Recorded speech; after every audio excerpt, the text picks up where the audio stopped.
to the glory of thy blessed name, the maintenance of true religion and justice, the safety, honor, and happiness of the king, the public weal, peace, and tranquility of the island, and the uniting and knitting together of the hearts of all persons and estate within the same, in true Christian love and charity, one towards another, through Jesus Christ our Lord.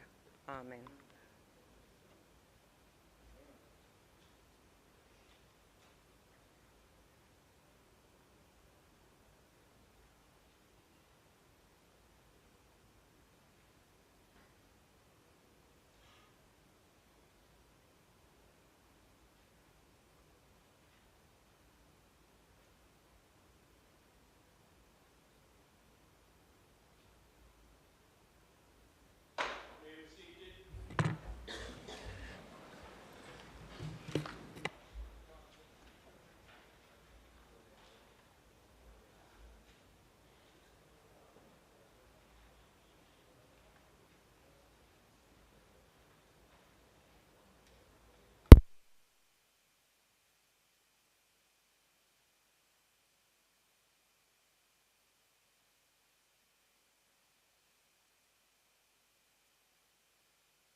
This honorable House now resume its sitting. I wish to welcome all to this sitting of this honorable House of Representatives this Tuesday, July 1, 2025. And as always, it is an honor and privilege to do so. I would like to extend a special welcome to those persons who are in the gallery, Region 1, Hart NSTA Trust trainees, and Grace Kennedy Birthright Program. Also to those who are joining us by way of live stream and PBCJ. Thank you all for coming.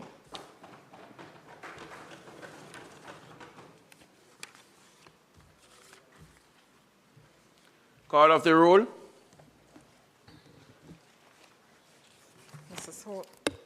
Mrs. Holness, Mr. Bartlett, Dr. Holness, Dr. Chang, Mrs. Williams, Ms. Grange, Mr. Mackenzie, Mr. Chuck, Mr. Vaz, Dr. Tufton, Mrs. Malahoo Fort, Mr. Green, Mr. Charles Jr., Mr. Matthew Samuda, Mr. Morgan, Mrs. Cuthbert Flynn, Mr. Main, Mr. Davis, Mr. Terrelong, Mr. Hutchinson, Mr. Witter, Dr. Dunn, Mr. Brown, Dr. Brown-Burke, Dr. Charles, Mr. Chin,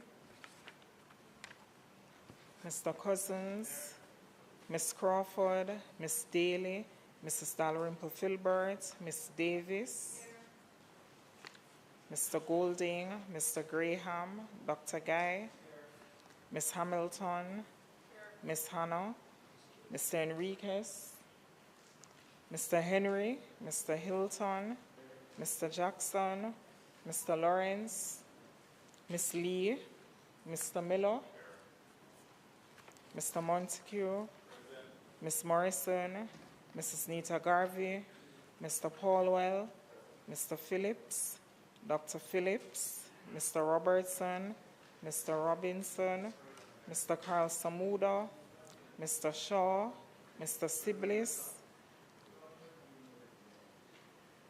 Mr. Slowly, Mr. Smith, Mrs. Vaz, Mr. Warmington, Dr. Wheatley, Mr. Williams, Mr. Wilson, and Mr. Wright.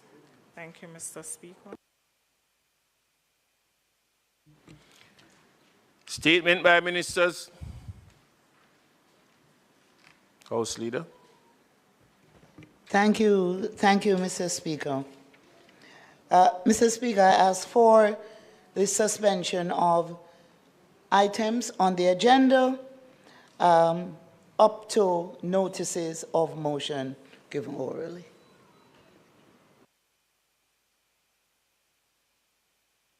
The request is on the floor. Those in favor? Those against? The ayes have it.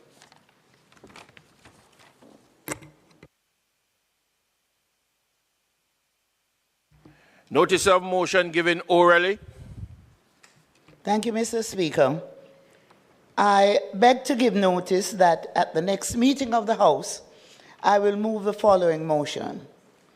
Be it resolved that the Education Amendment Regulations 2025, which were laid on the table of the House on the first day of July 2025, be referred to the Regulations Committee of the House of Representatives for consideration and report. Mr. Speaker, I further beg to give notice that at a later stage today, I will move for the suspension of the standing orders to enable me to take this motion.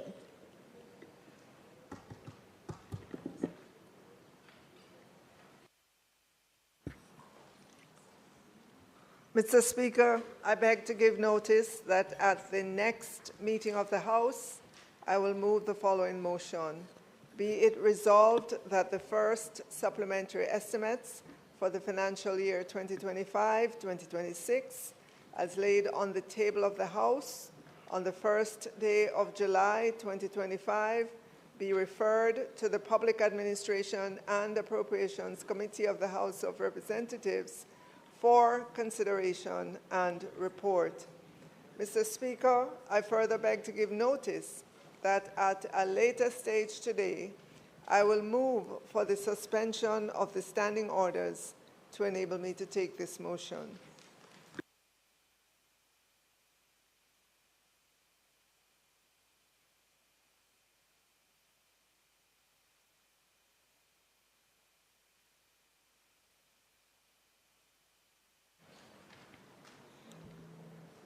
Mr. Speaker,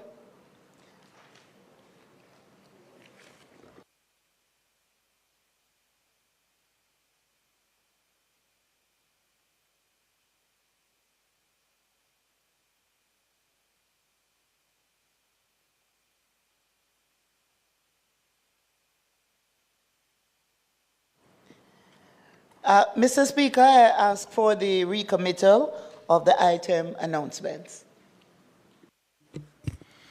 The question is on the floor. Those in favor? Those against? Ayes have it. Madam. Laid on the table of the House are the following: annual report and audited financial statements of the Sports Development Foundation for the calendar year 2021, annual report of the Integrity Commission for the financial year 2024-2025, Planning Institute of Jamaica Economic and Social Survey Jamaica 2024, First Supplementary Estimates 2025-2026, the Education Amendment Regulations 2025 Schedule C under the Education Act, and by way of information, the report of the Special Select Committee of the Senate to consider and report on a private member's motion proposing the creation of legislation for the care and protection of older persons. Thank you, Mr. Speaker.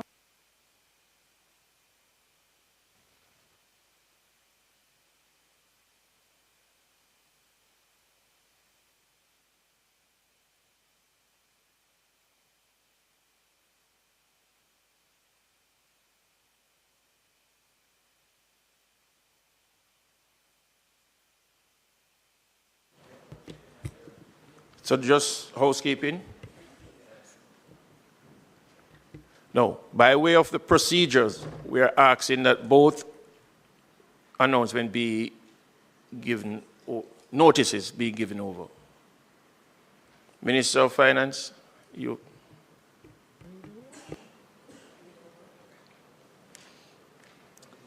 Mr. Speaker, I beg to give notice that at the next meeting of the House, I will move the following motion.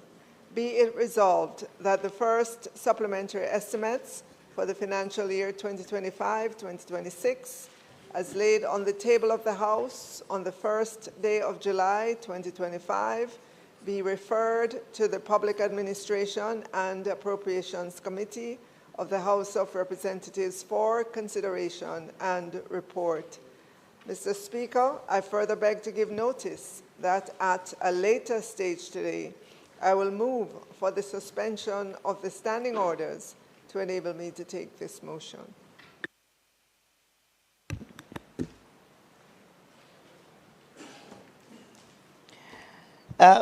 Mr. Speaker, I beg to give notice that at the next meeting of the House, I will move the following motion.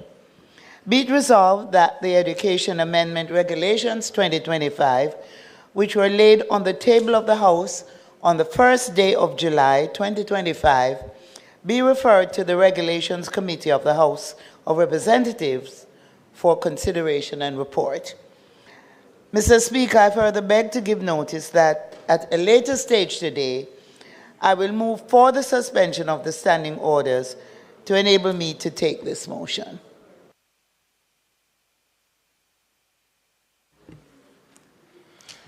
Question and answers to question. Motion that may be made at the commencement of public business requiring notice. Motion relating to sitting of the House. Motion for leave to introduce bills. Presentations of bills without leave of the House first obtained.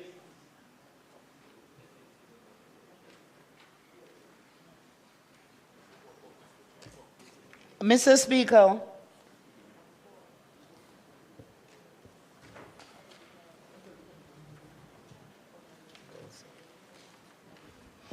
Mr. Speaker, this Honorable House would have taken note that on the 29th day of October 2024, the Minister of Tourism gave notice that at the next meeting of the House, he would move to introduce and have read a first time a bill shortly entitled the Representation of the People Amendment Act 2024.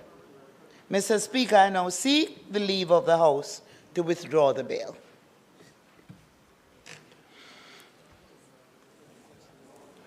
The request is on the floor. Those in favor? Those against? Mr. Speaker, I'm so sorry to do this, but can the Minister just remind us what was that about and when it was actually tabled? Because I just need to be able to recollect what it was about.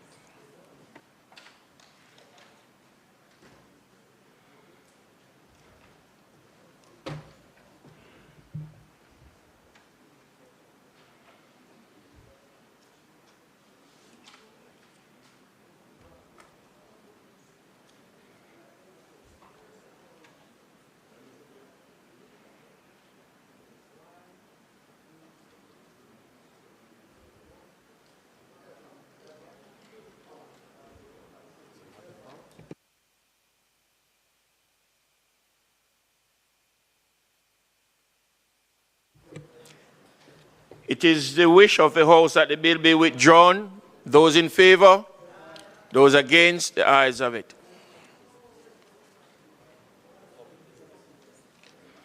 Public business. Thank you, Mr. Speaker. I now move for the suspension of the standing orders to enable me to take the motion, notice of which I gave earlier.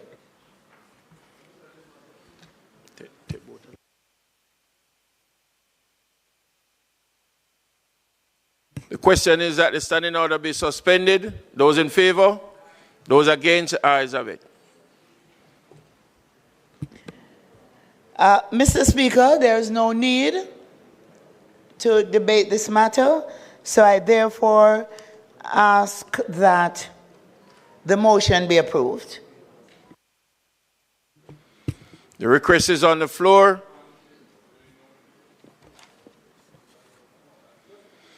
The question is that the motion, notice of which the member gave earlier, be approved. Those in favor? Those against? Ayes have it. Minister. Thank you, Mr. Speaker. Mr. Speaker, I now move for the suspension of the standing orders to enable me to take the motion, notice of which I gave earlier. The question is that the standing order be suspended to enable the Minister of Finance and the Public Service to take the motion, notice of which he gave earlier.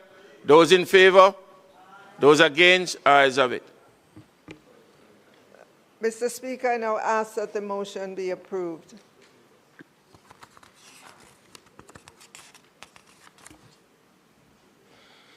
The question is that the motion be approved. Those in favor? Those against, the ayes have it. Motion has been approved. House Leader. Thank you, Mr. Speaker. I now ask, Mr. Speaker, that the House grant leave to members of the PAAC to enable the committee to meet to consider the first supplementary estimates for the financial year 2025 to 2026. The question is that the meeting of the House be suspended.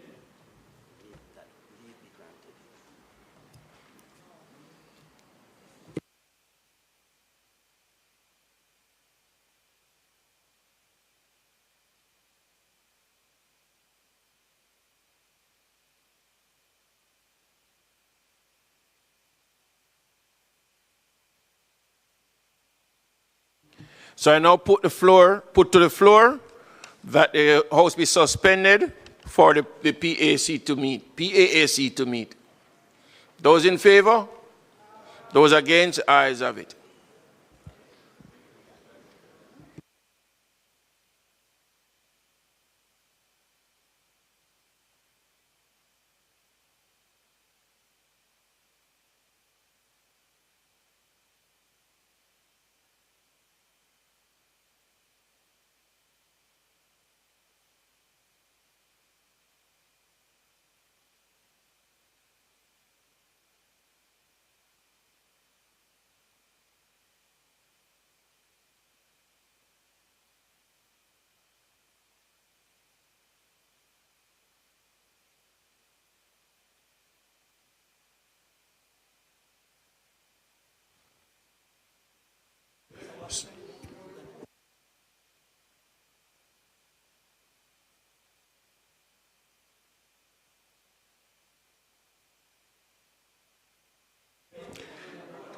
So we're asking that other members can leave, take a recess whilst the PAAC members meet. Mr.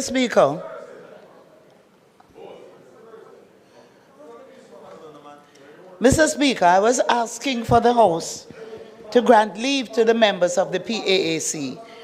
Of course, that is subject to if we will have a quorum once those members leave.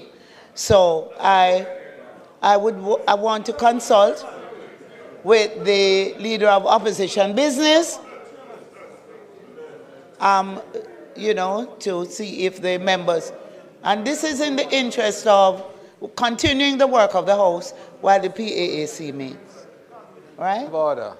And we could meet in another place. Any discussions that will arise, sir, as a consequence of that has to be done privately because the House has been suspended.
Members, So, Mr.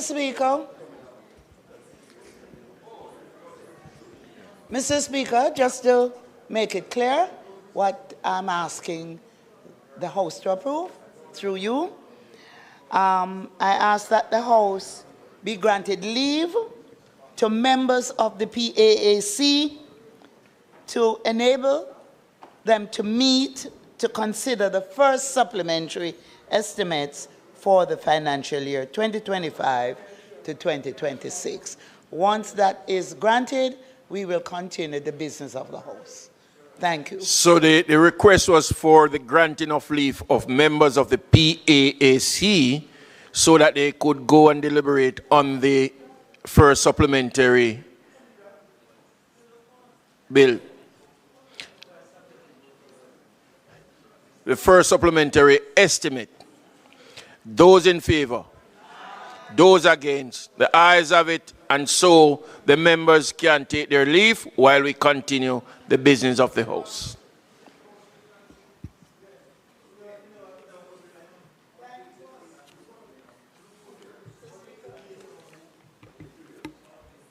Thank you, Mr. Speaker. Thank you so much. I now ask for the recommittal of items on the agenda, beginning with statement by ministers. Thank you.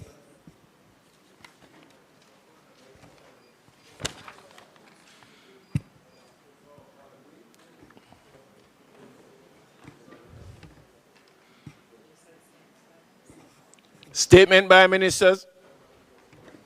Mr. Speaker, I will advise now that the Minister of Labour and Social Security wishes to make a statement. And he will circulate copies that are available. You have copies, Minister? Please, so we can, right. Thank you. Minister.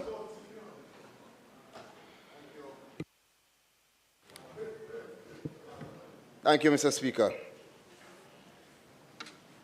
While the copies are being circulated, I'll proceed. And with me today, Mr. Speaker, is the team from the Ministry of Labour and Social Security. And the matter of relevance is the $1 billion Solidarity Program. Mr. Speaker, it is with a deep sense of duty and purpose that I stand to inform and place on the Hansard record of this Honourable House the official launch of the $1 billion Solidarity Program, a flagship initiative led by the Ministry of Labour and Social Security, launched by our Prime Minister recently, June 25th, 2025, and launched at the office of our Prime Minister, Dr. the Most Honourable Andrew Holness. This initiative, Mr. Speaker, is a very critical, important statement from the Government of Jamaica, reflecting our enduring commitment to social justice, equity, inclusive development, and our continued commitment to ensuring that no Jamaican is left behind. The Solidarity Program is not just about the cash grant. Mr. Speaker, it is about dignity, visibility, and access. It provides, yes, a one-time cash grant of $20,000 to 50,000 vulnerable individuals who have never received support under any existing national social assistance program, including PAF, Poor Relief, Social Pension, NIS, pension, or the reverse income tax credit. This program, this initiative, applies a new model of inclusion, Mr. Speaker. It is important to highlight then, and very, very important for those watching or listening to understand, it is not intended to be, as other initiatives relying on the digital platform have been, a first-come, first-served initiative. While that method has served many programs well in the past, the Solidarity Program, which is unique, is a fundamentally different kind of intervention. It is specifically designed to correct historical patterns of systemic exclusion. If we were to use a speed-based open access model, what it would do is it would be very efficient, but it would also inevitably leave out those persons who are least connected, who don't have internet access, who don't have the capacity, whether it is through low literacy or where they're living, they may be in social isolation. Whatever their circumstances, they would obviously not have the same ability to access the program. And these are exactly the persons primarily who we are trying to reach and to get onto the Solidarity Program. This is why the Solidarity Program is built on a strategic inclusion framework focused on fairness and equity, one that identifies and prioritizes those who are most vulnerable and often unseen to avoid systemic exclusion. This includes the elderly without formal support, youth who are not now employed, they're not in training, they're not in school, persons with disabilities who are in need, informal or low-income workers who are in need, the medically indigent, micro-business owners who have been affected by disaster within the last year, and the several Jamaicans who we know have never before been able to register for any of these programs for lack of the required documentation, particularly having no birth certificate.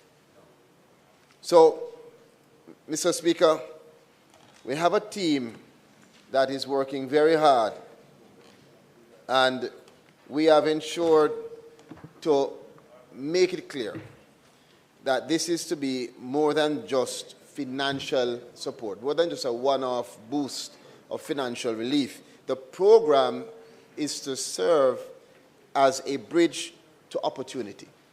Beneficiaries will be referred to a network of essential government services, healthcare, skills training, employment support, civil registration to get their birth certificates, to register for NIS, to register for PAC, or whatever it is that is required to assist them, to lift them up, and to provide a sustainable pathway out of their current situation. In this way, Mr. Speaker, the Solidarity Program does more than offer a lifeline. It provides, as we said, that bridge towards other opportunities. A youngster who is not now in school, not now employed, and not now in training, who is to receive from this program the $20,000 grant, will be asked, will be assessed with the hope that we can get that person into some formalized training, into some skills training, and to provide them with some other opportunity.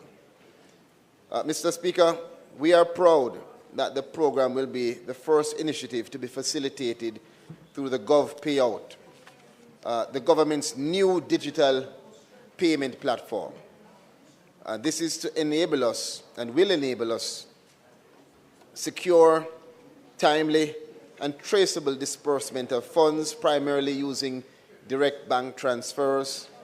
And for individuals who are not members of a financial institution or don't have any bank account, access will be facilitated through Paymaster and other authorized remittance agents, ensuring again that no one is left behind. And I want to take the opportunity, Mr. Speaker, if you will permit me, just to highlight and acknowledge the team members from the Ministry of Labour and Social Security who are here. We have Permanent Secretary Jennings, who is here in the well, CTD, Dare Williams, Director of Social Security, Miss Suzette Morris, and you have to say the accent on the Z.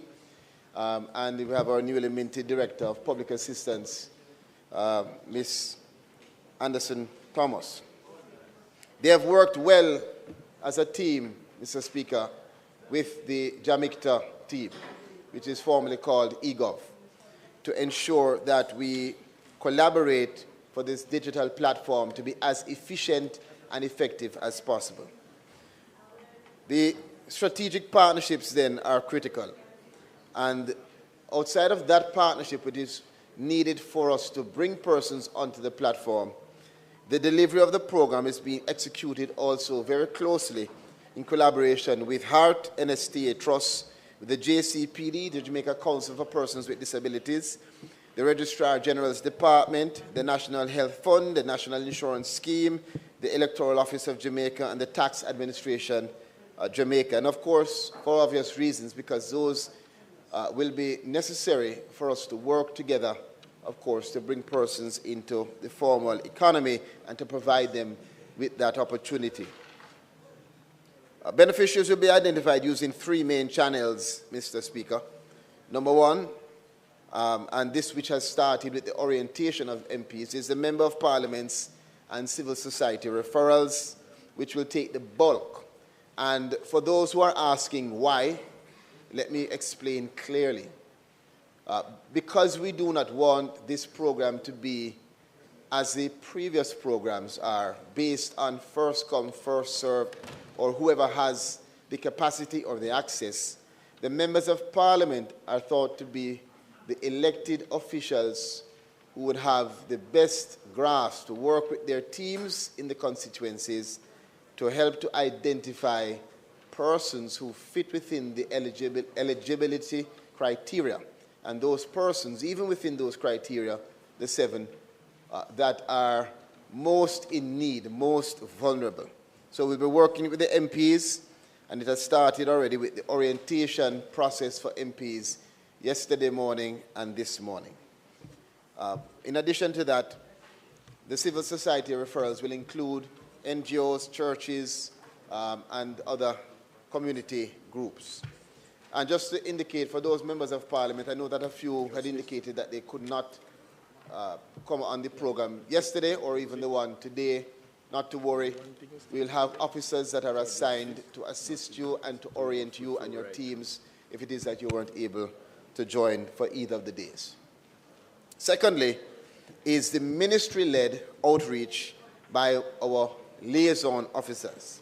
So we will have officers dedicated to this program, trained personnel from the Ministry of Labour and Social Security that will go out into the community, some based on the request of the members of parliament, others based on our own evaluation of spaces that are remote or where we have data that shows that we should go there, direct community engagement to mobilize and to ensure that we can actively locate and register the most disadvantaged, ensuring that they are not excluded due to timing, lack of information, or digital barriers. I want to pause, Mr. Speaker, just again to reiterate that the program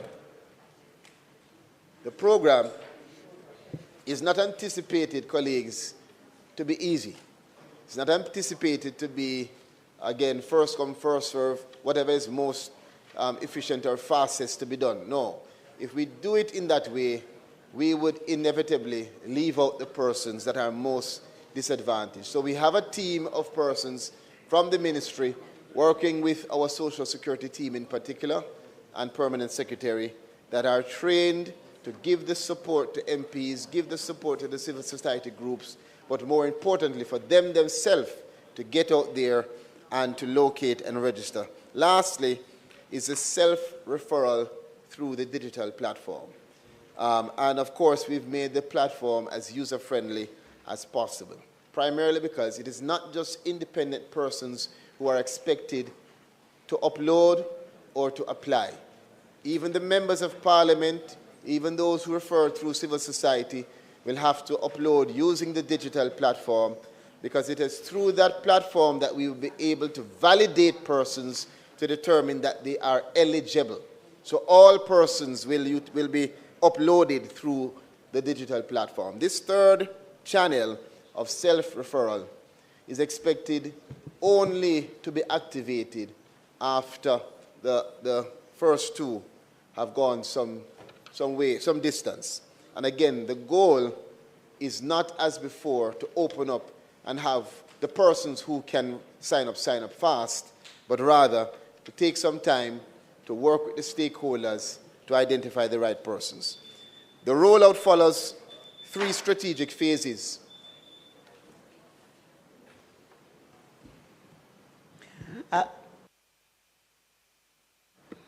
Mr. Speaker, I ask that the minister be allowed sufficient time to complete his presentation.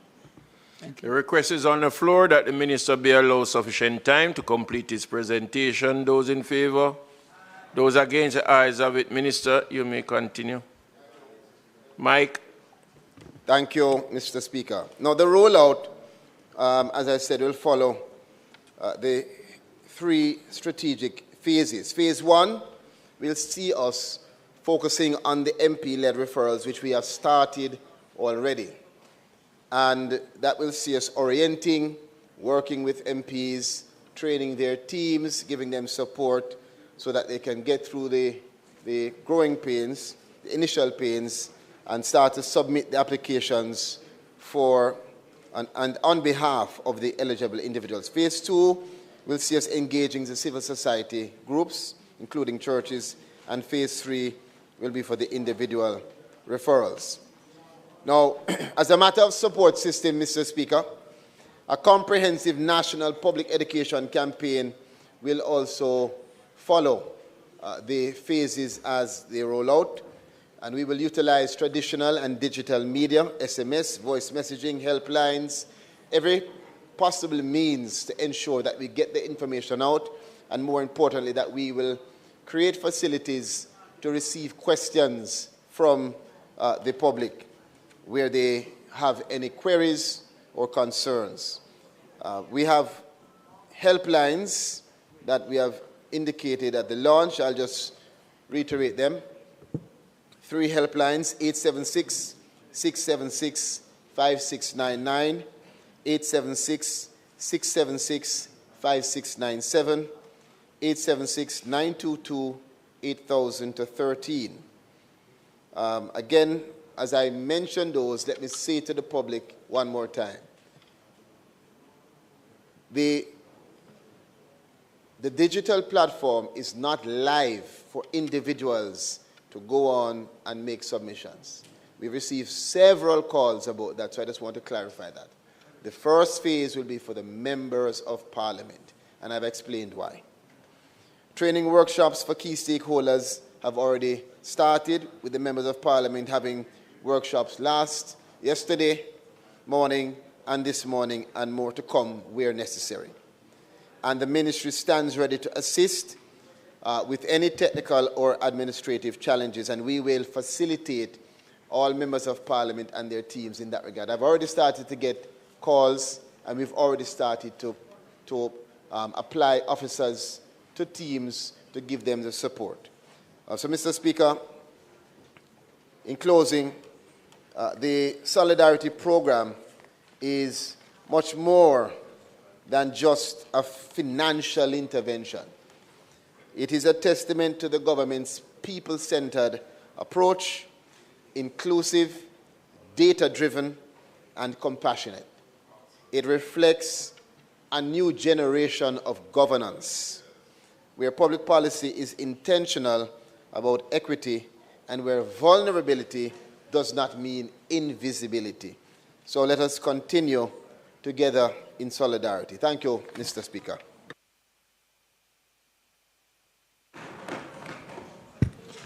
Mr. Speaker, Minister, I have some questions. First, can you tell us about the verification process once applications are received? And I ask because there are a number of other programs that persons benefit from, whether they be PATH, poor relief. Are all of those persons who are on other programs applicable to sign up for this one? That's the first question. And then what would be the process on the part of the ministry to determine whether somebody is in fact in need?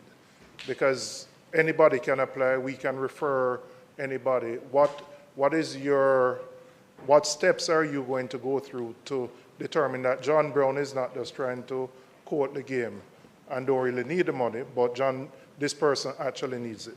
Secondly, the allocation, and I am one of the MPs. I wasn't able to make either yesterday or today, so I would welcome the opportunity for a session. So I had somebody from my office attend, but I still, for myself, I would like to participate. So I'd welcome an opportunity for that. Secondly, MPs will make recommendations of 300 persons. That puts you at 18,900. So there are about 31,000 outside the MP network. So those would be the persons in the second or the third phase that would, on their own, go and apply. If you can, yeah, you can verify that for me. And then could you indicate what is the anticipated time frame between somebody making an application to verification to payout to the paymaster or whoever the remittance agency is? Is that you anticipate all being well 6 weeks, 8 weeks? What kind of time frame are we talking about? And then if, for example, there are more than 300 persons that, all right, I submit 300 for my constituency, but later on, other persons independent of me come from my constituency. That's not going to be an issue once my 300 quota has been met. If persons within my constituency independently apply, verified, and are get paid. That's not part of my list, and those people would be okay nonetheless. So if you could answer those questions for me.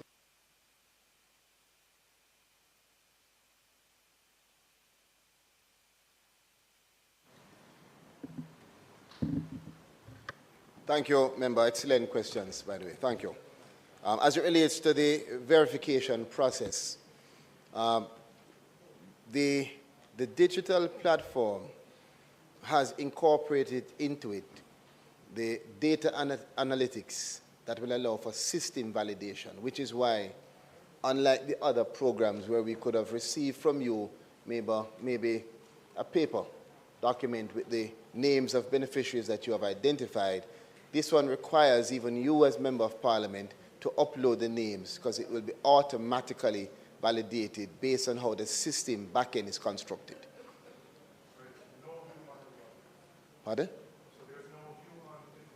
No, this, well, only to construct the backend that will allow for us immediately to have validation across all of the various lists, whether it is path, whether it is reverse tax, whatever list, to check whether you're on any of those things prior to this application.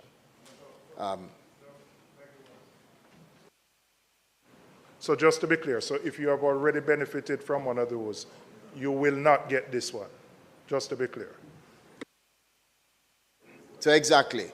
So if you are already benefiting from PATH, if you are already benefiting from social pension, then you are not expected to be an applicant for this. This program is particularly for those persons who are not now within the government's reach of services and who have never been able to register because of some barrier, whether documentation or they live in some remote area, just haven't heard, or whatever it is. Which is why I said this is not expected to only be easy and efficient. We're going to have to take some time to work with you and your teams to do some of the hard work to get persons into the formal economy. So yes, that's system validation. Secondly, you spoke about the anticipated time frame. Now, verification should happen immediately. Once you upload, there should be an immediate validation, unless it is, well, and also a second almost checking from the ministry staff as well, if necessary. So that should be an automatic process of validating whether the person who is uploaded is eligible. But the other processes should take within 2 to 4 weeks. Again,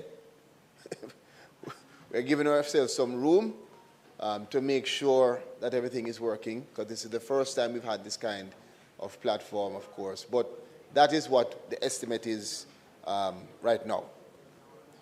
Also, I'll indicate that there are some persons who, because of their circumstance, will be required to upload other documents. So let us say you will require attestation by a JP. You will get the allowance to upload that document into the system as well that your JP has signed to say you are who you are. Remember, before, those persons who don't have the proper documentation would simply be rejected, meaning you would not be eligible to even apply. In this case, we have created different mechanisms and modalities to ensure that we can bring as many persons into the program as possible.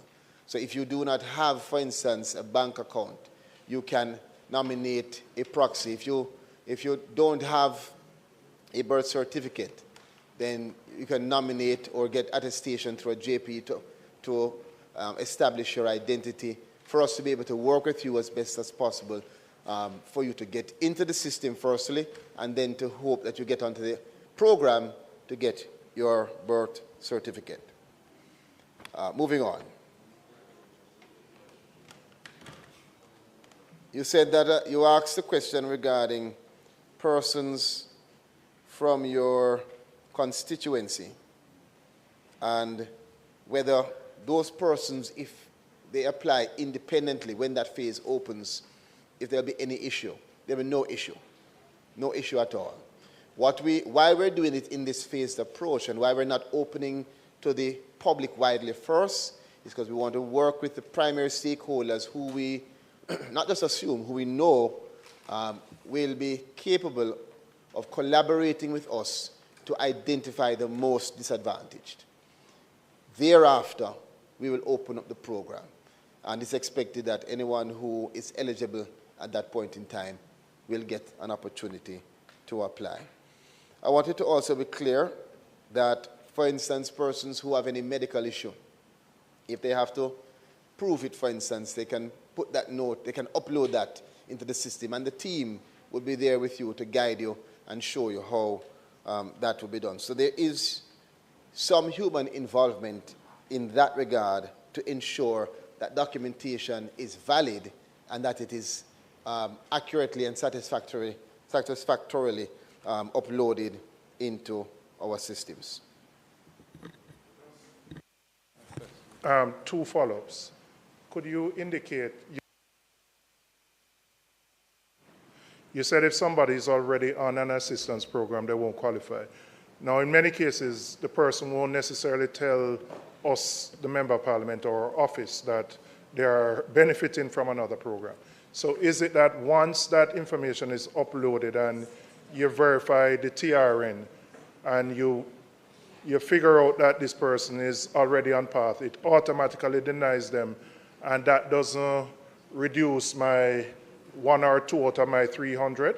Is that an immediate denial? That's the first question. And then secondly, when will the first phase, which involves the recommendations from the MPs, close? So that, well, I assume because we did the training yesterday and today, it would be open. Is the portal up? No. But when would that, when would that phase close for MPs, the cutoff period for that first phase? No.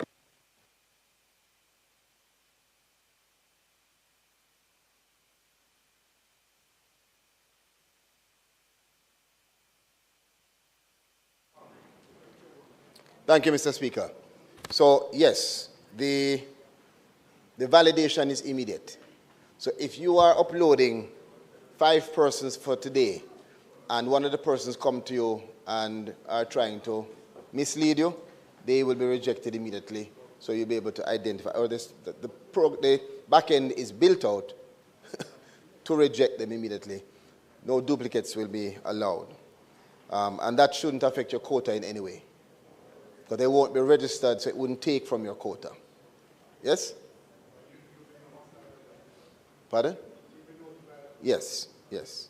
And in terms of the cutoff, we have indicated that we want to close off this program at the end of the calendar year. And so we have suggested to members of Parliament that they moved as swiftly as you can. Your 300 quota is your quota. December.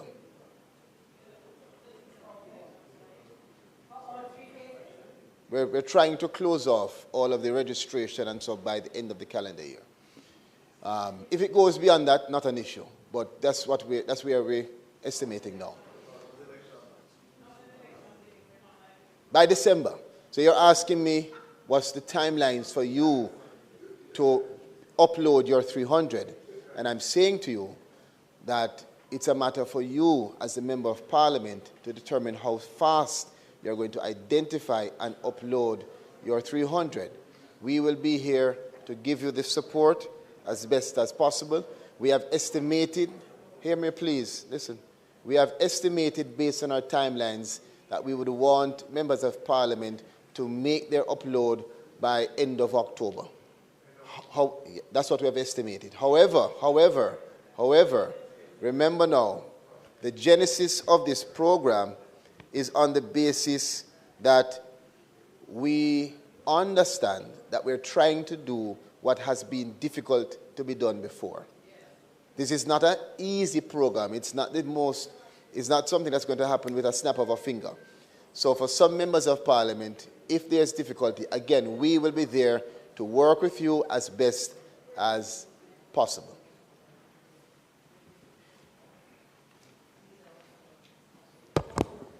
Quickly.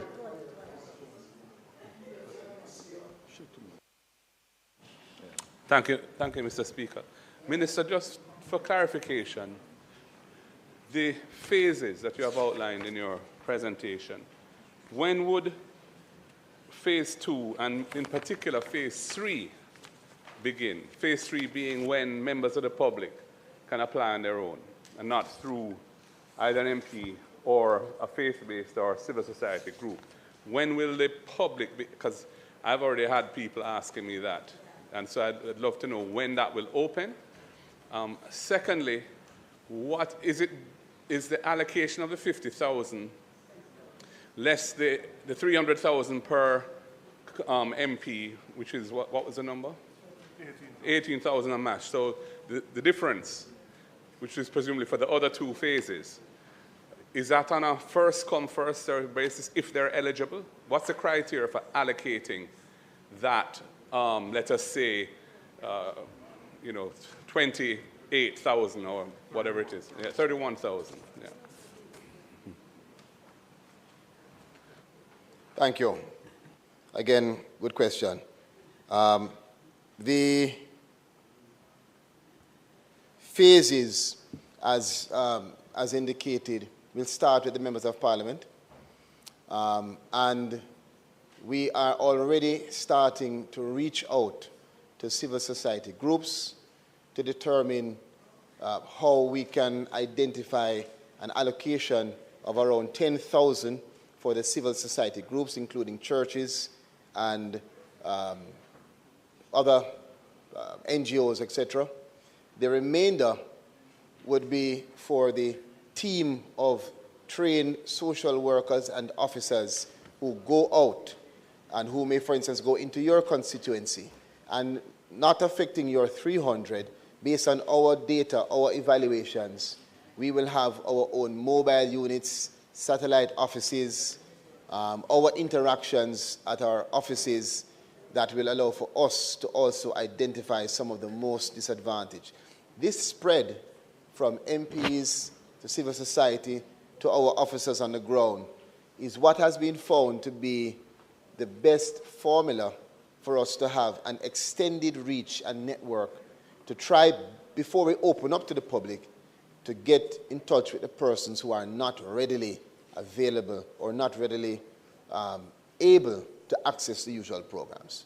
Now, the reason why we have not identified a date for independent referral is because we are making some assessments on how this phase is executed for us.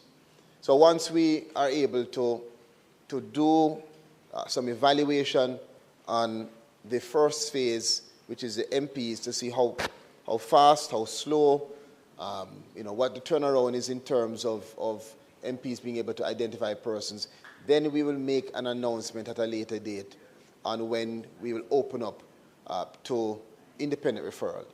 We know, based on past experience, that once we open up phase 3 or phase 4 to self-referral, the program will close within 24 hours.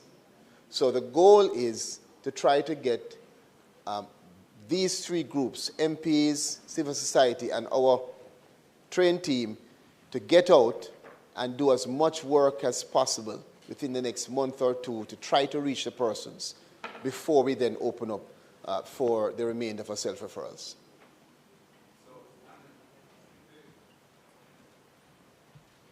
The second part of my question, which is, assume you do at some point get to opening it up, what will be the criteria for allocation among eligible persons? If there's more demand than there is supply, so to speak, what will be the criteria for determining who gets and who doesn't?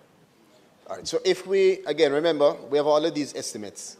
So we have estimated by mid-September for individuals to now have access, if all goes well.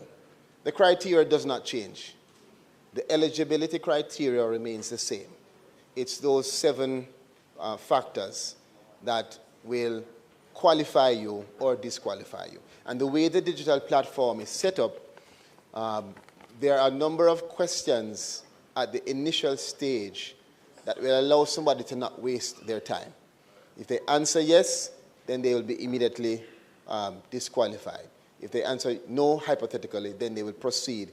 So we take into consideration that you may actually have persons who believe they are eligible, but they are not for one reason or the other. And so we've tried at the early phase of that interaction with the platform to be able to filter out persons. So the same thing for the independent referrals as for the MP referrals. The MP will just be a referral agent in this regard. So it's no different process. It's just that you stand as an agent helping to identify these persons, and in some cases, you may even have to help them in terms of being able to receive the support based on their circumstances.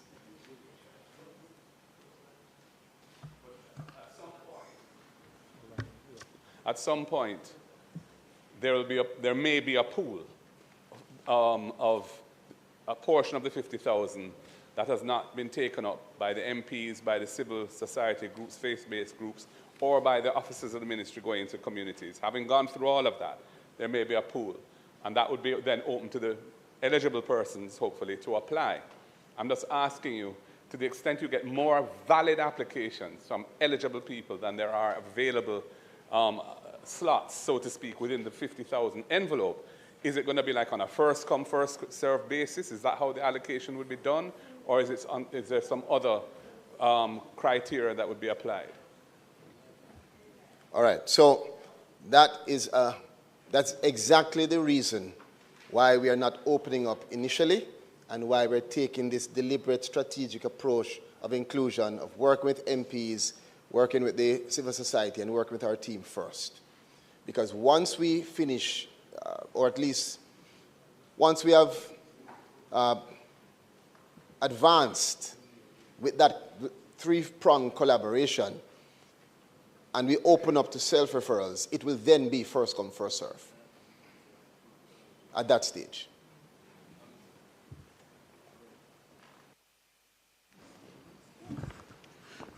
Minister, 2 questions. I appreciate that the financial benefit is one element of the overall package. But I need to be clear that the financial, in the first phase, that it's not, I want to be clear that it is not conditioned.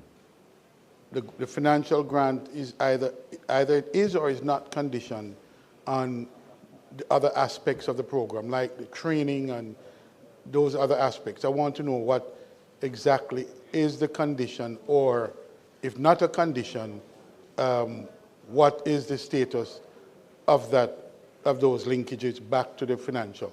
Is it conditioned on that? That's the first thing I want to know. I'm not clear if it's a precondition. The other question is, you said your ministry resources will be made available to the members of parliament to support. Is that on a per constituency basis, or it's just a pool of persons which you might be able to get from time to time? How would you address, how will you address that particular approach? Is there a person assigned to my constituency, the other constituencies that you can call on to assist as the need arises? Thank you. Just to start with your latter question. Yes, so we have persons in the ministry, and the letter that you would have received would have already identified 2 of our leaders who will be available to answer any of your questions or to direct you to either an officer who will facilitate working directly with your team or anything otherwise. So we have persons assigned specifically to assist members of parliament. We also want to make it clear that whether someone is eligible or not, once they contact us, they will have an opportunity to get access to the other essential services. The real goal of the program is to bring persons over into formality, to bring them into opportunity. So let's say someone comes and for whatever reason they're ineligible, but they're not registered with NIS, they're not in HEART, they should be, but they're not on PAC. Whatever it is, we are not turning that person back. This is, for us, our effort to truly have no one left behind in action. It's not going to be easy. And I've had to say that to a few persons today. We could go the easy route of just saying, open it up, whoever comes on, comes on. But that would defeat the purpose of truly trying to have strategic inclusion of persons who couldn't get on before. Now, after we have finished with this program, we anticipate that now thousands of persons would never be eligible for this again. Because at that stage, you should now have been either registered or placed in a program or something that would elevate you up into formality. I'm not sure if you asked another question. Oh, you were saying about conditional. So, yes, the intention is to ensure that persons who apply for the program or who you select for the program do get the more important part of it, which is that registration, that birth certificate. So yes, that is part of it. However, again, because of our experience, and I want to remind persons, the Ministry of Labour and Social Security does this every day. So for our offices, for our officers, this is not just a program. We do this daily. So we find a way to give support where it is needed. But generally, not looking on individual circumstances, we would like for persons who apply to this program to get the benefit of the more critical element, which is that social support and sustainable support.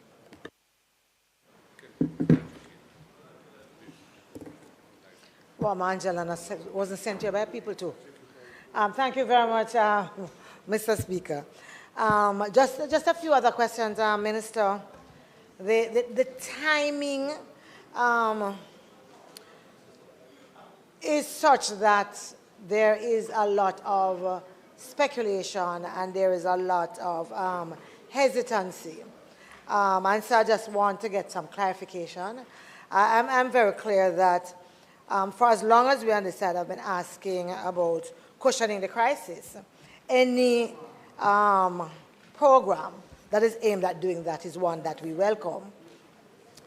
But there are some questions. Minister, the Solidarity Liaison Officers, I wanted to ask whether or not, what is the difference between the Solidarity Liaison Officers and the regular staff at the ministry? Right? I asked just to have an idea as to whether or not these are regular staff members who are assigned to this program, or whether these are individuals specifically recruited for this program, just so that we have a broader picture as to who are some of the persons who will be helping us to complete the applications and so on. So that's one. Secondly, persons have been asking, not just with this program, but other programs that we do like this.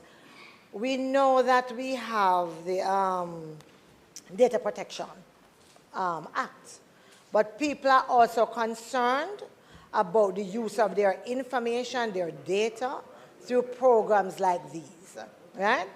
And I say it because I have already been getting some questions of persons asking me, when the information goes in, who has access to it, what else can they use it to do, how do we ensure that they are not taken advantage of and that it is not used in a manner that was not intended when they signed up.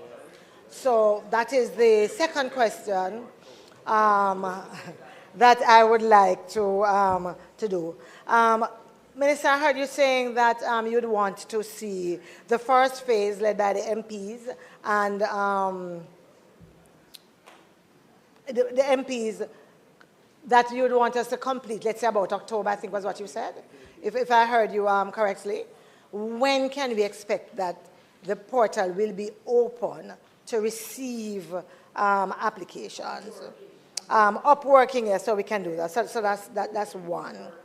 I also wanted, Minister, persons have been calling me already because they have, I think, gone to the ministry, is what some of them told me, and they were told to go to their MP.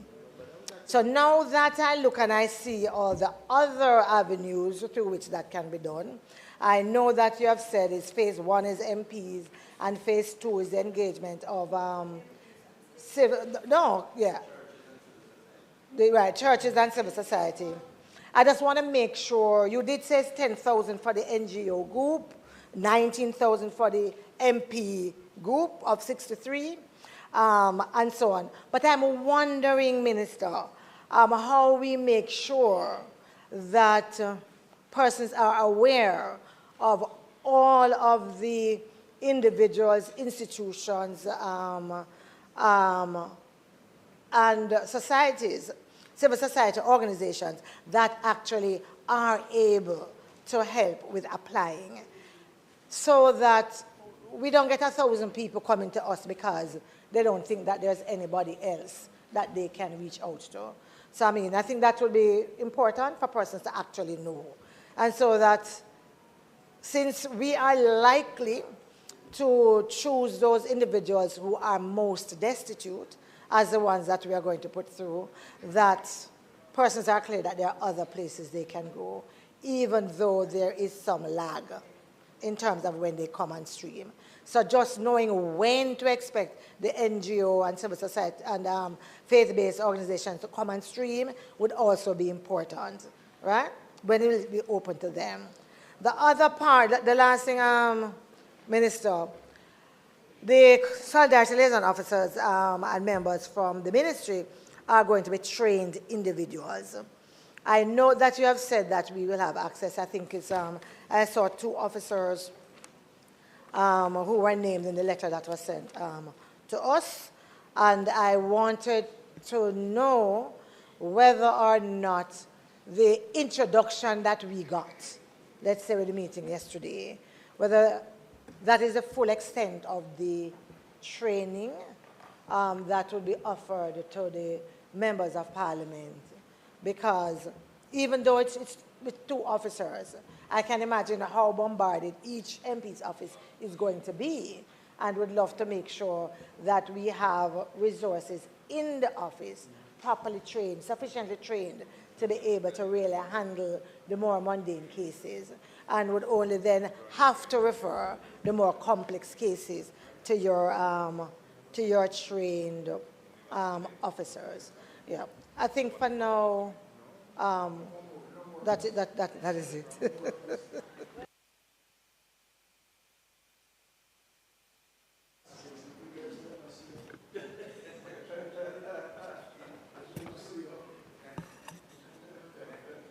Thank you, Mr. Speaker.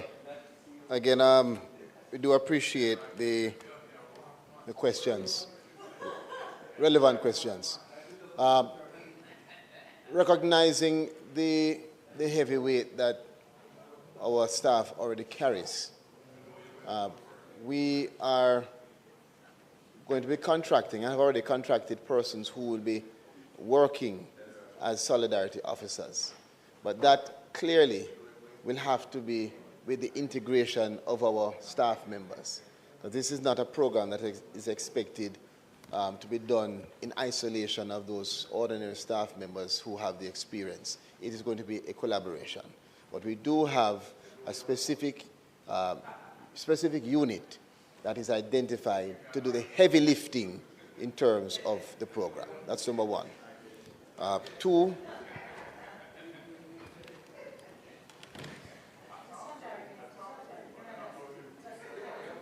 solidarity officers, yes. So the solidarity officers will comprise staff members and persons who are contracted to assist particularly with this program. And the other issue you had in terms of the data protection, we recognize that. And the digital platform, the application, requires a consent form. There's an actual application which would have been shown to you if you were in the orientation this morning or yesterday. And if not, then I will get it to you. That lays out elements that represent acknowledgement relevant to the DPA, to the Data Protection Act. And that will have to be signed and uploaded so that we are in compliance. Additionally, our team is receiving training as well in the Data Protection Act. And as I said, there's the attestation form and an agreement form with persons that will have to be signed and uploaded to make sure that we do not have any issues in terms of the Data Protection Act. So hopefully we've answered the questions. As I said, the Solidarity Unit is a specific unit with persons who will be brought on board to work with our staff members to make sure that we can advance this program effectively. And the Data Protection Act is something that has already been contemplated. Upon clarity, Minister, in terms of the Data Protection Act and that portion of it, I'm not sure if I'm clear. You said that there's that questionnaire. I wasn't able, just like the member from Southeast St. Andrew. My office went on yesterday. I wasn't able to do it. You did say that there is a consent form that allows all of that to be in keeping with the DPA. I want it to be clear, and others are asking, so I'm asking as well, whether or not that means that the information that is provided will only be used for the purpose for which it is given, or is it that consent will be asked for broader use of it? I think that's important, and so I wanted to ask it as clearly as that. The other, Minister, in terms of, you said that there are some members recruited or contracted as Solidarity Liaison Officers, and I just wanted to have an idea as to how they were contracted. You know, people always want this kind of information. You know, how was it advertised? I mean, when, how, you know, how come Joan didn't get a chance to, you know, join the team of Solidarity Officers? Just a question like that. Yeah, man. And then the other thing that you didn't answer, Minister, was in terms of when the portal, for want of a better word, is open to each group. The MPs, when is the start? The earliest possible date. Yeah, all things being equal, that we could hope to begin uploading, and the same for NGO, and which is the other phase, and the other phases as well. As it relates to the Data Protection Act, the form, the attestation form, is actually in your package, so you could look on it. And the form the agreement has a declaration that indicates that the data may be utilized. Because remember, we have partners, so this is a program that will require us to collaborate with other stakeholders. So it lays out exactly what the parameters are in terms of the use of the person's data and asks for them to give the regular consent in that regard. It's a pretty, I'd say, ordinary form in terms of its clauses, just to advance protection for the individual. Also, in terms of the solidarity officers, I'm not a human resource officer, but I could try and get the HR, if you want, to give you some details. But I gather it's the normal process of ensuring that we get the right persons to do the right job. Not in clarity, Minister. I'll await the response from your HR officer through you. Minister, I just got the documents. They're kind of fine and tiny. And with the glasses that I actually use, it's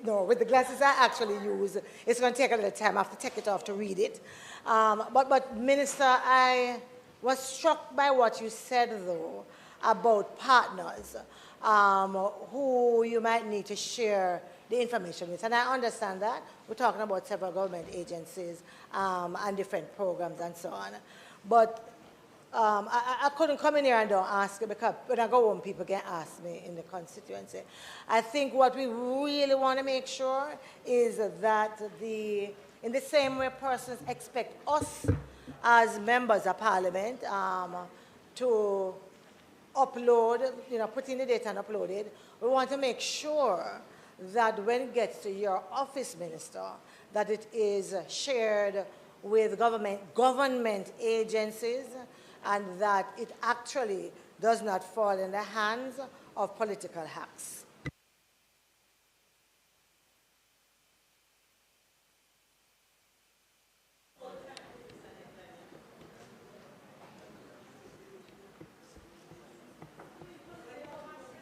Mr.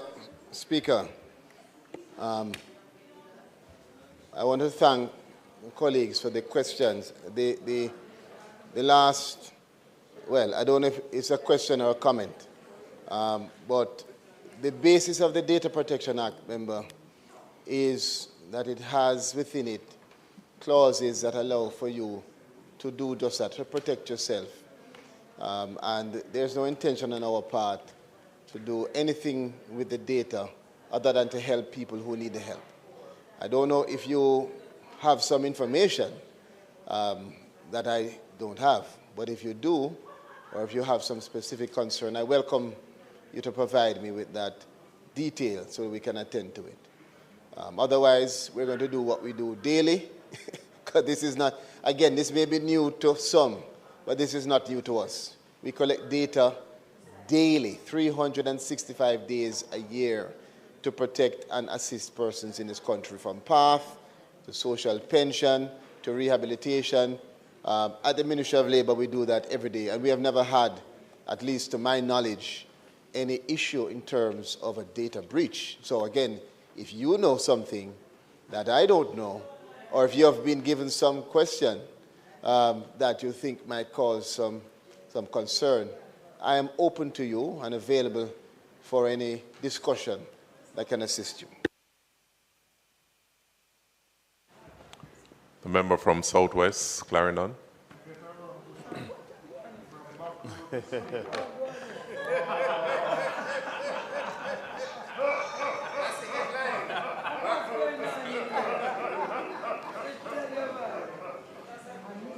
Thank you, Mr. Speaker. Minister, earlier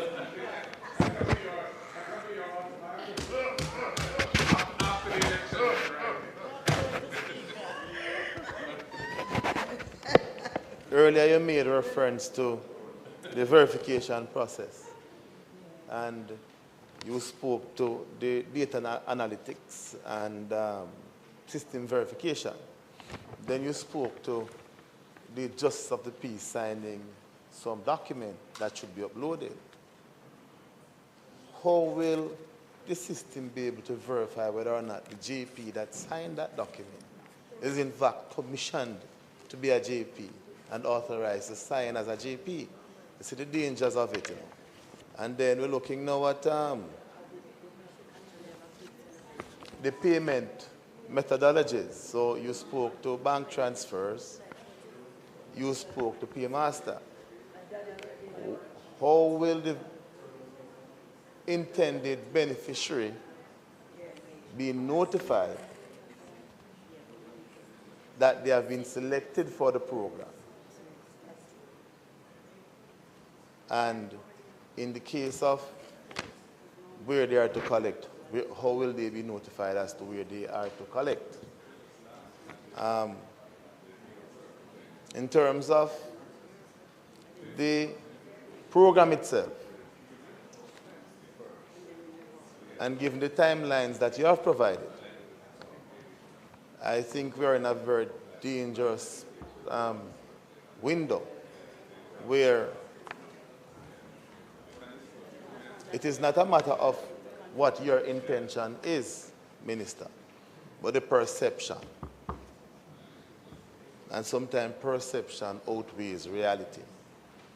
And it would be very unfortunate for the ministry to be cast into disrepute were a certain event to happen in the middle of the process of disbursement.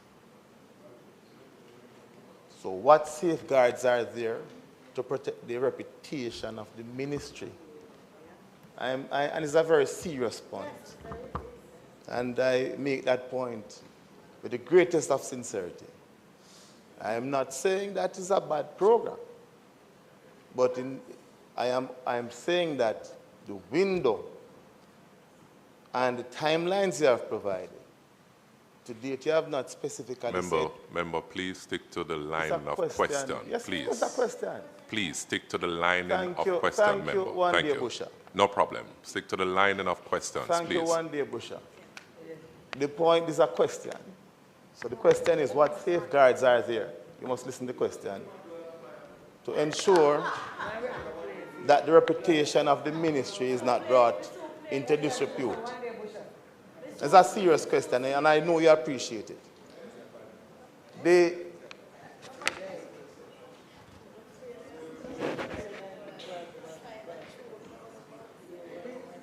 My next question is, can you say with any clarity when the window will be open? Because I still not have heard, especially for the first phase. Also, importantly, we are in an unprecedented, and the question again, what safeguards are there to ensure that the members of parliament who are requested to submit names for those who actually reside within the constituencies they currently represent, as opposed to the constituencies they plan to represent? And I know why I asked the question. It's a serious question. I know why I asked the question, Minister. No, I don't care. I don't care. If people put you here to represent them until you are represent you lose somewhere else. Those are my questions.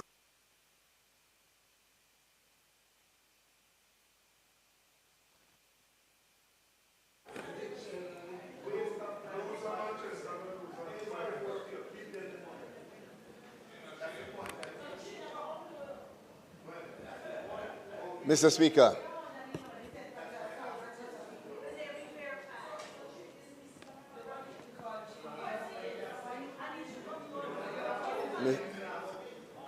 Mr. Speaker. Member, can you allow the minister to answer your question, please? Thanks. I'm pleased, Mr. Speaker, to note that the Solidarity Program is eliciting such excitement from colleagues on both sides.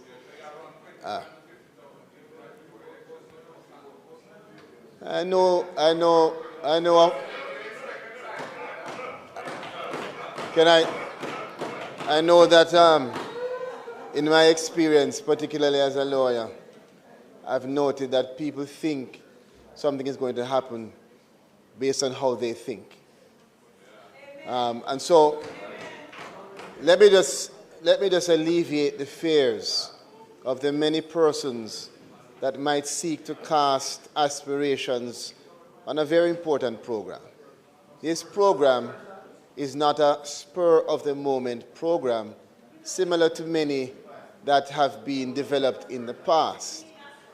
This is, and I'm not talking about you, member from Southwest. I'm not talking about you. You know that I would never speak of you that way from Clarendon. But this program, member, who asked the question, is specific in terms of ensuring that we have built into it the necessary public education campaign to assist in terms of ensuring that people know and that the society is aware. The question was asked about the commencement of applications. We are looking at, I would say, early next week.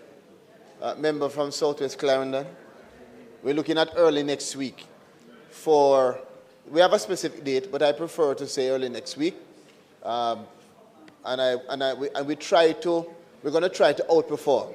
So early next week, in terms of the members of parliament having the allowance to start to upload the persons that you have identified in your constituencies. As it relates to the verification from the JPs. Now, the question was asked about human involvement.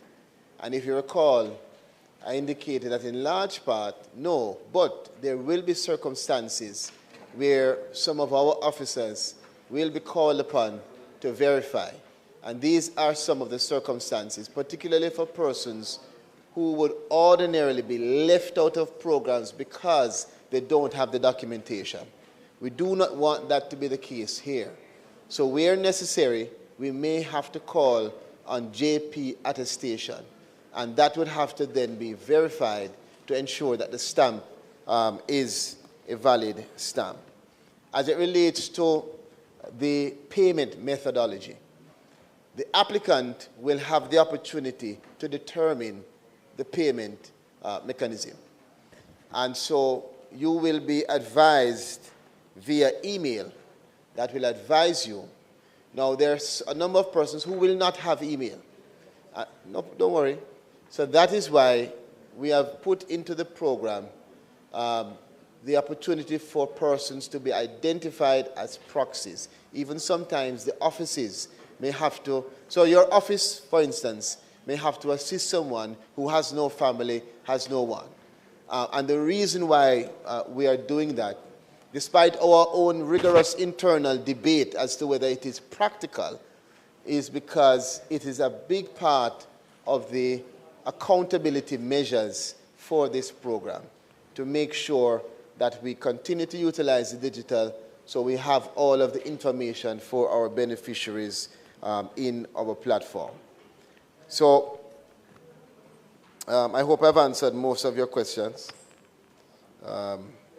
Yes, I believe I've answered most of your questions. You had some concerns about the program.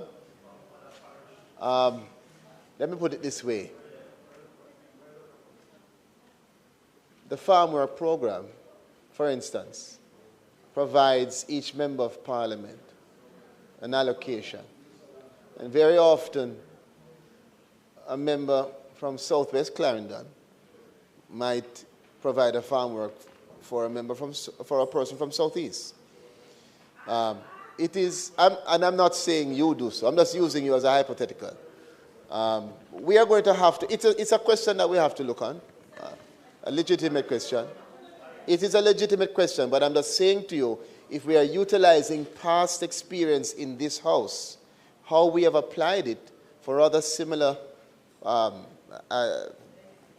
programs where members of parliament have responsibility, is that we usually rely on the member of parliament's own authority. We don't usually interfere in your quota. However, having raised it is something that I will consider and discuss with the team. Thank you for all the questions and comments. The last question from the member from Central St. Mary. Thank you very much, Mr. Speaker. Minister, I see as part of what the target group you want to reach are those persons without birth certificates. Is a TRN a requirement for being part of the program? Because persons without birth certificates do not have TRN. How do you hope to maneuver this particular concern that may arise?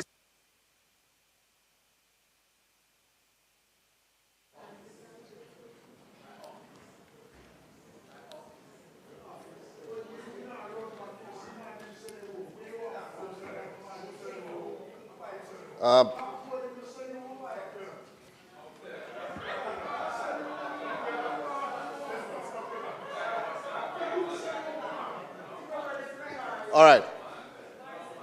Mr. Speaker, as I answer the last question posed by excited parliamentarians, that group is the only group that will not require TRN. And it is because, again, this program is very strategic in its assessment of the nature of the persons that we're trying to bring on. We have incorporated something very new, which we're trying, which is the identification of a proxy within the digital platform that can facilitate that kind of candidate. So hopefully that answers your question. Thank you. Thank you, Minister of Labour and Social Security. Thank you, PS and your team, for the support. Bills brought from the Senate. The following is a message from the President of the Senate. I have the honor to advise the Honorable House of Representatives that on the 20th day of June, 2025, a bill entitled An Act to Amend the Criminal Justice Administration Act was passed in the Senate without amendment. And further, I wish to also advise that on an even date, a bill entitled An Act to Amend the Offences Against the Person Act was passed in the Senate with 2 amendments, and a bill entitled An Act to Amend the Child Care and Protection Act was passed in the Senate with 2 amendments. I further have the honor to advise that on the 27th day of June 2025, a bill entitled An Act to Amend Provisions Relating to Penalties and Monetary Obligations in Various Enactments and for Connected Matters was passed in the Senate without amendment. And further, on even date, that a bill entitled An Act to Amend the Parental Larceny Prevention Act was passed in the Senate with 3 amendments. Mr. Speaker, the amendments to a bill entitled An Act to Amend the Offences Against the Person Act, which was passed in the Senate on the 20th day of June 2025, are as follows. In Clause 2, delete paragraph A and substitute therefore the following. A in subsection 1 by deleting paragraph B and substituting therefore the following B. Section 2, subsection 2 shall be sentenced to imprisonment for life and for or such other term as the court considers appropriate. 1, not being less than 30 years, and 2, if the victim is a person under the age of 18 years, the court may impose an additional period not exceeding 5 years on the term specified under subparagraph 1. 2, delete paragraphs C and D and insert the following as paragraph C. C in subsection 1CB by deleting subsection 1 and 2 and substituting therefore the following. 1, a sentence of imprisonment for life. The court shall specify a period being not less than A, 45 years, if the victim is a person under the age of 18 years, or B, in any case not falling within paragraph A, 40 years, or 2, any other sentence of imprisonment, the court shall specify a period being not less than A, 25 years, if the victim is a person under the age of 18 years, or B, in any case not falling within subsection A, 20 years.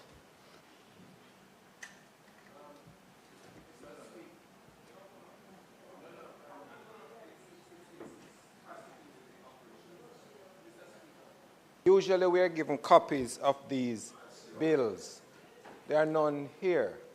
Can you indicate why? Because if members are going to be part of the discussions, as is usually the case, we expect to have copies of the bill that we can rely on.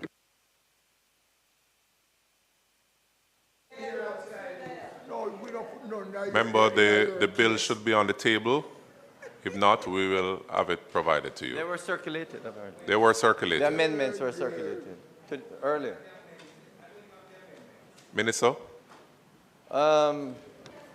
Speaker, I now ask for your consent that the Senate amendments to a bill entitled An Act to Amend the Offences Against a Person Act be now considered and approved.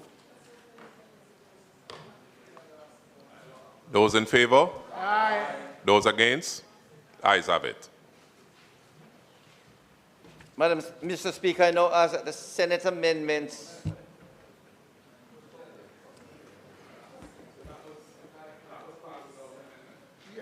Yeah, just one thing.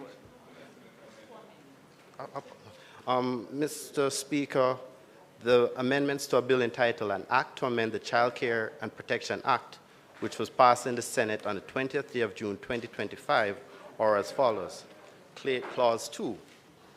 In the new section 78(3)A, delete subparagraph 1 and renumber subparagraphs 2 and 3 as subparagraphs 1 and 2, and B, in subparagraph 2 as renumbered, insert next after the words the offender is the words a person referred to in subsection 2B or.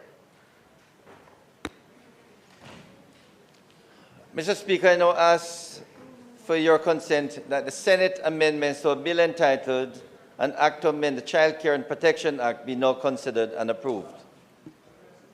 All those in favor? Aye. Those against? The ayes have it.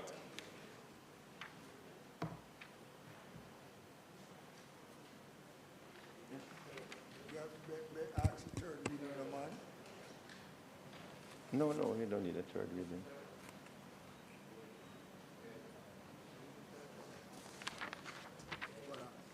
Okay. Mr. Speaker. Madam Speaker, I now ask. Mr. Speaker, I now ask. Mr. Speaker, I now ask for your consent that the Senate amendments to a bill entitled An Act to Amend the Predial Larceny Act be now considered and approved. That's the one? No. Offense against a person.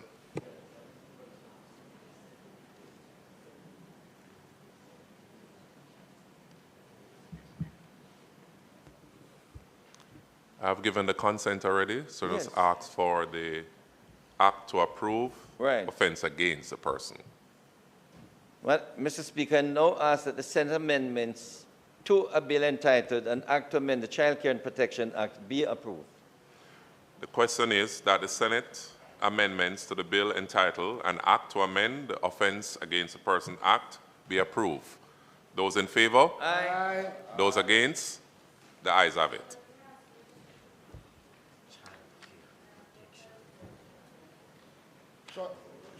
Shut him up. Keep quiet. Keep quiet over there.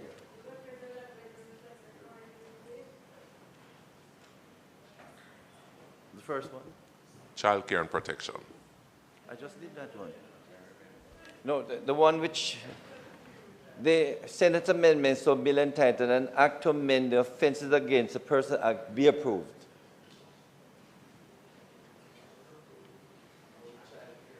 The child care. I did that one.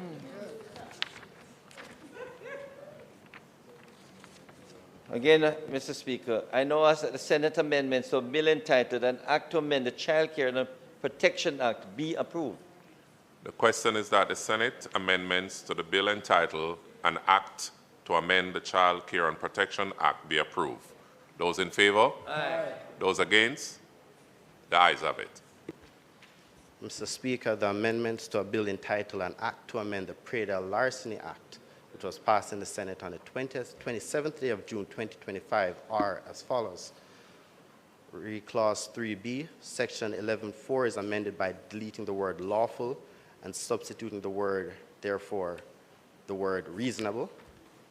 In Clause 10, in the first column headed enactments of the first schedule in relation to the Trespass Act, delete the words sections 2, 4, 5, 6, 10, and 11, and substitute therefore the words sections 2, 3, 4, 5, 6, 10, and 11. Clause 11. In the schedule of consequential amendments in relation to the Trespass Act, insert next after section 2 the following. Section 3. Delete the words not exceeding $10,000 or to imprisonment for a term not exceeding 6 months, and substituting therefore the words not exceeding $500,000 or to imprisonment for a term not exceeding 1 year. Mr. Speaker, I now ask for your consent that the Senate amendments to a bill entitled An Act to Amend the Prairie Larceny Act be now considered and approved. Consent given. Mr. Speaker, I now ask that the Senate amendments to a bill entitled An Act to Amend the Prairie Larceny Act be approved. The question is that the Senate amendments to a bill entitled An Act to Amend the Prairie Larceny Act be approved. Those in favor? Aye. Those against? The ayes have it.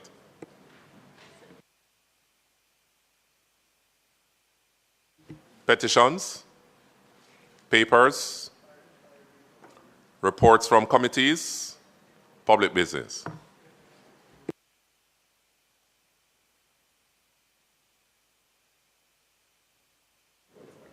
Mr. Speaker, on the matter of public business, we will take now the bill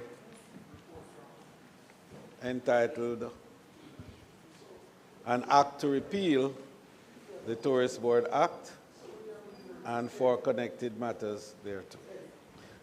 The report isn't here as yet. Please, we're managing the House. Mr. Speaker, today I rise to present the Jamaica Tourist Board Bill 2025, which seeks to repeal and replace the existing Tourist Board Act that has been governed Jamaica's tourism sector since its passage in 1955.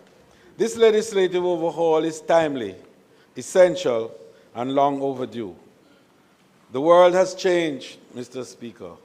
Tourism has evolved, and all laws must keep pace with these realities if we are to secure Jamaica's position as a premier global destination and regulator sector in line with international best practices.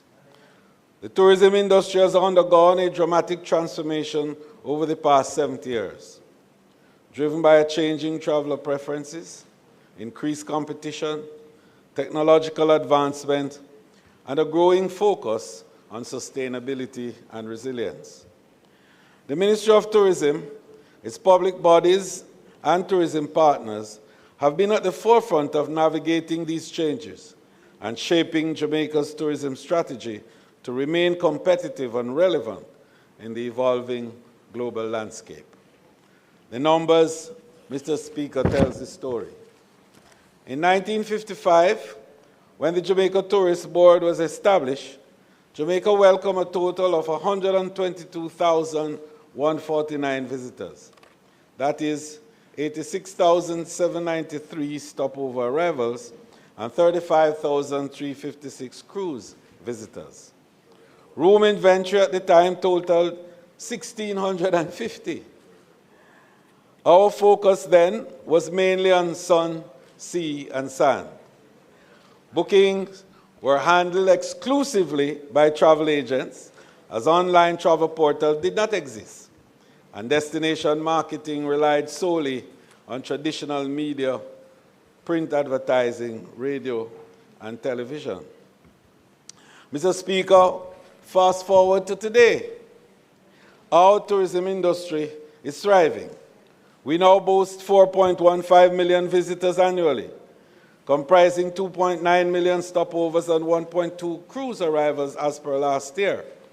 Our room inventory has surged to a whopping 32,048 and continues to grow significantly.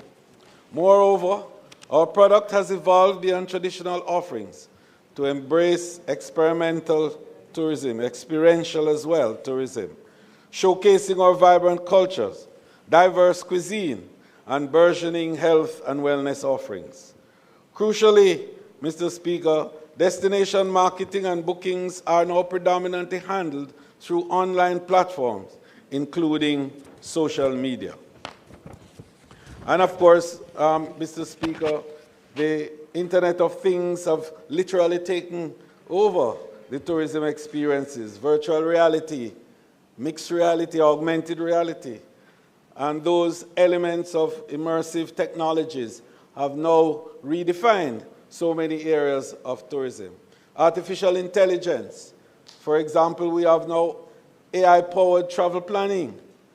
And these are customized itineraries based on preferences and budgets. Then there's chatbot and virtual assistants.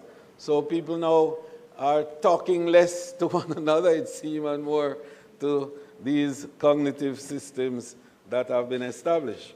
The AI-driven flight search is also a big area where now we can determine how many million people are interested in us by way of doing these searches. And we find that Amadeus and companies like those are producing valuable data in a manner never before experienced. The issues of sustainability and efficiencies have become important elements of consideration, both in terms of ensuring sustainable fuel for cruise ships and renewable energies for hospitality areas. Nowadays, we are even seeing smart luggage innovations. You go into the airport now and you see the trolleys moving, and they are going directly to the passenger who is designed to go to. And you can't interfere because it will ignore you completely and even bounce you out of the way as it moves to the specific area that is going.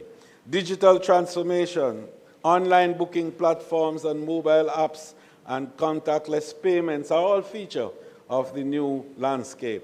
And there are more emerging technologies, Mr. Speaker, blockchain, for example, to secure bookings. And the Internet of Things is enhancing the way in which operations are had. More importantly, the use of 5G and advanced Wi-Fi are improving connectivity across borders and in various new destinations. We are even seeing now the advent of self-driving cars, which is going to redefine much of what happens in the ground transportation subsector. So, Mr. Speaker, what we have is an antiquated legal framework that has to be fixed. The existing Tourist Board Act, enacted in 1955, served Jamaica well in the early stages of our tourism development. However, the structure and content of the Act reflects the reality of a much earlier era. Over that decade, Jamaica's tourism has evolved into both size and complexity that are now creating new business models, new technologies, as I indicated, and visitor expectations are reshaping the total landscape of tourism. The current legislation no longer adequately supports the sector. The proposed bill modernizes the legal foundation to ensure that it supports current operations, anticipates future development, and aligns with Jamaica's vision for a robust, well-regulated tourism industry. Jamaica's tourism sector has diversified also over time with new business models and new enterprising offering new experiences. These offerings bring economic benefit and attract a broader visitor base to Jamaica. However, the current legislation does not adequately capture or define these types of operations. The new Act therefore seeks to modernize and clarify the categories of tourism enterprises. For example, tourist accommodation, tourist attraction, and indeed water sports activities. So these are three of the main areas that the bill seeks to create new and more modern framework for operation. And there's, of course, the need for greater regulatory oversight. So while the JTB has played a vital role in marketing destination and supporting sector growth, its current legislative mandate does not provide a clear or comprehensive basis for regulating the full range of tourism enterprises now operating in Jamaica. The updated legislation will introduce a new registration process as a first step prior to licensing. The rationalization of overlapping functions. Tourism continues to be one of Jamaica's most vital sectors, driving job creation, of course, business opportunities, and national revenue. However, the current Act does not provide sufficient coverage for the full range of activities now considered part of the tourism product. In other words, what we're calling now the vast array of moving parts that are now having to be created in a confluence of action and activity to enable a product to be developed with a value and a price. And the ranges are now wider. We often say that to be involved in tourism, you just need to have an idea. And it's amazing some of the simple ideas that are converted into material goods with a value and a price that people are making a lot of money from. And one of the things that was of interest to us was the fact that a guy made 2 crabs race, 2 crustaceans race. And for that, he made a lot of money. Sent children to school, build houses, and so on. That's the nature of what tourism is, because tourism is driven by people's passions, and people travel to fulfill those passions. The question is, what are these passions? They're so varied. And once you are able to visualize a passion point and build a product to satisfy that passion point, you are into the consumption pattern of the tourist. And for that, you can make money. So a legislative arrangement has to anticipate new passion points and to be able to enable participants and partners to operate within it. So the new legislation ensures that the legal framework is updated to support the sector's continued growth, enhance regulatory clarity, and provide the JTB with legislative tools needed to manage and develop tourism in a structured and practical way. Mr. Speaker, the Jamaica Tourist Board bill introduces a modern and comprehensive framework to address these challenges. Key to these factors include 1, expanded definition. The bill now updated and clarified definitions to reflect the scope and complexity of the modern tourism activity.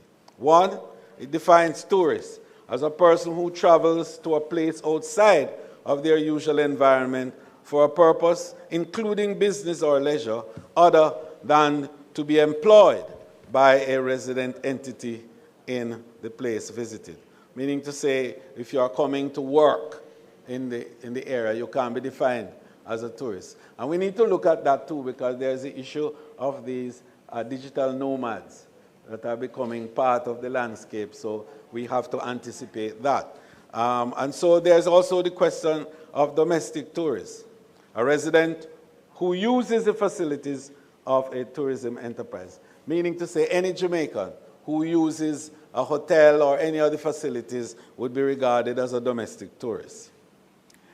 Tourist accommodation, a facility or premises offering lodging or sleeping accommodation to any tourist or domestic tourist for hire or reward of any kind, including 1, a hotel, guest house, villa, apartment, or homestay. B, a caravan or other vehicles, boat or ship. C, timeshare accommodation. Or D, any premises where accommodation is offered by a proprietary owner, agent, or manager with a home or an apartment. 4, a tourism attraction. What then is a tourist attraction?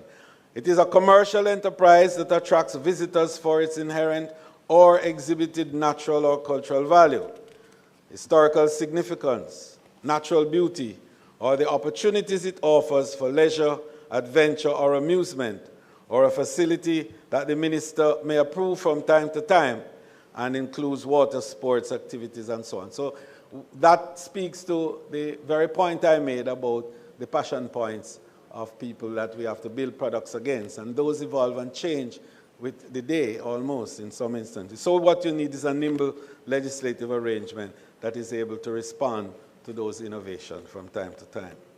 A water sports activity, a tourist attraction which provides water sports services to members of the public for reward and or under the riverine or marine environment.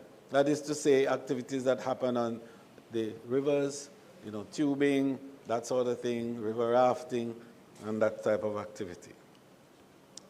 Licenses and registration. All tourist enterprises will now be required to be registered. Additionally, the following tourism enterprises must also obtain a license to operate from the Tourist Board. 1, tourist accommodations. 2, tourist attractions. 3, domestic tour services. And 4, ground transportation services. So, Mr. Speaker, the new pieces of legislation, therefore, will repeal the River Rafting Act of 1970 and the following regulations and orders. 1, the River Rafting Regulation 1970, the Tourist Board Prescribed Areas Regulation 1985, the Tourist Board Regulation 1969, the Tourist Board Water Sports Regulation 1985, and the Tourist Board Tourism Enterprises Order 1985. With the repeal of the River Rafting Act and the regulations, the regulatory functions of that authority will then be transferred into the Jamaica Tourist Board. Mr. Speaker, honorable members, this bill, in fact, represents a significant step forward in Jamaica's journey to reposition its tourism sector for the 21st century. It balances the need for the strong regulations with the flexibility to encourage innovation and growth. And it anticipates also the technological changes and advances which will come in the years ahead. It replaces what was a rigid and outdated legal framework with one now that is dynamic, responsive, and aligned with Jamaica's development goals. Mr. Speaker, let me then take this Honourable House through the clauses of the bill. Clause 1, the short title and commencement. The Act shall be cited as the Jamaica Tourist Board Act 2025 and comes into operation by an appointed date. Clause 2, interpretation.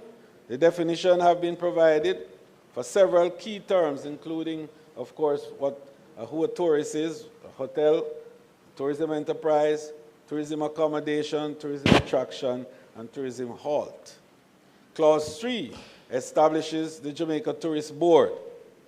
The Jamaica Tourist Board is established as a body corporate to which Section 28 of the Interpretation Act applies. Clause 4, functions of the Jamaica Tourist Board. The functions of the Tourist Board are outlined, including the development of the tourist industry in Jamaica to stimulate, advertise, and market Jamaica. It also includes sponsorship of events. It also regulates and controls river rafting. Clause 5, delegation. It empowers the Jamaica Tourist Board to delegate its powers to other named entities and individuals. For example, the Director of Tourism or agent of the Jamaica Tourist Board. This delegation is revocable. Clause 6, the establishment of the Board of Directors of the Jamaica Tourist Board. It establishes the Board of Directors of the Jamaica Tourist Board. The second schedule establishes the constitution and operations of the Board of Directors. Clause 7, functions of the Board of Directors. The Board of Directors is responsible for the strategic direction and governance of the Jamaica Tourist Board and monitors its administration. Clause 8, ministerial powers. Clause 8 empowers the minister to give policy direction of a general character to the Board of Directors. Clause 9, the borrowing powers of the Jamaica Tourist Board. It gives the Jamaica Tourist Board power to borrow money to execute its function Such sums must be approved by the Minister with responsibility for finance.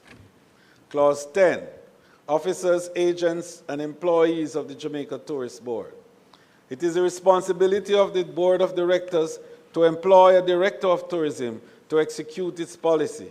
The Board of Directors determine the condition of employment and salary. Clause 11, pension, gratuities, and other retiring benefits. The Jamaica Tourist Board may enter into arrangements for pensions, insurance, and insurance policies for its employees. Clause 12, emblems. The Jamaica Tourist Board may provide emblems to the tourism enterprises who maintain a high standard in the conduct of their trade or business. Clause 13, funds and resources of the Jamaica Tourist Board.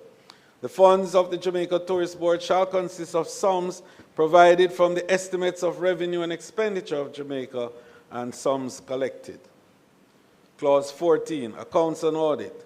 The Jamaica Tourist Board is mandated to prepare an audit and its statements of accounts in accordance with the Public Bodies Management Accountability Act, the PBMA. Clause 15, annual and other reports. The Jamaica Tourist Board shall prepare annual and other reports in accordance with the provisions of the Public Bodies Management and Accounting Act.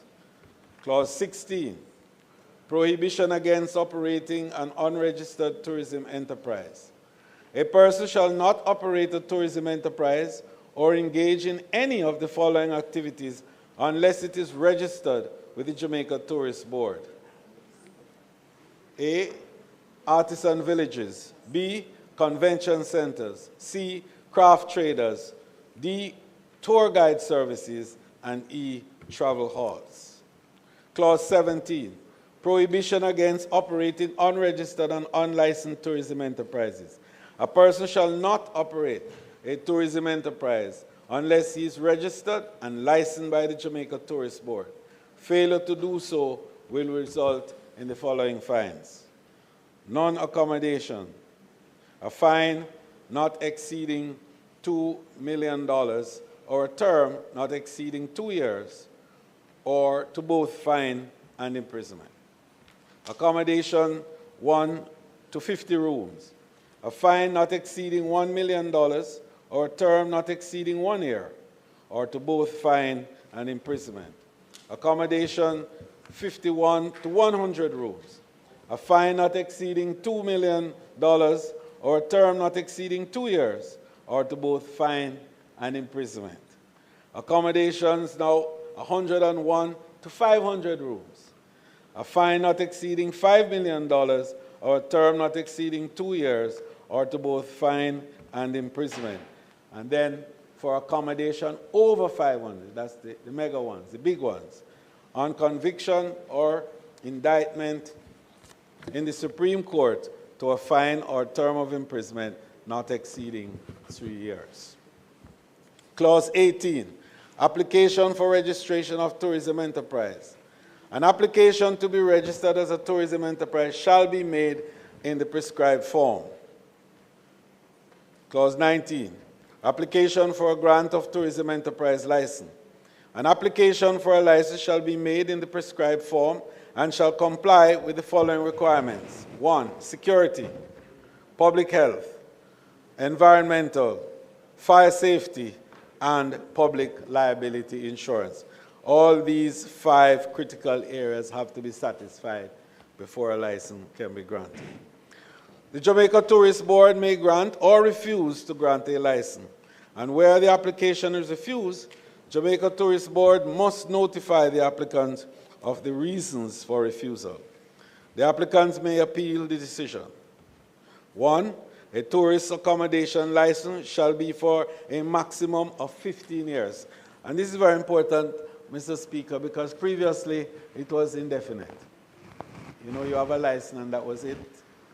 There was no recourse. Nobody could take it from you because of any reason whatsoever. That has changed, and that has had the full approbation of the entire tourism sector. A tourist attraction license shall be for a minimum, that's the attractions now, shall be for a minimum of 3 years. and domestic tours, craft traders, water sports operators, places of interest, artisan villages like we have, etc., shall be for a period of 2 years. Clause 20, the provisional tourism enterprise license.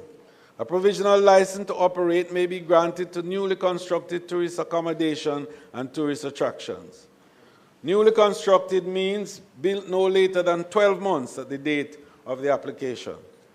The application is to be accompanied by the registration certificate, public liability insurance, security arrangements, evidence of ownership, and payment of fees. The provisional license shall be limited to 90 days and is subject to review by the JTB. And this, Mr. Speaker, allows for enterprises that are early in development and have not completed all their physical arrangements, but are sufficiently appointed to allow for use and good service. And once they fulfill what we are talking about in terms of the 5 key points that I mentioned earlier, we can offer provisional license for only 90 days to allow them to complete all the areas that are to be required for full licensing. Clause 21, non-transferability. Licenses are non-transferable. That is to say, whenever you change ownership, the license doesn't go along with you by the change of the ownership. Or indeed, if you change brand, like we are now no longer, let's say, Bartlett Limited, but we are Golden Limited, let's say, for example, then it doesn't follow that the license will go to the new brand holder or the new franchisee. Clause 22, applications for renewal of tourism enterprise license. An application for renewal shall be made before the license expires in the prescribed form. Clause 23, Register of Tourism Enterprises. The Jamaica Tourist Board shall maintain an up-to-date electronic register of all tourism enterprises. Clause 24, the suspension of tourism enterprise license, etc. 1. Licenses or provisional licenses may be suspended if the licensee does not employ or comply with the statutory prerequisite requirements. For example, environmental or public health requirements, provisions of the Act, or contravenes a term or condition of the license. 2. Prior to suspension of a license, the Jamaica Tourist Board shall give notice of the intention to suspend. And 3. Where a license is suspended and is not promptly surrendered, the Jamaica Tourist Board shall revoke the license. Where the reason for suspension has been remedied, Jamaica Tourist Board shall reinstate and reissue the license upon payment of the prescribed fee. That's pretty clear, Mr. Speaker. Clause 25, the revocation of tourism enterprise license, etc. The Jamaica Tourist Board has the power to revoke a license or provisional license. 1. If the license is suspended and the licensee has not taken steps to remedy the circumstances which resulted in the suspension. 2. Without reasonable cause, the licensee has failed to commence operating within 6 months of being granted the license. And 3. The applicant gave false or misleading information in his application. And 2. Prior to the revocation of a license, the Jamaica Tourist Board must give notice of the intention to revoke. The Jamaica Tourist Board may also revoke a license without notice and with immediate effect. Let me read that section again. Prior to the revocation of a license, Jamaica Tourist Board must give notice of the intention to revoke. The Jamaica Tourist Board may also revoke a license without notice and with immediate effect. Where a license is revoked, the licensee shall promptly surrender the license, an emblem, and immediately cease operation. Where the reason for the revocation has been remedied, a person shall reapply to the Jamaica Tourist Board for the license. Clause 26, lost, defaced, or destroyed license. Where a license is lost, stolen, defaced, or destroyed, the licensee shall, 1, make a report to the police, and 2, apply to the Jamaica Tourist Board to have it replaced. 2, the application shall outline the circumstances of the license being lost, stolen, defaced, or destroyed. If the license is lost or defaced, it must be accompanied by a police report and a fee paid. 3, where the Jamaica Tourist Board is satisfied that the license was lost, defaced, or destroyed, the Jamaica Tourist Board will grant a substitute license. And where the license is subsequently found, the substitute license shall be surrendered. Clause 27, incapacitation or insanity of licensee.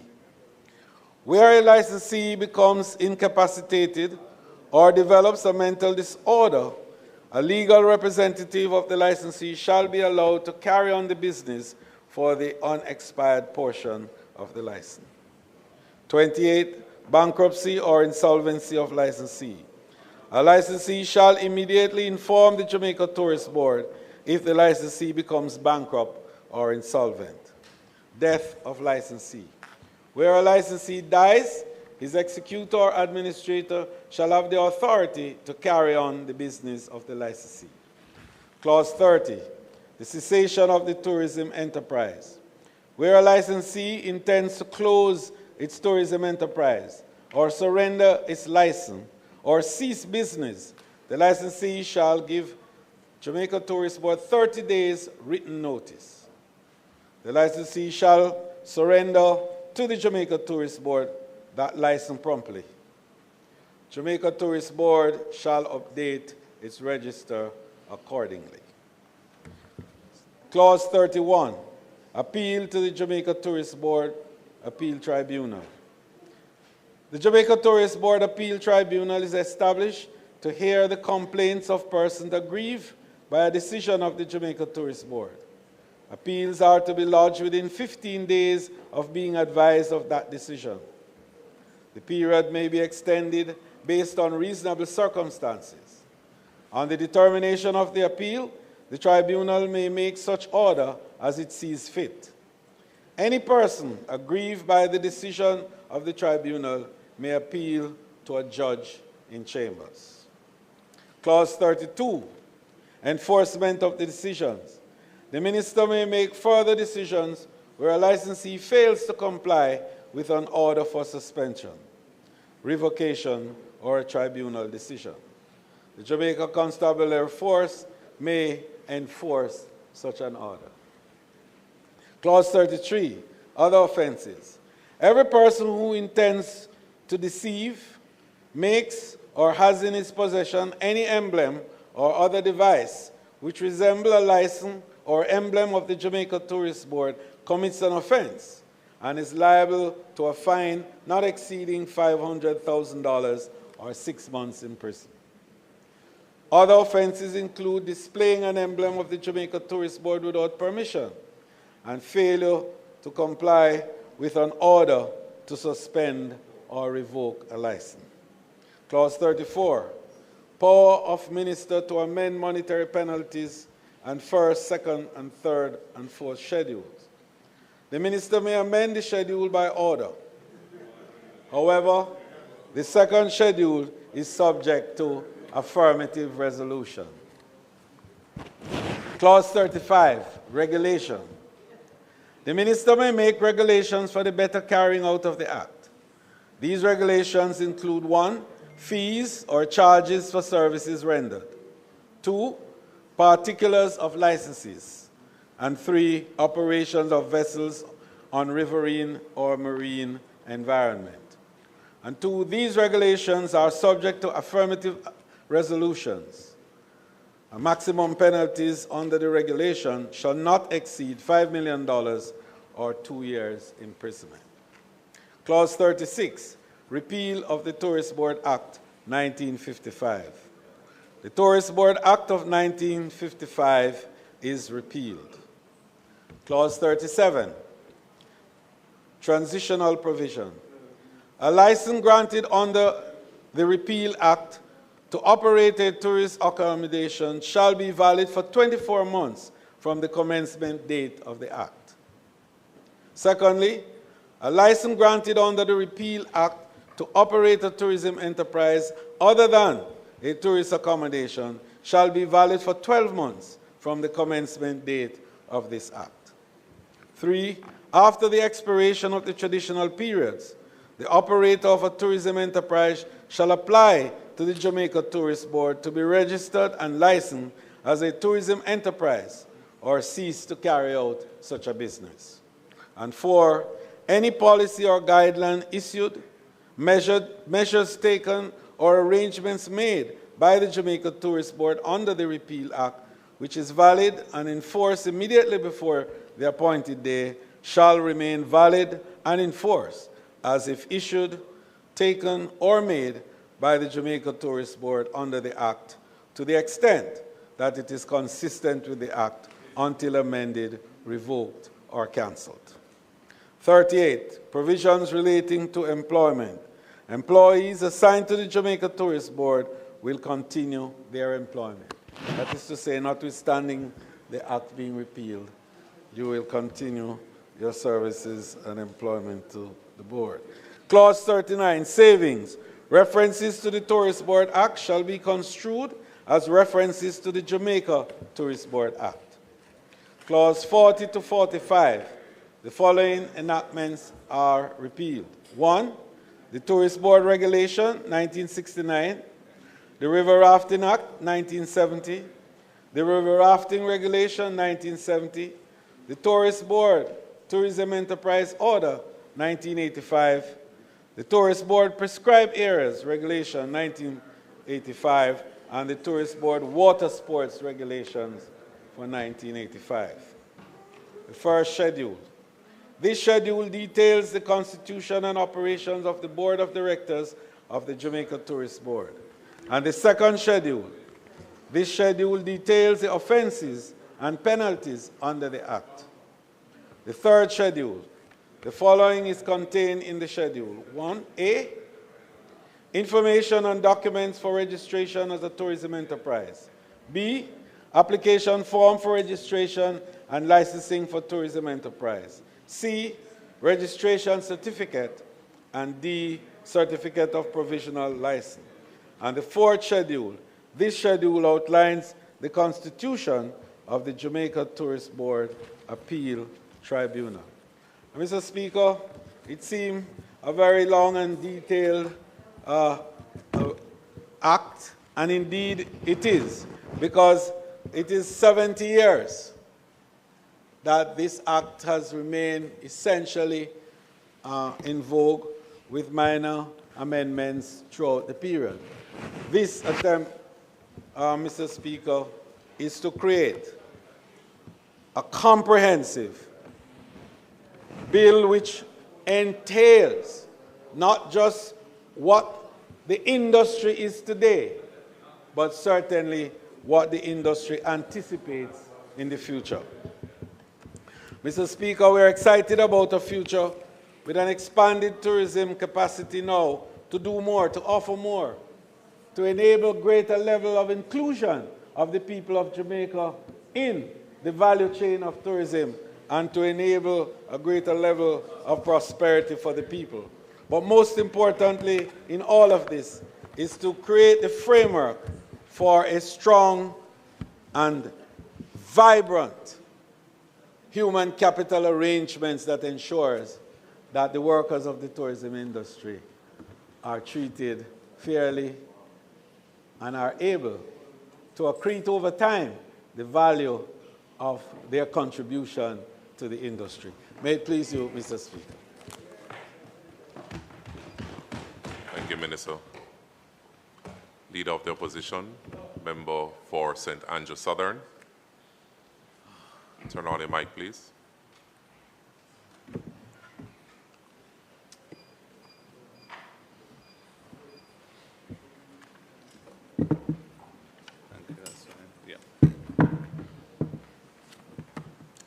Thank you, Mr. Speaker.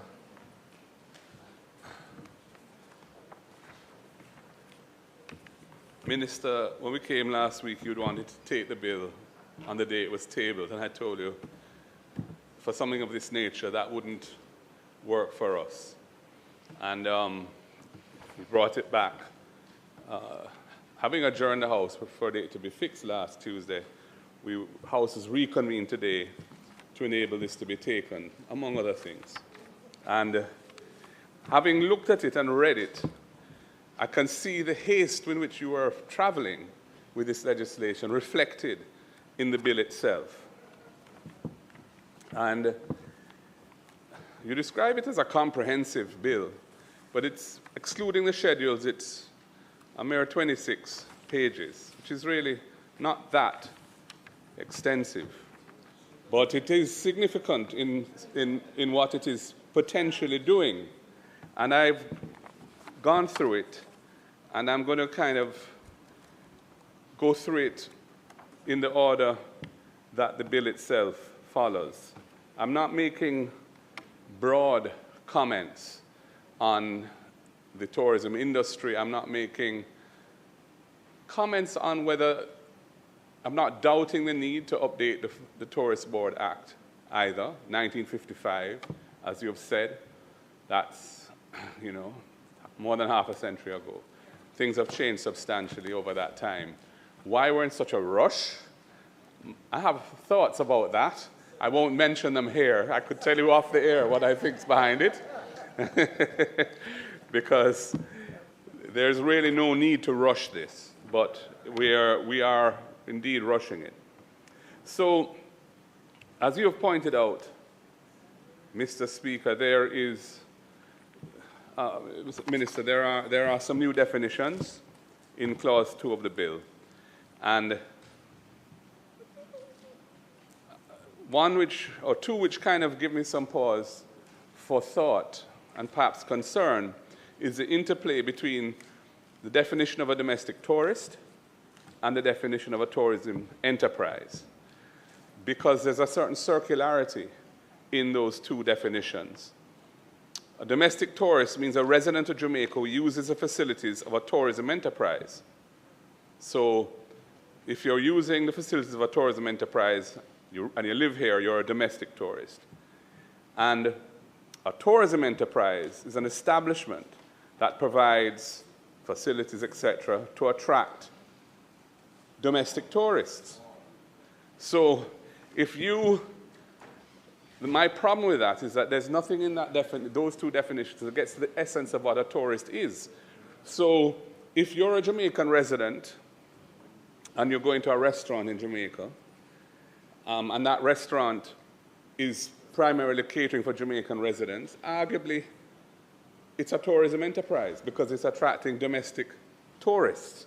I don't think that's the intention, but if it is, it throws the scope of this bill very, very widely to include all kinds of economic actors that would never consider themselves to be in the tourism business. I'll let you add that when you speak. So I think there needs to be some thought and adjustment to the way in which domestic tourists and tourism enterprise are defined, because it's circular, and the circularity of it creates a very, very wide canvas, which I think goes beyond the proper scope of this legislation. I note the definition of tourism accommodation, and it means any facility or premises offering lodging or sleeping accommodation to any tourist or domestic tourist for hire or reward of any kind, including and it says a villa or an apartment, for example. So clearly, this would encompass what we describe as the Airbnb type accommodation. And certain consequences of matters arise from this, because it is bringing within the scope of this regulatory regime what we know has evolved to be a major part of the tourism industry. But are they ready to be regulated in this way? Have they been consulted with in relation to the implications of being brought under the net of the Tourist Board and the Jamaica Tourist Board Act? I suspect not. So, and I noticed, for example, in Clause 1, the whole Act has to be brought into effect at the same time.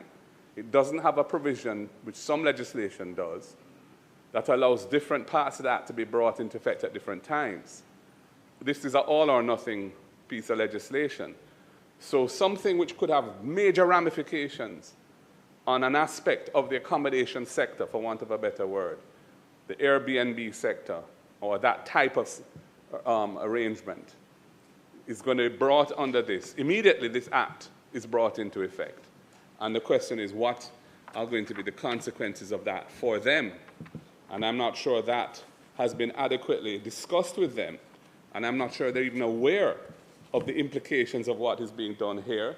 No doubt, and we're well aware, that the main players in the tourism industry, the established hotels and so on, are, we've been hearing from them about the need to regulate that side, and the playing field isn't level, and so on. And I see that this is being delivered to them now with this piece of legislation.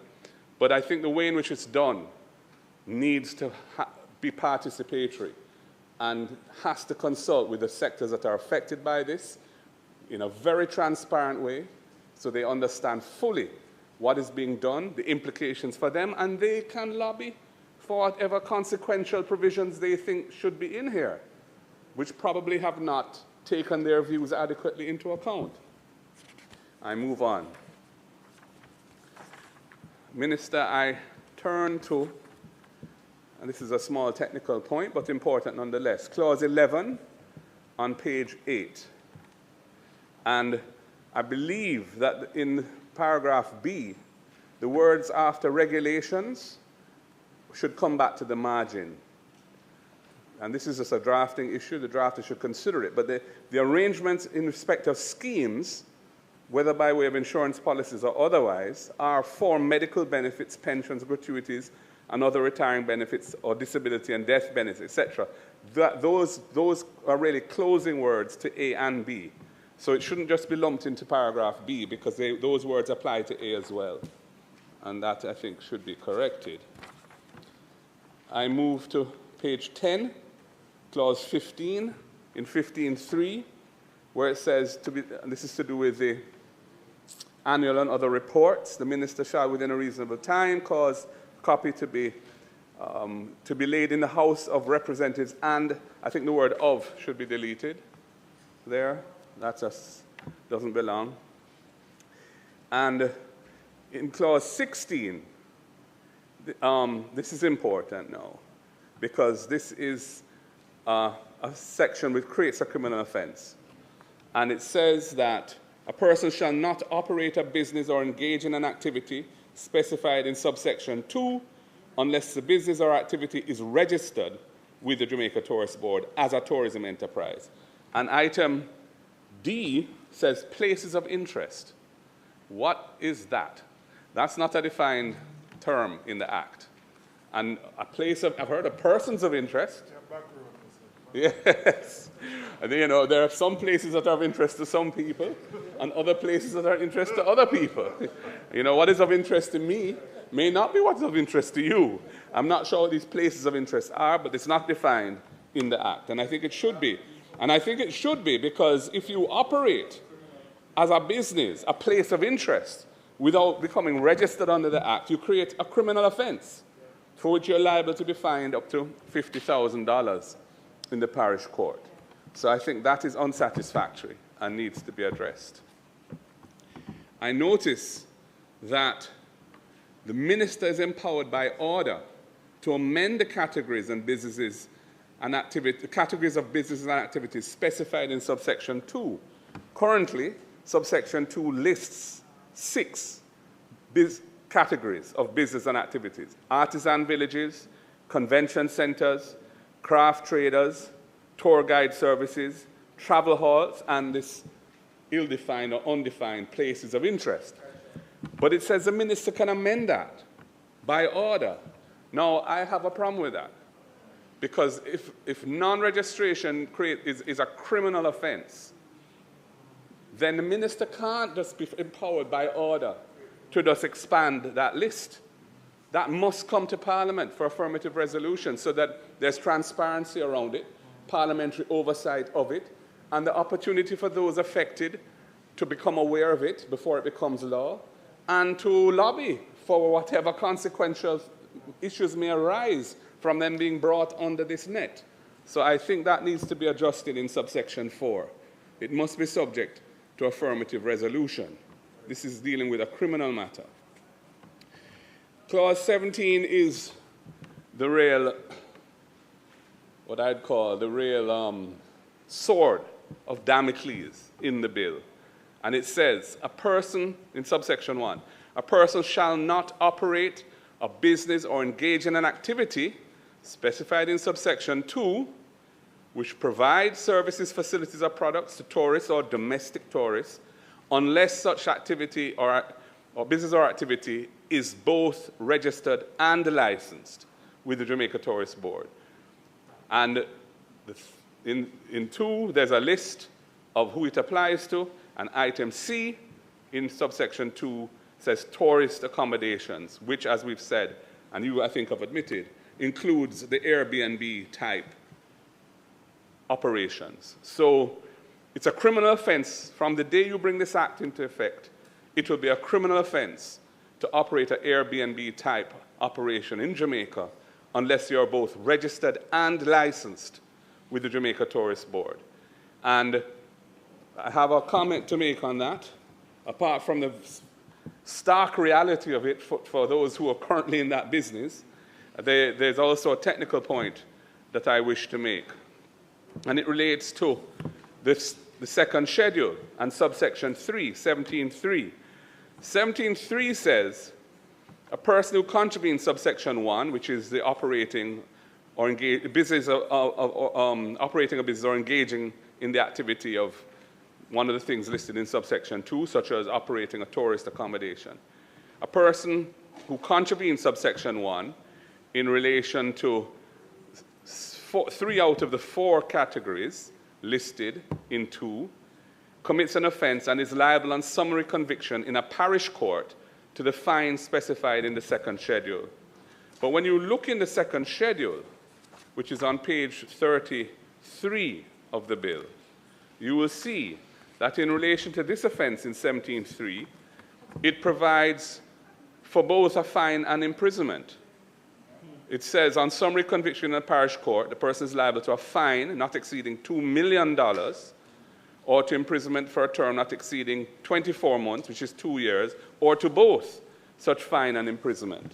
So the section which creates the offense and says where you find the penalty is not consistent with the schedule where the penalty is stated, because it provides for imprisonment, whereas the provision itself in subsection 3 only makes reference to a fine. So that needs to be fixed. Subsection 4 is also significant. And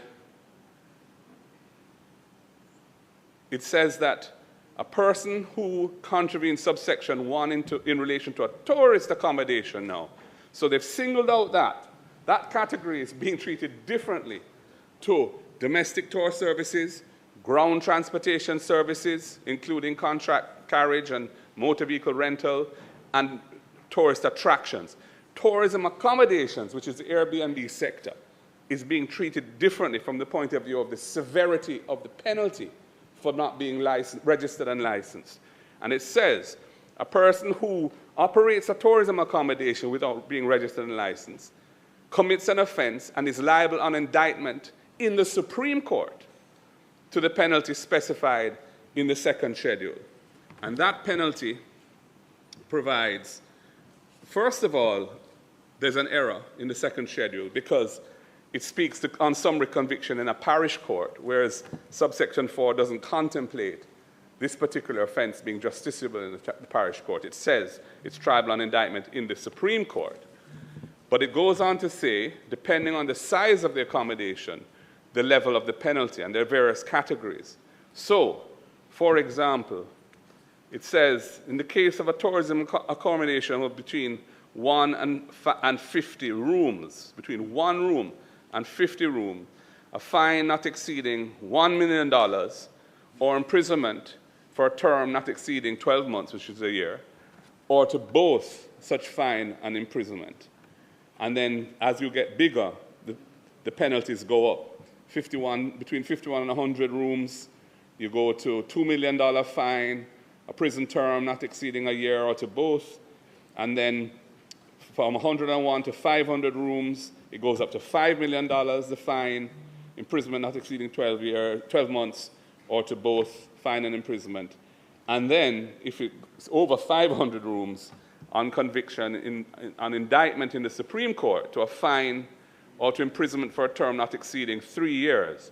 And a fine, in relation to the Supreme Court, where it says you're liable to a fine, it's an unlimited jurisdiction. It can be any fine that the court elects to impose. There's no upper limit on it.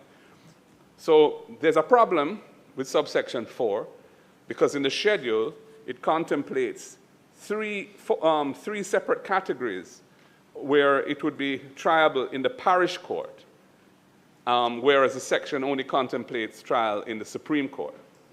And I would also say that the penalty for this, which really I'm focused on the first category, which is 1 to 50 rooms, because I think certainly for the Airbnb sector, that is where most of them would be. And they would be liable, once this act is brought into effect, they would be liable to a fine of up to $1 million, or to imprisonment for up to a year, or to both such fine or imprisonment. And I think that is a significant thing for them to contemplate. Again, subsection 5 says that the minister may, by order, amend the categories and businesses of businesses and activities specified in subsection 2. Again, the minister is being empowered to expand the range of activities that are brought under this registration and licensing regime, to which criminal sanctions apply if for non-compliance, without any parliamentary oversight. We do not believe that this is right, and we are asking for an amendment, again, to 17.5 to require affirmative resolution for any such amendment to the categories there. I move on. In section 19, clause 19 of the bill, there's a peculiarity here. This is dealing with the licensing process, which applies to, well, first of all, registration, the registration process, and then the licensing process in relation to section 18, which is the section I just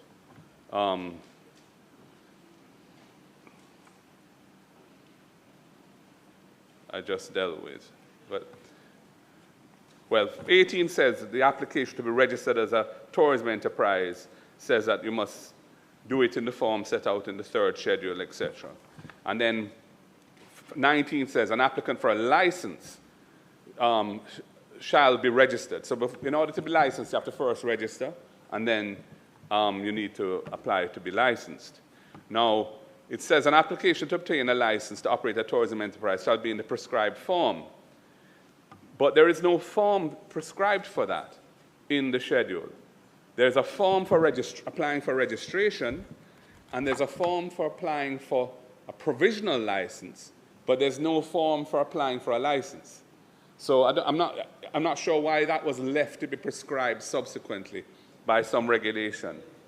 I mean, it's unusual that you would prescribe the form for applying to register, and you would prescribe the form for applying for a provisional license, which is a peculiar status, but to apply for a license itself, the form is not in the Act.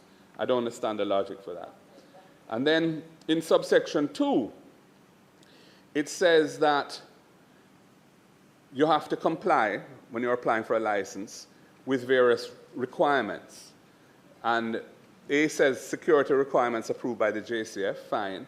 And then B says public health requirements, C says environmental requirements, D says fire safety requirements, and E says public liability insurance requirements. Now, where are these requirements? Are these going to be prescribed requirements? I would imagine they have to be, because where else would you find them? And if they're going to be prescribed, where are they? Why are we not seeing those regulations? Since we're rushing to put this act into effect, you wouldn't really be able to apply unless you know what the requirements are to support your application. And those are not yet prescribed. So again, I don't understand the haste because we haven't seen any regulations tabled with this bill which deal with these critical matters. I move on to subsection 7 of, I move on to clause 20. Clause 20, which is on page 13. And it's dealing with this provisional license concept, which applies to the operation of a newly constructed tourism accommodation or tourism attraction. And then subsection 2 tries to say what newly constructed means. And it says, a newly constructed tourist accommodation or tourist attraction means a tourist accommodation or tourist attraction which was built no more than 12 months from the date of application. I don't know what built means there. Does it mean construction commenced? Does it mean construction has to have been complete and a certificate of practical completion issued? This is important because this is a time-bound situation. This license, incidentally, only lasts for 90 days. You have to wonder why you bothered with this, to be honest. Because unless it's extended, this license is a 90-day license. But when it starts, and that to which it applies and so on needs to be clear. And the word built is not sufficiently clear in my view for being the fulcrum for a time-bound regulation. It needs to be more specific as to what built means in this context. There's a reference to the application for a provisional license being in the 3rd schedule. There's no heading to the 3rd schedule in the bill, and that needs to be fixed. I move to clause 20, subsection 5. This is where it says that this provisional license is valid for just 90 days and then subject to review. Very short period of time, Minister.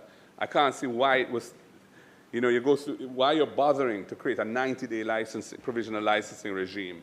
I mean, it just is a recipe for bureaucratic pain for a licensee because 90 days is going to run by in no time flat. And, they may not yet be in a position to apply for a full license. I think you should have considered a longer period there. And there's no equivalent in clause 20 to 19.4. 19.4 says that the Jamaica Tourist Board, upon receipt of an application and for a license, or a full license, may request that the applicant furnish such additional information and documents as the Jamaica Tourist Board may consider relevant. That's a very important provision in any licensing system, because what you require them in the Act to submit may not be adequate for them to make an assessment as to whether a license should be granted or not. So the ability to ask for additional information is critical and is standard in all licensing regimes, and it's missing from clause 20. And I don't think you can imply it because it's in clause 19 specifically in relation to the full licensing regime, but it's not there in relation to the provisional licensing regime. 19.4. I'm talking about clause 20. There's no equivalent of 19.4. I move on to the renewal provision, I think it is. It's clause 22. And it's important to note that a tourism enterprise license can be for up to 15 years. It's a long license for tourist accommodation. For tourist attractions, it's much shorter, just 3 years maximum. And for any other form of tourism enterprise, it is even shorter, 2 years only. But for the accommodation, it's up to 15 years. And it says that you can apply for renewal of that to the Jamaica Tourist Board, and that application must be made before the license expires, which makes sense. But it says no earlier than 3 months, nor later than 1 month before expiration. I think that's too short a window, Minister. I think the Tourist Board itself needs to be able to examine that application fulsomely. And it's important that they can do so, and they're not pressured to making a decision, because they wouldn't want the license to expire, and then the tourism enterprise is operating illegally. So they're going to be under pressure to to renew it. But if they're just given this short window, I don't know why we can't say, for example, that they can apply in the last 9 months of the life of the license. To say that they have to wait until the last 3 months in order to apply, I think is a bit tight. I think they need more time to consider the renewal application before the license expires. The provision for suspension, that's clause 24. There's a provision that says that the license granted can be suspended, but there's nothing to say how long. It's just in fact, it's an indefinite suspension unless the tourist board decides to lift the suspension. But an indefinite suspension is akin to a revocation. So I wasn't sure why it was framed in that way. But I move on to subsection 3 of clause 24. And it says that, notwithstanding subsection 2, the Jamaica Tourist Board may suspend a license without prior notice and with immediate effect. Generally speaking, if they're going to suspend, they have to give notice and there's an opportunity to be heard.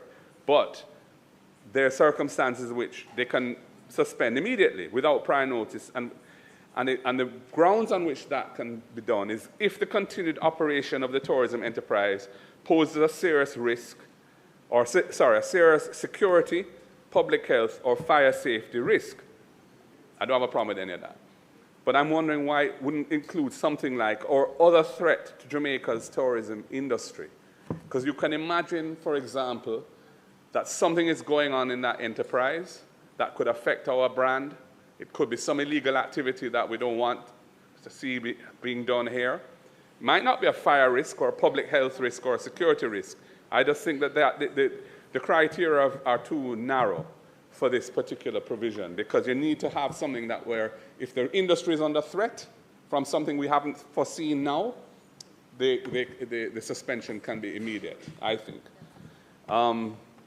In subsection 4, there is a requirement after the hearing, because in other cases, before you suspend, there must be a hearing.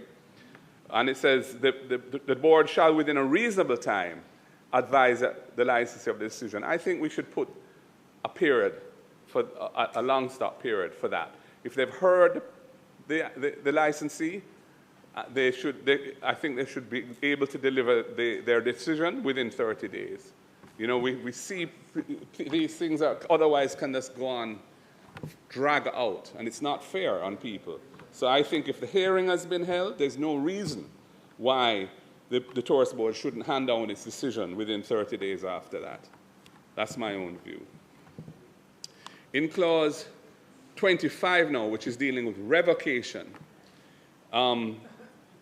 there is a provision, the provision allows for the revocation of the license, which is the permanent end of the license. If the license has been suspended under the earlier provision, and the licensee has not within 30 days taken steps to remedy the circumstances which resulted in the suspension. Now, depending on what those circumstances are, something may not be remediable within that period of 30 days. I think once they have commenced the remediation and they're diligently pursuing it, then it shouldn't be a revocation situation. So that's a fairly standard, in contracts, commercial agreements, that's a fairly standard formulation for cure provisions. And I would suggest that you consider it here. So that if the licensee, yes, there was a problem, a default of some kind, but they're fixing it, but it may be something that can't be fixed within 30 days, depending on what it is. It may be something that requires some bureaucratic process to be completed, or something of that nature. So as long as they've commenced the cure, and they're diligently pursuing it, I don't think the revocation should lie. And that's what I'm suggesting you consider in 25A, 1A.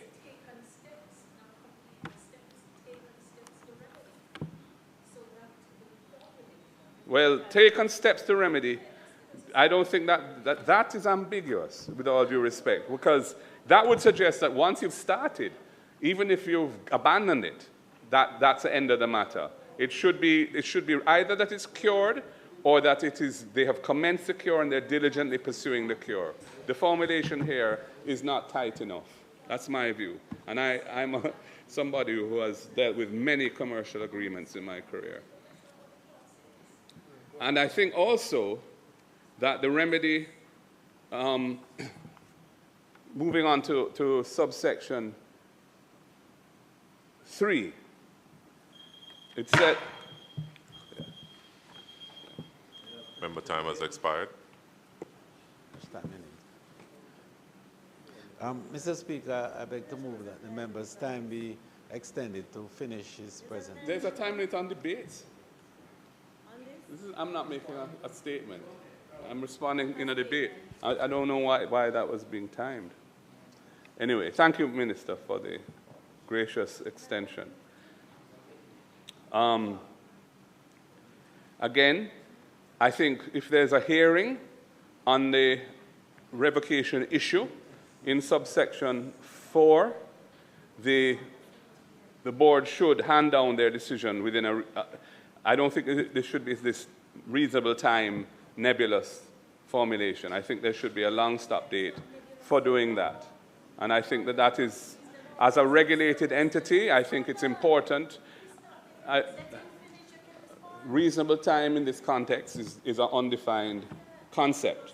And I think we should put a time frame within which the licensee is able to know whether or not the revocation will stand.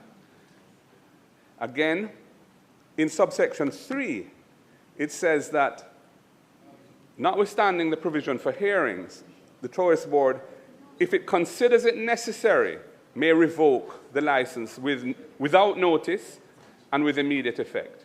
And I'm wondering why it didn't state the applicable grounds for revocation as it did for suspension.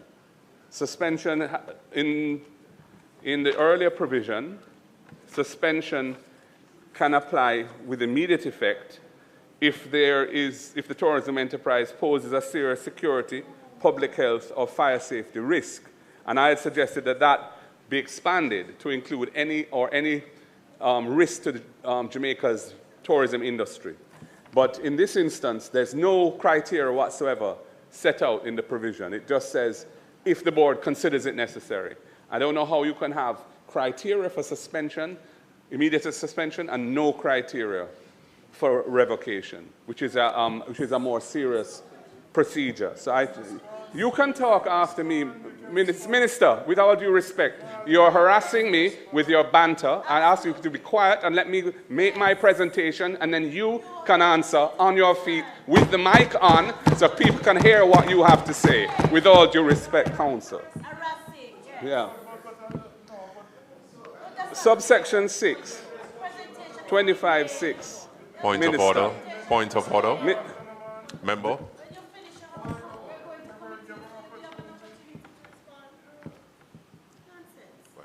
Let the records show, Mr. Speaker, that I'm not harassing the member. I appreciate that the member has a right to be heard in silence, but I'm not harassing him. But it is also incorrect to misquote the provision of the bill. And that is simply what I'm saying. He's misquoting the provision of the bill. It is not true. A point of order. Point of order. It is not true to say the provision does not prescribe any criteria for revocation. It is not true. Good. It is true. It says that all it says is that if the board considers it necessary, it can do so. No criteria is listed, and it was listed in relation to suspension, but it is not listed in relation to revocation. And Minister, I'd ask that you stop interrupting me with your off-mic bantering on each point I'm making.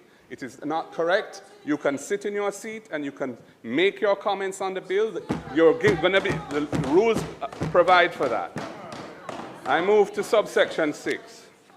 I move to subsection 6 of section 25, clause 25, Minister. And it says that where a licensee refuses or neglects to cease operations pursuant to a notice of revocation from the board, it says the board may take steps to obtain an order from the court requiring the cessation of operations of the tourism enterprise. a couple of points to make there, which is that Clause 33 of the bill deals with situations where in subsection 3, deals with a situation where a person fails to comply with a decision suspending or revoking a license. So, in a sense, what is dealt with in subsection 6 could probably be more usefully contained in the provision which deals with that issue. But secondly, subsection 3 makes it an offense to fail to comply with a decision to revoke, and makes that person liable to be prosecuted in court. So it's really a criminal matter which the police can enforce in the normal way that they enforce a criminal law. So this idea that the board must take steps to go to court over it is, I think,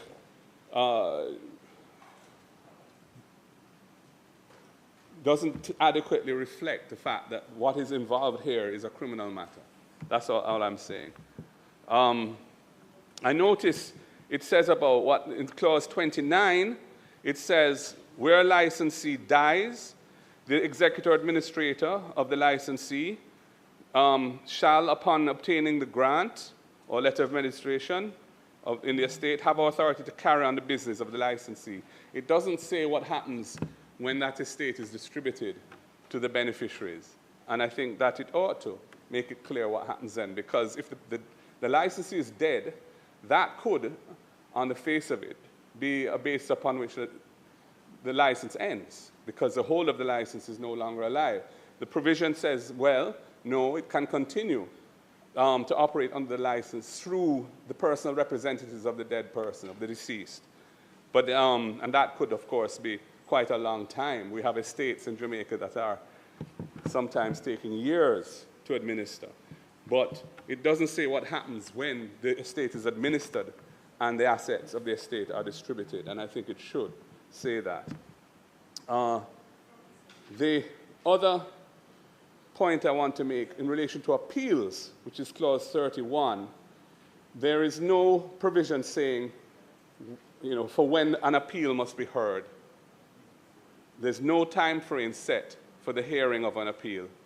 And secondly, the appeal having been heard, there's no time frame for when the decision of the board, the tribunal that hears the appeal, must hand down its decision. And I think, again, there should be an outer period for both of those things specified in here. Otherwise, things can drag on endlessly, which is not to the advantage of anybody involved except the delinquent persons who are supposed to have heard it and decided the matter, and for whatever reason have not. So again, the period in which the appeal should be heard, and the period having heard it, when the decision should be handed down, those should be specified. Move to clause 32, Minister. And it says that enforcement of decisions. If a licensee fails to comply with a decision of the tourist board under either 24 or 25, or any decision of the tribunal under 31, confirming or modifying the decision of the tourist board, the minister may take such steps as the minister considers appropriate to ensure that if it's a revocation decision, that the licensee ceases to operate, or if it's a suspension decision, that the license suspends the operation of the tourism enterprise. And I was wondering, why is this role for the minister either necessary or even advisable, given that, first of all, we don't know what steps the minister could take in this, to enforce this. 25(6) provides for the board itself going to court to enforce it. And 33(3) makes it a criminal offense not to comply with the decision to suspend or revoke, which means that the police can enforce it. So I don't know what this role, this kind of undefined role of the minister is to enforce the decisions of the tourist board. I think that needs to be rethought through. And in clause 34, which is dealing with the minister's powers to amend the schedules the first, third, and fourth schedules. The first schedule deals with the composition of the board and all the rules that govern the way the board operates. The fourth schedule does the same for the appeal tribunal. And the third schedule, which is not headed but should be, deals with the application form for a provisional license application. And I think that if the minister is amending the schedules, that should come to Parliament. You can do it by order, but it should be subject to affirmative resolution, because the minister is effectively changing the law, and the law has passed by Parliament. The Parliament has passed a law with these schedules in it, and the minister, for example, could theoretically do something fairly drastic with the composition of the tourist board. I'm not talking about you, Minister, because you won't be there for much longer. But even somebody on our side, or some future minister, you see, could, and we need to deal with this, the law in the abstract, and see whatever could happen. And I'm just saying that if you're going to amend the schedules, we should at least bring it to Parliament for the Parliament to have a chance to see it and vote on it. Yeah. Clause 37, which is a transitional provisions, it has some errors in it, because it says that subject to subsection 2, a person who at the commencement date of this act is operating a tourism enterprise shall within 12 months from the commencement date, or with such longer period as the minister may by notice prescribe in the Gazette, apply to the Jamaica Tourist Board to be registered and licensed as a tourism enterprise. But 16.1 doesn't require licensing. It only requires registration. So that needs to be addressed in 37.1a. 16.1, which is dealing with the artisan villages, convention centers, craft traders, tour guide services, travel halls, and these places of interest. None of those require licensing. They just require registration. So 37.1 ought to cover that situation. And similarly, again, in relation to subsection 2, where it says a license granted under the repealed act, the Tourist Board Act, for the operation of tourism accommodation shall remain valid. No, that is okay. That one is all right. But subsection 37.1 needs to be adjusted, given the nature of 16.1. In the first schedule, which deals with the Board of Directors, I think if we're modernizing the legislation, Minister, we ought to have some qualifications applying to those who are appointed by the minister to be directors of the Tourist Board.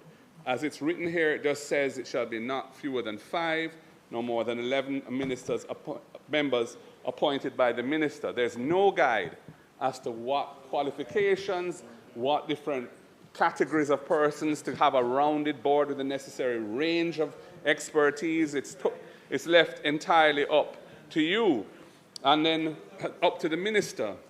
That's not the normal formulation any longer. That used to be the case back in the 50s and 60s and so on. But in more modern times, we provide guidance in the form of, for example, some people with accounting background or in finance, some people with legal background, some people with human resources background, somebody maybe from, and so on.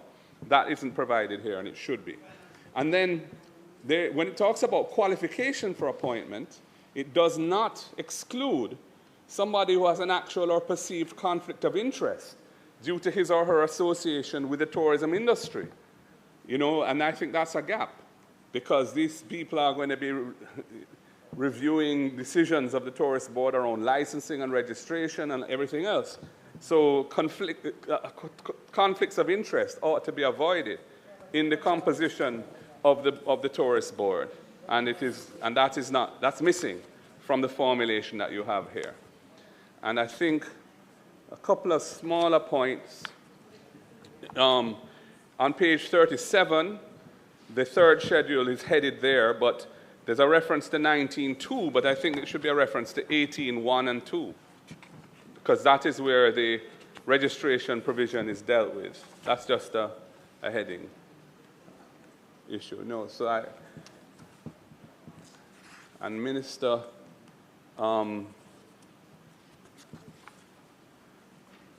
4th schedule, which is the composition of the board. Oh, I see a heading for the 3rd schedule, but it's in the middle of a page, which is somewhat unusual, the way it's set out. I think that's why I didn't see it. It doesn't begin on a new page.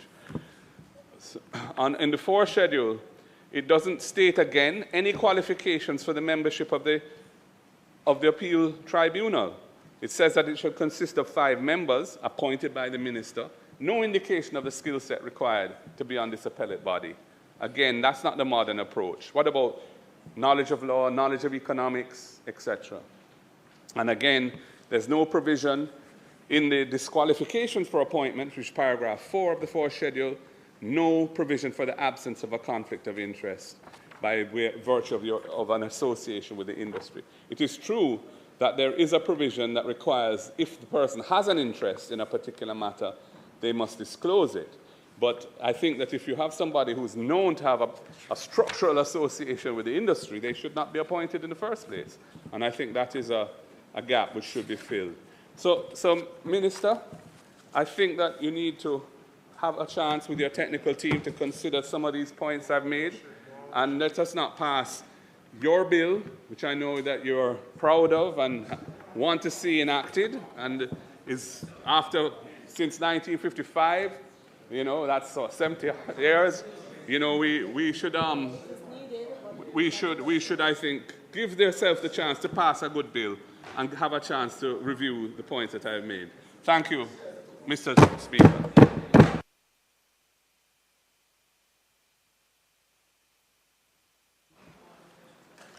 Member from St. Mary Central.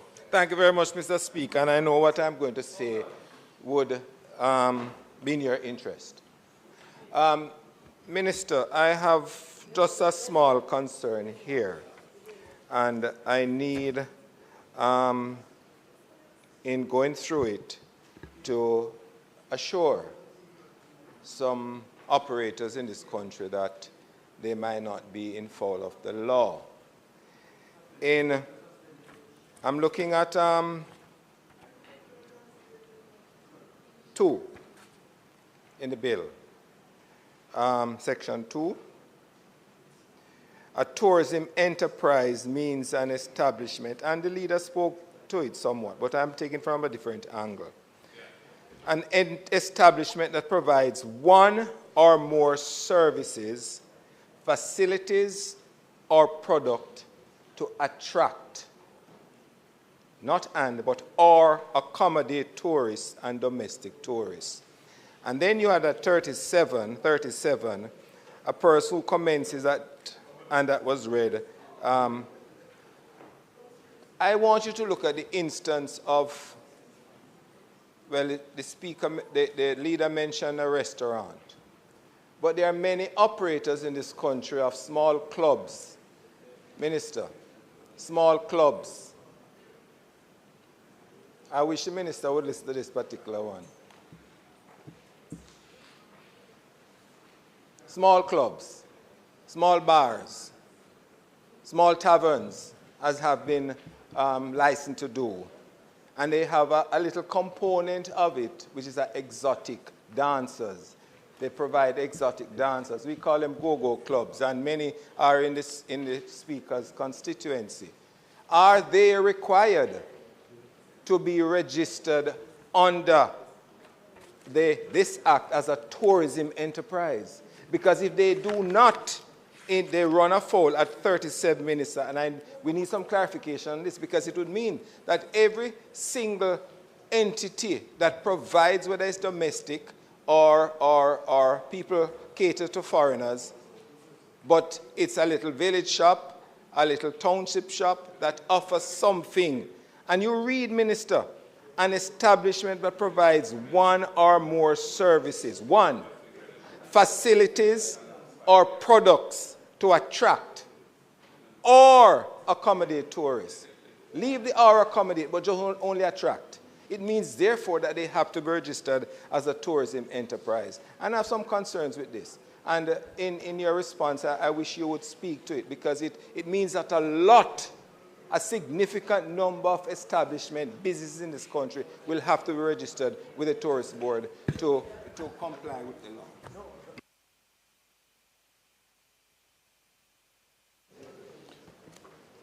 Minister. The member of St. Andrew South.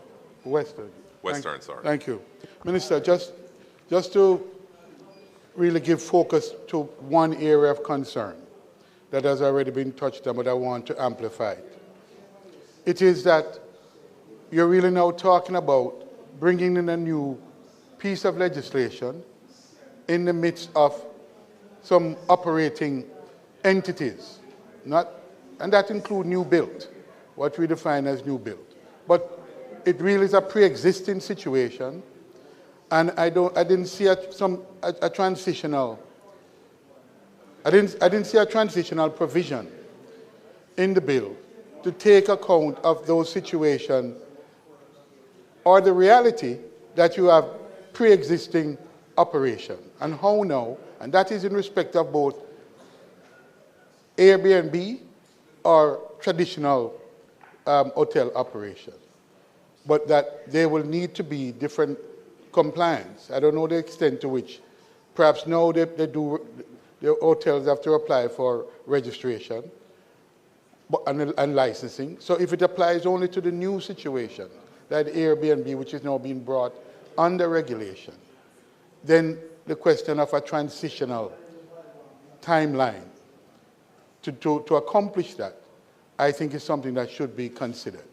You're not now talking about something prospectively. You're really almost talking about a retroactive application of the law to pre-existing operations. I think that is, with criminal provisions attaching to it, I really think there needs to be a transitional mechanism so that the law applies not only if the law was applying only prospectively, that's one thing, but it has a retroactive effect. And I think that should be considered very carefully, or we may find ourselves criminalizing activities and players that have been operating, and there may be complication based upon the requirements that needed to be addressed. And we have some specific timelines and dates, like 30 days, when it may in fact require more, which is a point already pointed to. But lastly, Minister, I just want to say that the instances of dual jurisdiction should be considered, especially when you identify the domestic and define in this legislation domestic tourism and new enterprises, tourism enterprises that will be formed as a consequence of that definition. I think you need to look very carefully, and it should be considered very carefully, the instances of dual jurisdictions, where you're going to have KSMC and other regulators, and where you may need to say this is exclusively to be regulated by the Tourism Board, because you may find other regulators operating in the same space and creating a very complicated situation. That needs to be thought out very carefully. That's my submission.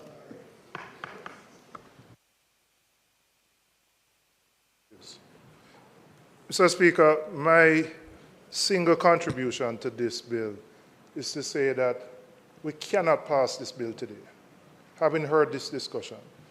When I think of how far-reaching the implications are for thousands of Jamaicans, let me be parochial in my own constituency and think of all the developments that have taken place and those persons who have made investments by buying apartments and townhouses for the purposes of using them for Airbnb. It triggers a liability here, which is criminal. Because first, there would have been no consultation, and I can say that for sure.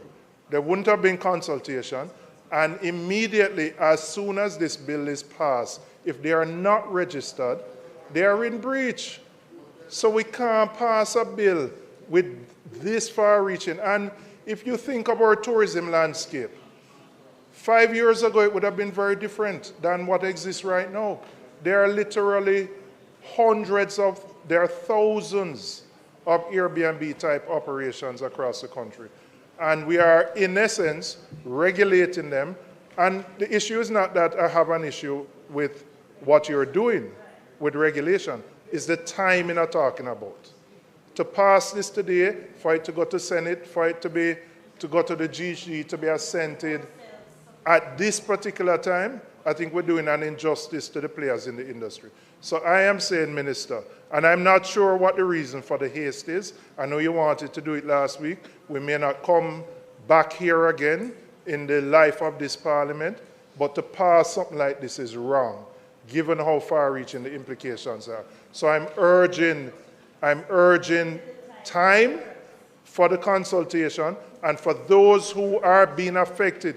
I hear you saying you consult, but may I tell you, me know the majority of people who run Airbnb don't know nothing about this. Or the first time they might hear about this. I could just call it plain.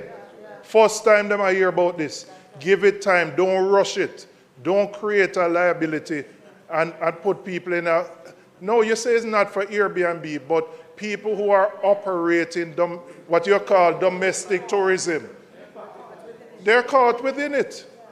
When Vibes Cartel, we're coming up to independence, emancipation, every Airbnb in Kingston is going to be full, some fest. These people are caught in this legislation that you want to pass. So my urge is not to rush it. My urge, yes, please listen. I don't always agree with Delroy, but beg you, listen to what Delroy said. Suspend. Thank you very much.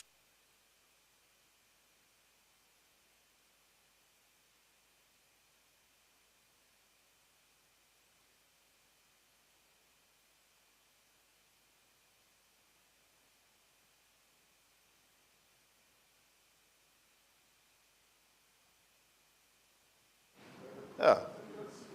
Thank you, Mr. Speaker. And Mr. Speaker, I must say that I have the greatest of respect for the Minister of Tourism. That's true.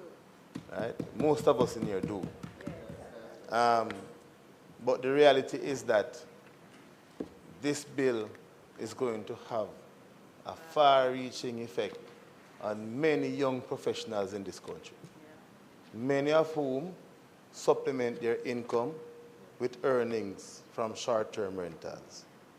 I am here sitting and I'm wondering why we did not have a joint select committee of Parliament to review this significant issue. At the joint select committee, Minister, we invite the various stakeholders who are going to be affected to come and participate. We know there are issues that have been out there for a long time, where the hotels have been complaining that they have to pay room taxes, whilst the Airbnbs don't, and that it has affected their business in a negative way, especially those hotels in Kingston.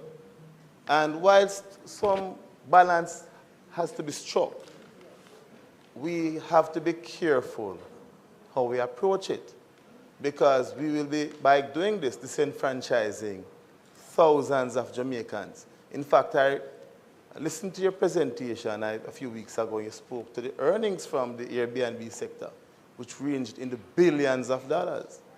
That is potentially several $1 billion being sucked out of the economy almost overnight. I mean, whilst I take your point that everything is subject to extraordinary ministerial oversight and powers given to the minister under the Act, the reality is that this is going to have a serious effect on many Jamaicans, many who are depending every day. And there's a benefit to Airbnb as opposed to long-term rental, which many attorneys can tell you, is that when you have an Airbnb, you don't have to worry about recovery of possession, which is what many landlords over the years have struggled with. Persons renting long-term and you have to go to court to get them out. With Airbnbs, it is more beneficial. You understand?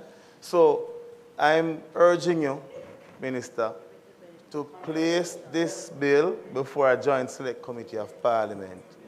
Let the joint select committee look at it and let the stakeholders come and we have a conversation with them, and then we can take it from there. Yeah. But you're a responsible minister, and I know you'll do the right thing. Thank you very much, Mr. Speaker. Minister. Mr. Speaker, you know, sometimes in deliberating on these matters, we tend to overstate a position in relation to an element of the provisions that may have been put, totally overlooking the essence of what the bill seeks, in fact, to do. And it is unfair, first of all, to suggest, and the focus has been on Airbnb, and it's unfair to say that simply because Airbnb is not unstructured. Airbnb operates on platforms that are highly structured, for which certain requirements are made, for which they must comply, failing which they will never be on those platforms. So within its own self, there is that regulatory. And the discussions are not about them and rates per se. The discussion is about how do we ensure destination assurance. That is to say, how do we ensure the integrity of the destination is maintained at all levels, irrespective of who is participating in the process. But I must tell you that I get the feeling of the House in this regard. Firstly, I want to make the point that consultations were heavy and strong, including the leadership, because Airbnb has a leadership, a structured leadership in Jamaica. I want to make the point to the world that this minister is who has made Airbnb accepted globally. Because when I was chair of the executive committee of the UN responsible for affiliates, Airbnb came before us as a concern by the established accommodation subsector. And as chairman, I made the point that that which Airbnb represented in the sharing economy was in fact an innovation that was democratizing the accommodation subsector, for which I fully subscribe. And I want that point to be made and understood. So I don't want people to come here with a politically aligned argument to try to suggest that in any way we are trying to create legislation that will inure to the detriment of this very important segment of the accommodation subsector, because we have already declared that that is a huge area of democratization of that subsector. I want that point to be made clear. So whatever decision that I make today in relation to the continuation of this particular debate has nothing to do with the misguided positions being posited with regards to the Airbnb subsector. I have made that point very strong at all times. In fact, I am the one who, in fact, has indicated the extent to which they have benefited from tourism last year. A third, exactly, of the visitors who come stayed in Airbnb. And it is moving at a clip that requires for the security of the visitors that they be looked at carefully. And they have no difficulty with that. And I have also had discussion with Airbnb itself in terms of how we can relate to the contribution that is to be made. And it would come directly from Airbnb and not from any of the owners of those homestays in Jamaica. So I just want you to appreciate that the thinking on this side is deeper and wider than that. And I want to debunk the political component that is so infused in this debate today, because it is not intended to be a political issue. It is an issue about totally reviewing, and I'm making the point against my knowledge and experience in this game. And I broke no quarters on this one. And what I know is that we have got to reimagine the process of tourism and reconfigure the legislative and regulatory framework to enable, exactly. Now, once we agree on that, we have something that we can move forward with. And so I am quite prepared to truncate the debate today in the interest of another view on your side.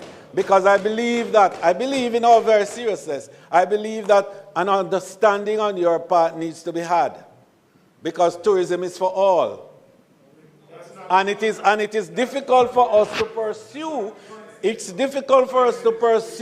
this huge 1/3 of the economy, where there's a level of misunderstanding to the extent that is noted here today. And whilst I accept that there are elements that we can review and the legislative team can review, I refuse to accept that this is designed to alienate or otherwise denigrate or otherwise displace any of them. Of course, and you made a great point about what it will do to Airbnb and that group. And the time, of course, relates. No legislation happens retroactively, nor does it happen immediately. There is always a regulation which follows, which indicates the process by which the legislation will become effective. And that you know, and you know very well, and that it would come. But, Mr. Speaker, in keeping with the sense that we have, that there is need for greater understanding on all sides, I am prepared to suspend the debate and to enable, not for further consultation, because we have had that. It is over 3 years. It's over 3 years that we have been working with the sectors on this one. And the president of the JHTA, in his statement on Saturday, spoke to the repeal, and that the fact is that it was going to Parliament and that they look forward to its approval and passage through the House. It was actually said. So we have no difficulty in terms of consultation there. But I have a sense that this is the House of Parliament and there has to be understanding on all sides. And therefore I will move my arm, Mr. Speaker, that we suspend the debate at this time, and we will get back to dealing with it when we are here again, as we will. And you will be there where you are, as you know where you are. May it please you, Mr. Speaker.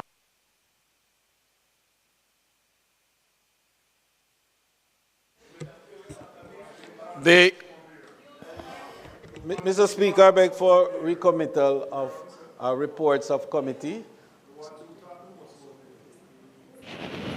You can do it. But it just came.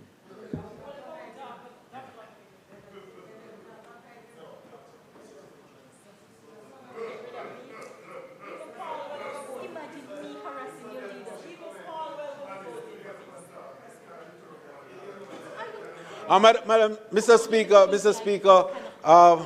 I have been guided that the report from the PAC is still being. No, I understand that there was a situation which had to be corrected, and therefore the member from. Minister, for procedure, yes. Put the question to the House. Yes. So, Mr. Speaker, I beg to move for the suspension of the bill. The request is for the suspension of this debate. Those in favor? Those against, the ayes have it. House Leader.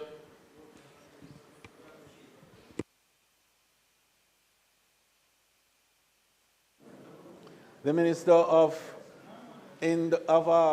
Science, Technology and Transport will now make his presentation.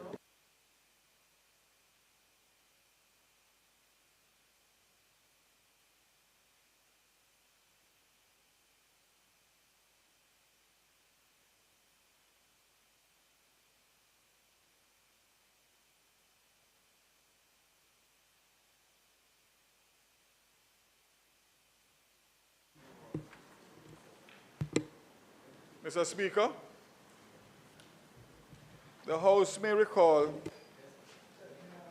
my previous statement on May 30th, 2025, affirming the mandate given to the Ministry of Science, Energy, Telecommunications and Transport to implement new changes to motor vehicle registration and certificate of fitness services announced by the Prime Minister in his budget presentation on March 11, 2025.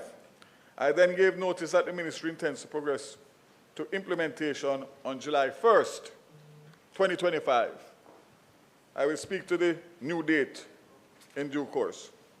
Mr. Speaker, in pursuing the relevant matters for the implementation of this policy mandate, the interministerial group convened by the Ministry for this purpose assessed and identified legislative and technological changes. On the matter of the technological changes, I advise that the development phase is complete and the implementation date is July 21st, 2025. In respect of the legislative modifications, the members of this House may recall specifically that the policy changes announced propose the establishment of new maximum validity periods for motor vehicle registration and certificate of fitnesses, which are intended to support the government of Jamaica's planned action in streamlining processes for efficiency and economic development. Speed. The bill is being passed now to align with the government's broader initiative to enhance administrative efficiency and modernize road user management. It primarily resolves inefficiencies associated with a paper-based system and facilitates smoother and more robust interagency data sharing. In this regard, the bill provides for electronic issuance of fitness and registration certificates. The focus aligns with global trends as physical vehicles and paper documents are costly, inefficient, and on the verge of becoming obsolete. However, this amendment not only benefits the government by enhancing the efforts towards modernizing its processes, but also benefits motorists by providing longer certificate validity periods. Example, 5 years for new motor vehicles, and reduce renewal costs for operators. It is emphasized that the measure in this bill was never intended for revenue enhancement, but rather to improve service delivery and to facilitate a shift towards integration of technology and efficient service delivery. The bill therefore seeks to amend the Road Traffic Act 2018 and the Road Traffic Regulations 2022 in the manner set out in the clause-by-clause review I will now embark on. The key objectives of the bills are as follows: to create new periods of validity of the fitness and registration certificate for all categories of motor vehicles, to enhance administrative efficiency. Minister, just a moment.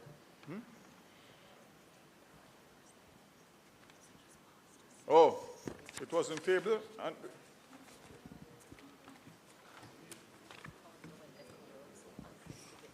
I was so anxious to get it done. I had indicated that I want for a recommittal of motions given orally to allow for the bill to be tabled, and for the minister to make the presentation thereafter. So can we please have that done? Yes, of motions given orally.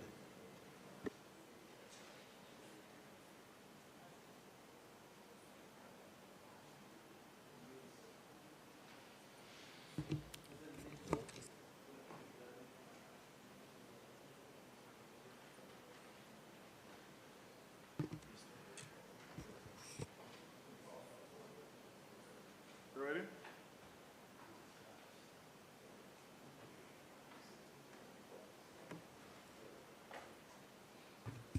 Recommittal of bill of notice of motion given orally and presentation of bills without leave of the House first obtained. Mr. Speaker, I beg to give notice at the next meeting of the House I'll move to introduce and have read a first time a bill shortly entitled the Road Traffic Amendment Act 2025.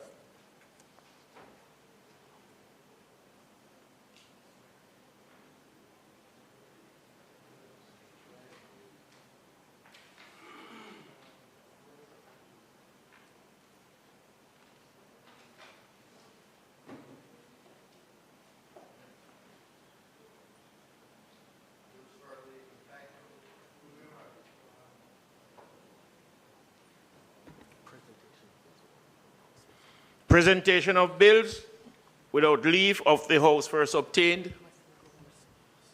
Mr. Speaker, I now move for the suspension of the standing orders to enable me to introduce and have read a first time a bill shortly entitled the Road Traffic Act Amendment Act 2025. A bill shortly entitled the Road Traffic Amendment Act 2025, read a first time.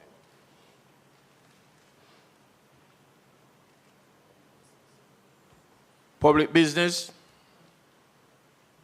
Minister. Thank you. Thank you, Mr. Speaker.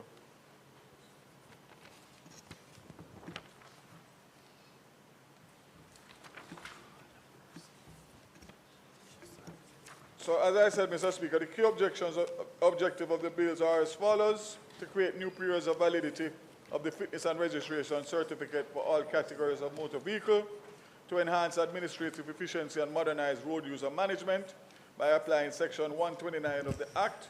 Minister, sorry, you have to ask for a suspension of the standing order.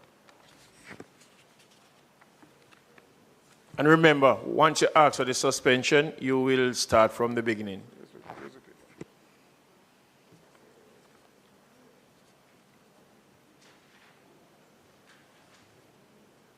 Madam Speaker, Mr. Speaker, I now move for the suspension of the standing orders to enable me to introduce and have read the first time a bill shortly entitled the Road Traffic Act Amendment 2025.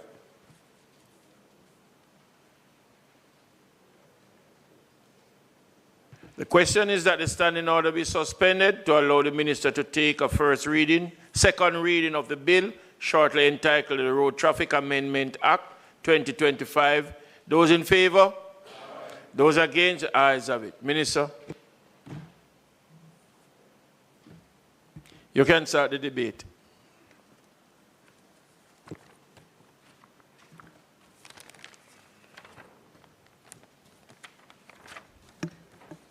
The removal of the requirement to affix physical license decals to motor vehicles and physically presenting fitness and registration certificates upon demand to a constable will result in the removal of the penalties associated with the current requirements. Mr. Speaker, I'll now highlight key elements of the bill. Clause 1, the short title and construction. Clause 1 contains the name of the ill and which may be cited as the Road Traffic Amendment Act 2025. The bill, as the title suggests, will amend the Road Traffic Act 2018, hereinafter referred to as the Principal Act, shall be read and construed as one with the Principal Act and all the amendments to it. Clause 1 highlights the bill will become in effect by appointment notice given by me and published in the Gazette. By Clause 1, different days may be assigned in which different provisions in the bills will come into operation. Clause 2 seeks to amend Section 2 of the Principal Act by deleting the term license decal and the definition. Clause 3 will amend Section 7 primarily to remove the mandatory requirement for the drivers to provide evidence of the motor vehicle registration and fitness certificates for inspection upon demand by a constable. Consequently, a driver will not be penalized for not providing documents related to motor vehicle registration and fitness for inspection, and as such, the related offense expressed subsection 3 of the Principal Act is removed. Clause 4, the word act inadvertently placed at section 12(2)(c) of the Principal Act will be deleted to provide clarity. Clause 5 amends section 13 of the Principal Act as follows: by deleting the reference to license decal, making the motor vehicle license process to no registration plates to be acquired and affixed, and registration certificates. The registration plates to be kept affixed is to be done in a manner so that it may not be obscured and easily disguisable. Clause 6 anchors the main provisions relating to the new validity period for the motor vehicle. Registration, specifically subsection 1 of section 14 of the Principal Act, is amended to make provisions for a motor vehicle license may be granted for a period of 24 months, 20 months, or 6 months, as the case may be, commencing from the first day of the month in which the license first takes effect. The license duty payable under Section 17 on a motor vehicle shall, if the license is taken out of the period at 24 months, be paid on the biennial rate of duty applicable to the motor vehicle. 12 months be an amount equal to half of the biennial rate and duty applicable to the motor vehicle. And 6 months be an amount equal to 1/4 of the biennial rate of the duty application to that motor vehicle. Clause 7, amendment of Section 16. Under Section 16, provisions related to the surrender of original motor vehicle license are set out. In those provisions, the original license which was issued by a motor vehicle and where the motor vehicle was subsequently used or altered in a manner such that a higher or lower rate of license duty is required to be surrendered to the Island Traffic Authority. Clause 7 will repeal and replace the existing requirement at Section 16 so as not to require the holder of the original motor vehicle license to immediately surrender to the ITA. This is to support the enhanced use of electronic documents. Clause 8, amendment of Section 17, subsections 1 and 2 of Section 17 of the Principal Act are amended by deleting the word annual. This is to support the new maximum validity period of 24 months for a motor vehicle license. Clause 9 and 10, amendments of the first schedule and second schedule. Under Clause 9 and 10 of this bill, the first schedule and the second schedule to the Principal Act are amended by deleting certain specified offenses under Column 2, respectively, which are related to Section 7.3 and 13.3 and 13.5 as follows. In the case of Section 7.3, the 5th, 6th, 7th, and 8th offenses specified in Column 2 will be deleted so that the failure of drivers to provide evidence of motor vehicle fitness and registration documents is not an offense. In the offenses specified under Column 2 in relation to Sections 13.3 and 13.5, the words or license decal will be deleted so that the use of the license decal issued for a motor vehicle on any other motor vehicle or in relation to a license decal not affixed or kept affixed to the motor vehicle is not required and will not constitute an offense. Clause 11, amendment of the road traffic regulations. Clause 11 directs that the bill will amend certain provisions of the road traffic regulations 2022. The specific provisions highlighted for modification are listed in the first column and the details of the modifications in the second column of the schedule for the bill. The amendments specified in the second column of the schedule for this bill shall be read and construed as one with the road traffic regulations 2022. Regulation 4, paragraph 4 is deleted and the paragraphs 4 and 4A inserted. The new paragraph 4 provides that a certificate of fitness that is A, granted for new commercial carriers, public passenger vehicles, and trailers should be valid for a period of 3 years. Granted for used commercial carriers, public passenger vehicles, and trailers shall be valid for 1 year, and granted for new private motor vehicles shall be a valid period for 5 years. The grant for private motor vehicles which are 10 years old or less shall be valid for a period of 3 years, and granted for private vehicles which are more than 10 years will be valid for 1 year. 4A, in paragraph 4, the new terms are defined. New private motor vehicle means a motor vehicle which has not previously been registered or licensed in any jurisdiction with a mileage of 250 kilometers or less recorded on the odometer. And let me just say that the reason for that is because despite the fact that you are buying a new vehicle, either from a local dealer or an overseas dealer, there is sometimes transportation to get the vehicles to the ports, which require them to be driven. And therefore, the mileage that has been, the limit for the mileage that has been limited is about 100 miles. But the fact of the matter is that that only qualifies if the vehicle has never been registered in any jurisdiction, which means it is coming directly from the manufacturer from source. So that is something that was sought out and discussed, because the fact of the matter is that if you didn't put a mileage then you would not qualify because the vehicle would have on mileage and would not be deemed as a new vehicle, despite the fact that it has never been licensed. Used commercial carriers means a motor vehicle, whether imported into or manufactured in Jamaica, which is more than 2 years old and previously owned by one or more registered owner, with a mileage of 251 kilometers or more recorded on the odometer.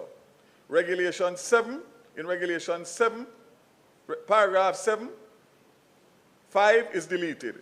In paragraph 6, the word license certificate is to be deleted and replaced with registration certificate. In Regulation 8, subparagraph 2M, which requires a number assigned to the licensed vehicle to be entered in the motor vehicle register, is deleted. Regulation 9, first-time application for licensing, paragraphs 3, 4, and 5 are to be deleted, and new provisions are inserted. To enable the authority, issue to the owner of the motor vehicle the registration certificate pursuant to application for licensing. Require the date of expiration of a registration certificate issued under this regulation to be clearly stated on the face of the registration certificate. And to make a registration certificate issued under this regulation is valid for a period of 24 months, 12 months, or 6 months, as the case may be, from the date on which it is issued. Regulation 10, renewal of licensing. In paragraph 1B, license certificate is to be deleted and replaced with a registration certificate. A new paragraph 2 will be incorporated to provide that where the authority is satisfied with that the motor vehicle meets the requirements for renewal of registration certificate, the authority shall issue the owner of the motor vehicle a new registration certificate in the form set out as Form B1 in Part A of the 3rd schedule. Paragraph 4 will then be deleted. For Regulation 10, in paragraph 1B, license certificate is to be deleted and replaced with registration certificate. Delete paragraph 2 and substitute, therefore, the following. Where the authority is satisfied that the motor vehicle meets the requirements for the renewal of the registration certificate, the authority shall issue to the owner of the motor vehicle a number registration certificate in the form set out as Form B1 in Part A of the 3rd schedule. Number 3, delete paragraph 4. Regulation 11 will require the owner or driver of a motor vehicle, as the case may be, shall make available for inspection upon request by a constable or an officer authorized by the ITA the insurance certificate or cover note. The driver of a motor vehicle bearing demonstration plates is to make available for inspection upon request by a constable or an officer authorized by the ITA the receipt of the annual fees associated with the demonstration plates and the fleet insurance certificate of the dealer. There will be changes to the demonstration plates, which are being discussed at the National Security Council, and those will be announced in due course.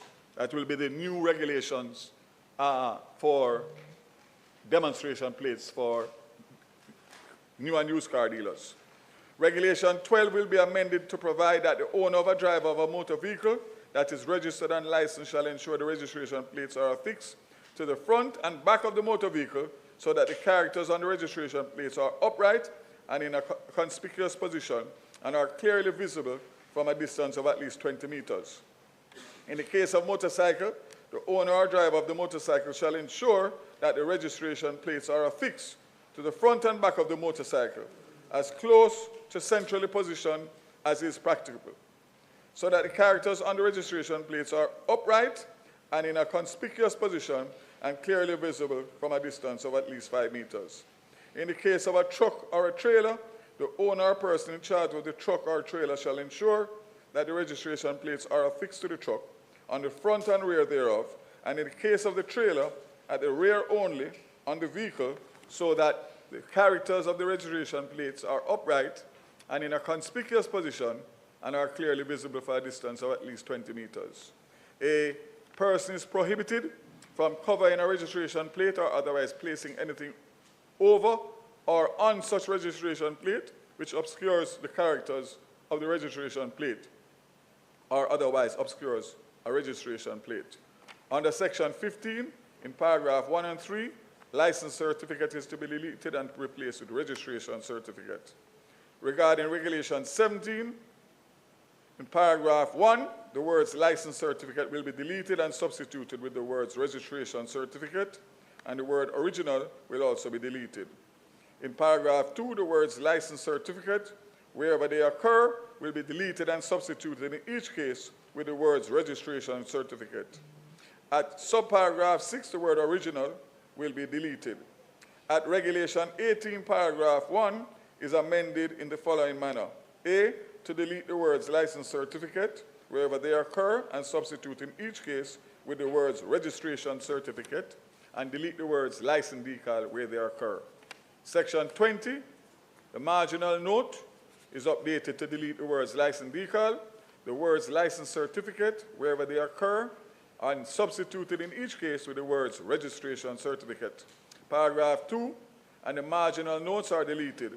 In regulation 22, paragraph 1 is reformulated to state that where the owner of a motor vehicle desires to transfer the ownership of that vehicle, the owner shall endorse the certificate of title in the presence of an officer of the authority and shall make available to the transferee the certificates of title, certificate of fitness, and registration certificate in respect of the vehicle, and the transferee shall apply to the authority for a certificate of title in the form set out as Form MV01 in part of the 3rd schedule. In paragraph 3, the words license certificate wherever they occur and substitute, therefore, in each case, the words registration certificate. Regulation 23, this provision is amended so that the words license certificate are to be deleted wherever they occur and replaced with the words registration certificate. In paragraph 2, the words license issued will be substituted with words registration certificate issued. Regulation 24, in paragraph 1, the words license certificate wherever they appear will be replaced in each case with the words registration certificate. Regulation 25, in paragraph 1, the words license certificate will be substituted with the words registration certificate. Regulation 26 will be updated to, among other things, to require in relation to motor vehicle licensing a registration certificate in accordance with Form B1 in Part A of the 3rd schedule. Reference to license decal will be deleted and the words license certificate will replace the registration certificate. At Regulation 77F, the words a license decal is to be deleted. Regulation 98 in paragraph 2, delete the words license decal will be deleted. The 3rd schedule is updated as follows. 1, in Part A, delete the heading to Form B1 and substitute, therefore, the heading Motor Vehicle Registration Certificate. In Part A, delete Form B2. In Item 7 of Part B, the words License Certificate will be substituted with the words Registration Certificate. In Item 8 of Part B, the words Decal will be deleted. The 5th schedule will be updated to reflect, in part, the first column in relation to the offense numbered under Regulation 18.2, and the deletion of the words license certificate to be substituted with the words registration certificate, and B, the words license decal.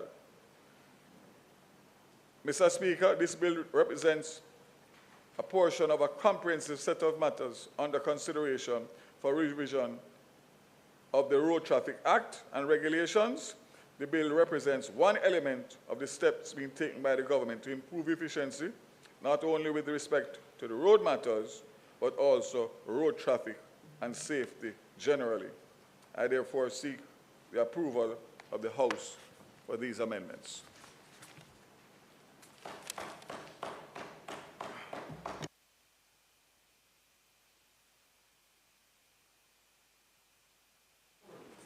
Remember, I moved this in 2016.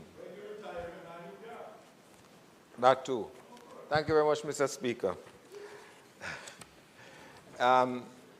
Minister, the intention is understandable because we know, as you had indicated some time ago when you broached the subject, that the process that one undergoes at the respective IT offices is onerous sometimes. You lose time, you spend long times there, and the fact that this has come before us now is a welcome move. Just one concern, however, and we have to be practical and mindful of how things are. I am happy that for the public passenger vehicles, that after the initial 3 years, then it is every year that they are renewed. Right. I mean, they can renew from 6, but the point I'm making is that that particular 1-year period is important because the conditions of some of the roads that these vehicles have to travel on is of concern, especially in light of the fact they are conveying passengers, young children, old people, that sort of thing. So, yeah, but outside of the school hours, the young one travels still. So that particular yearly thing is important. My concern, though, is the initial 5 years for the new motor vehicles, and my concern borders on the concern about the public passenger vehicles as well, the 1-year thing. We are all expecting that the conditions of the roads will improve, you know. So it is a touch and go in terms of my thinking how that will operate. Just one minor concern as well is, and I know there is provision, but just trying to think back, in the case of an accident which might not necessarily be major, but would possibly have some impact on the front end of the vehicle, how do we negotiate in this particular instance, the process of fitness?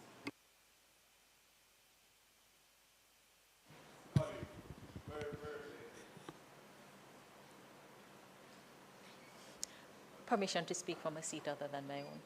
Mr. Speaker, I rise briefly to support the bill and really to just express commendation. The bill offers, when put into law, offers an advantage without any disadvantage, an advantage of efficiency and just sheer convenience. The new registration time frame will really save a lot of motorists a lot of time. And the new provision in respect of the certificate of fitness for a new vehicle makes so much sense. I just cannot understand why we didn't have it in place before. And I just want to say to every member of the motoring public that the bill is really making life easier for your registration and your fitness of certificate.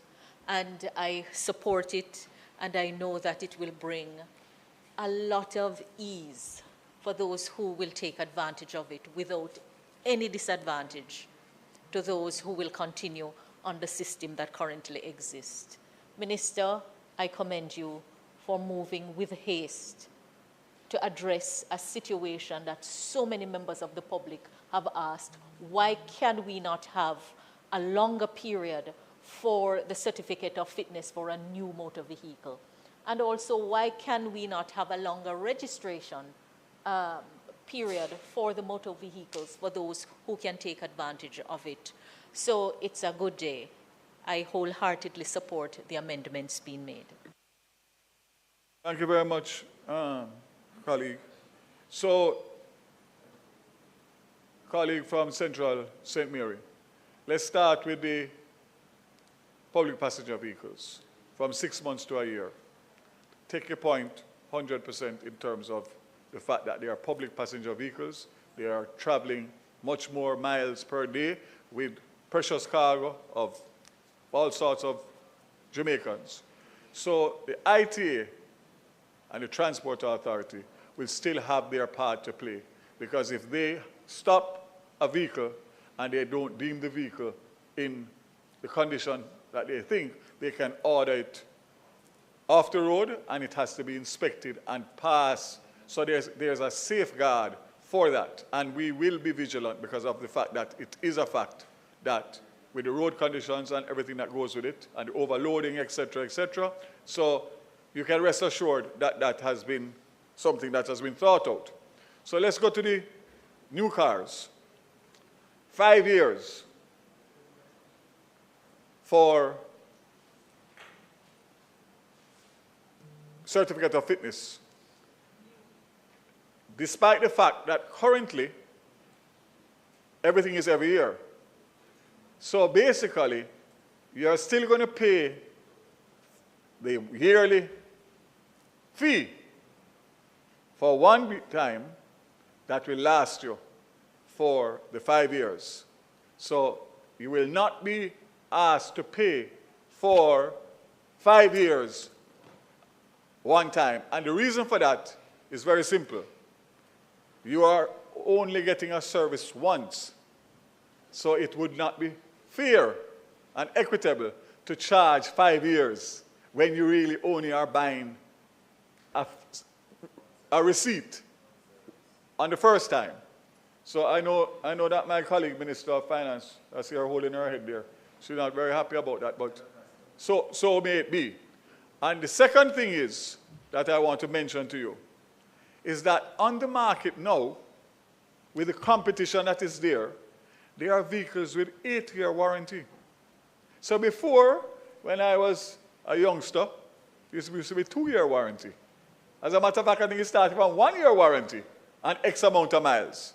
Now with the explosion of all the new technologies, etc., you're going now to 8 years of warranty. So 5 years is more than a reasonable expectation that the vehicle, once it is coming from the manufacturer, and it is indeed a new vehicle, never been licensed in any jurisdiction, mileage only to take it to the port, or to take it from Kingston to buy it in Kingston, but you live in Montego Bay.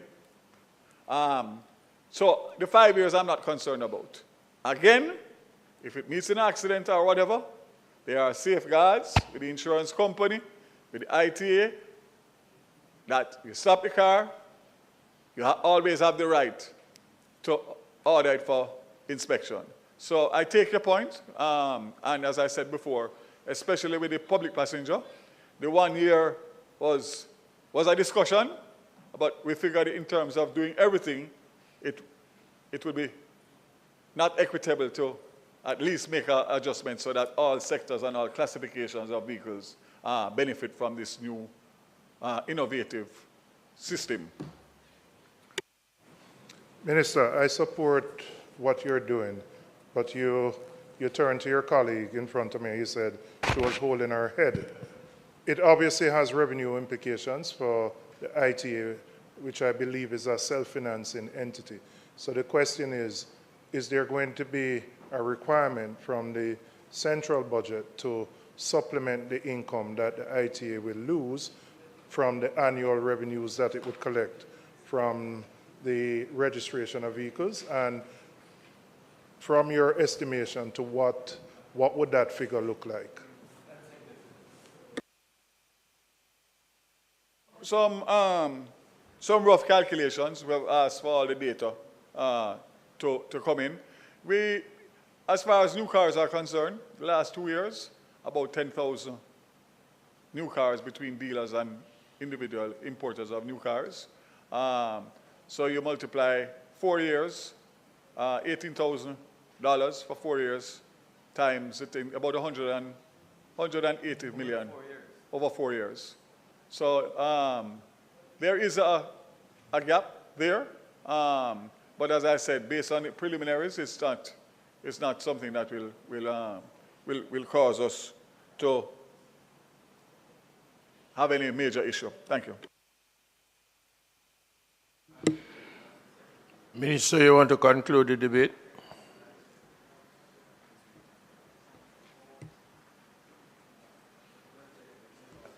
Now, as a second reading, Mr. Speaker, and thank you, my colleagues, for their patience and time.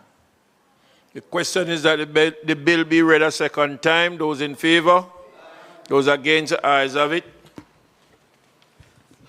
A bill entitled An Act to Amend the Road Traffic Act to create a new period of validity for fitness and registration certificates of motor vehicles to facilitate the use of electronic fitness, and registration certificates for motor vehicles and for connected matters read a second time. The House will now resolve itself into a committee of the whole House to consider the bill clause by clause.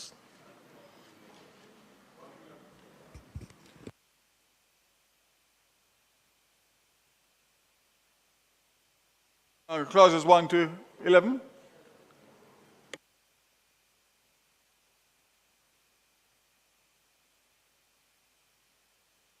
The question is that the question is that I put clauses 1 to 11. Those in favor? Those against? Ayes have it. Schedule.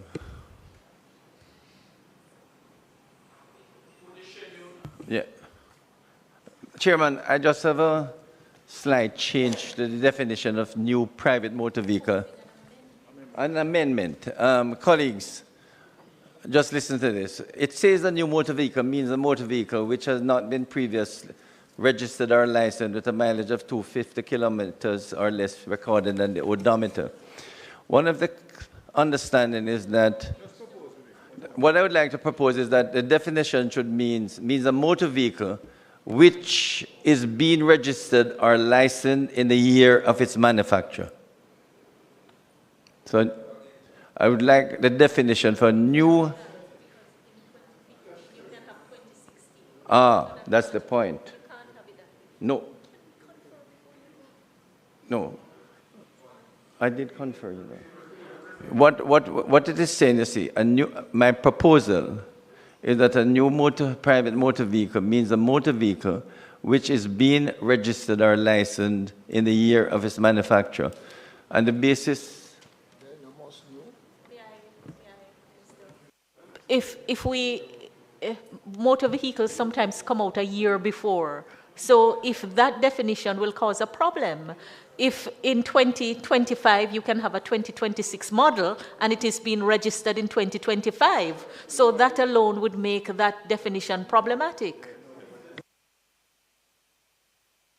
5 vehicle registered is the 2026. You call it 2026, but it is registered in the year of its manufacture, 2025. No. Chairman, I don't see any problems with the previous definition. I think the definition as proposed will lead to a lot of confusion, as the Minister rightfully pointed out. So I believe the definition that was there earlier is totally fine. Yes, Mr. Chairman. Mr. Chairman, and if I might add to that, there are motor vehicles that would come into the island on 2024, and it is a 2025 model. And you register it in December 2024. So that would also create a problem.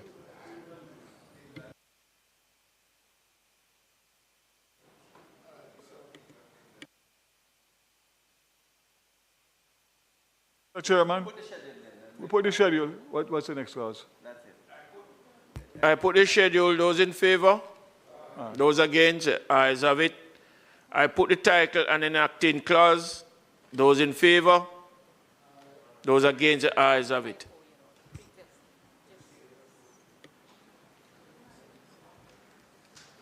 The question is that I do report the bill as having passed committee stage without any amendment. Those in favor? Those against? Ayes have it.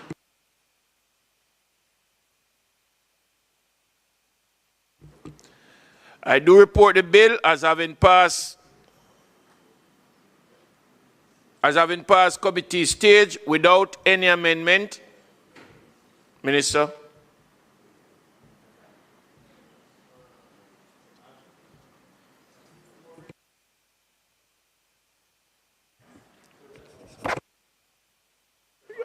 Third reading. So, Mr. Speaker, ask for a third reading.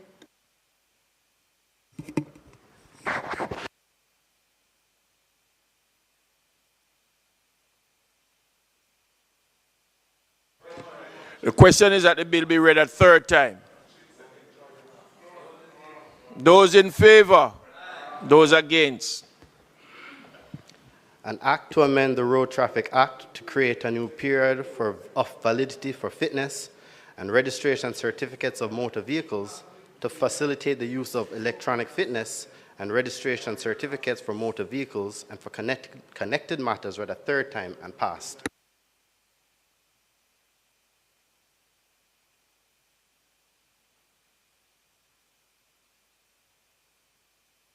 House Leader.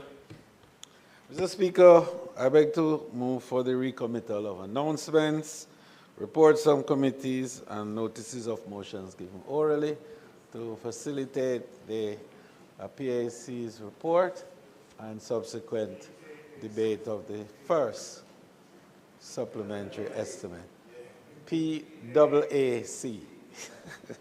May it please you, Mr. Speaker. Announcements.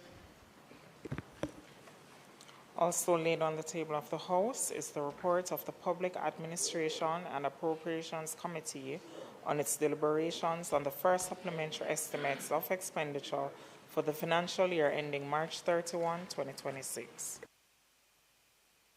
Report from committees. Thank you, Mr. Speaker. Mr. Speaker, I beg to lay on the table of the House of Representatives a copy of the reports of the Public Administration and Appropriation Committee and its deliberations on the first supplementary estimates for the financial year 2025-2026. Notices of motion given orally. Mr. Speaker, I beg to give notice that at the next meeting of the House, I will move for the following motions. Be it resolved that the report of the Public Administration and Appropriation Committee on its deliberations on the first supplementary estimates for the financial year 2025-2026, which was laid on the table of the House on the first day of July 2025, be adopted.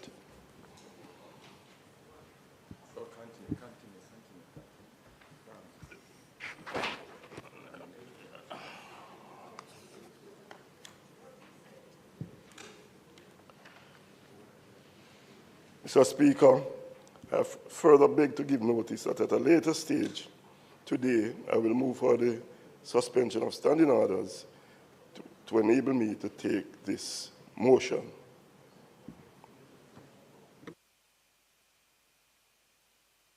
Public business.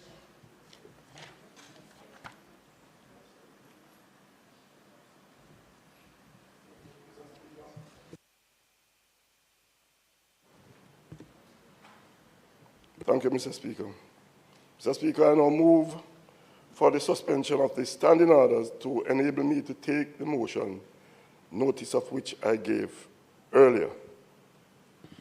The question is that the standing order be suspended to enable the member to take the motion, notice of which he gave earlier. Those in favor? Those against? Ayes have it. Mr. Speaker, I now move that the motion be approved. The question is that the motion be approved. Those in favor? Those against? Ayes have it. House Leader.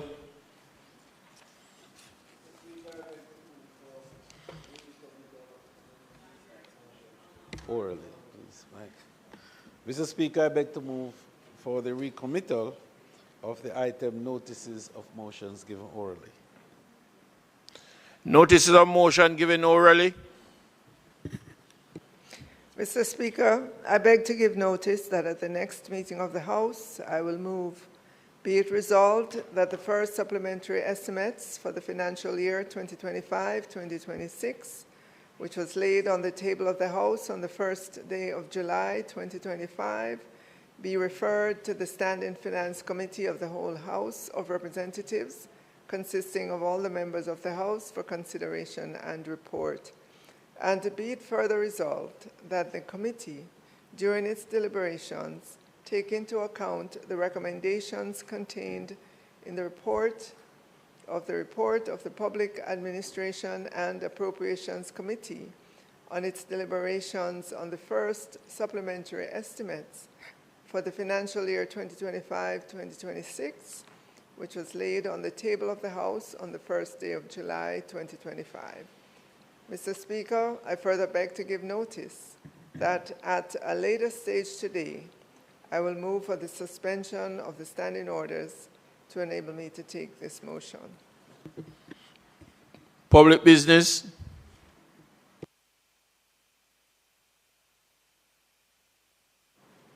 Mr. Speaker, I now move for the suspension of the standing orders to enable me to take the motion, notice of which I gave earlier.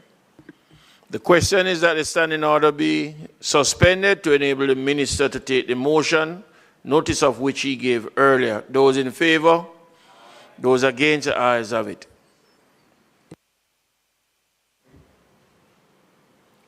Mr. Speaker, I ask that the motion be approved.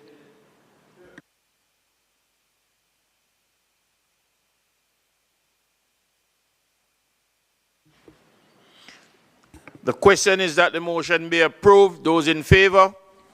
Those against? The ayes have it. House Leader.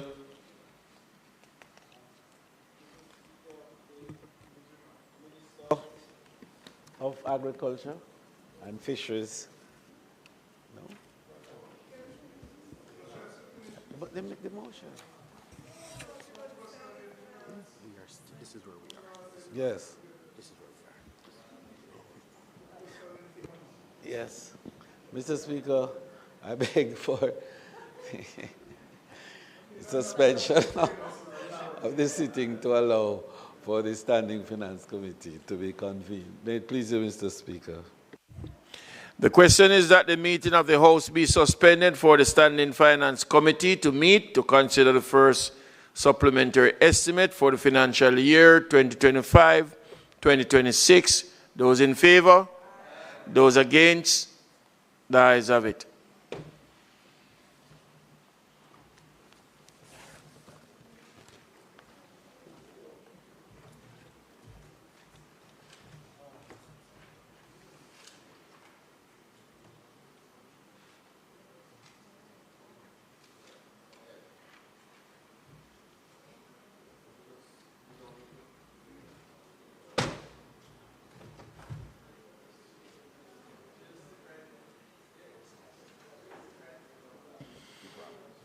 At this time, we'll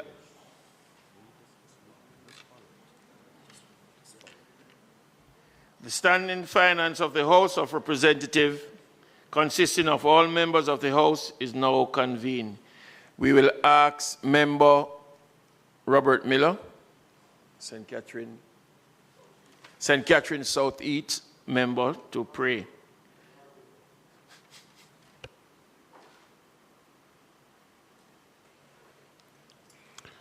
Father, we give thee thanks and praises for everything that you have done. We ask that you'll be with us as we deliberate to provide for your people. Guide us, be with our thoughts, our action, our deeds is our prayer. In Jesus' name, amen.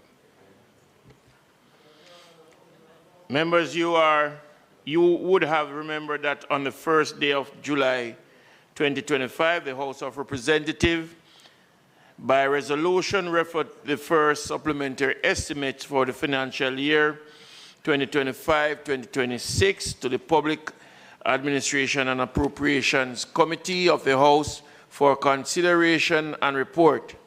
The committee's report, along with the first supplementary estimate for the financial year 2025-2026, are now before us for our consideration and report.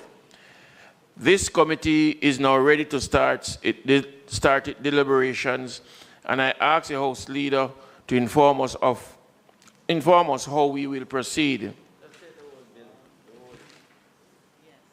Mr. Chairman, the Minister of Finance will lead the discussions and no doubt will make her opening remark, and it will be followed by a response from the opposition spokesman on finance. Thereafter, we will take the bill in its full. May it please you. Mr. Speaker, the first supplementary estimate 2025-2026 is being presented today to facilitate the following. The allocation of a total of $58.1 billion to ministries, departments, and agencies, comprising of $55.6 billion to cover the cost of additional salaries and allowances arising from agreements between the government and public sector unions, staff associations during fiscal year 2024-25. Some of these payments were already allocated to MDAs. This supplementary also takes into consideration the $1.1 billion for the 3% subsidy on residential electricity usage as expenditure in the central government expenditure budget, and $1.4 billion for the acquisition of 110 buses for the rural school bus service. This supplementary also facilitates the transfer of $35.3 billion from the contingencies allocation under the head 20,000 Ministry of Finance and the Public Service to assist in financing the additional expenditure of the MDAs and the reprioritization of expenditure totaling $12.3 billion within the 2025-26 approved budget to assist in financing the additional spending of the MDAs.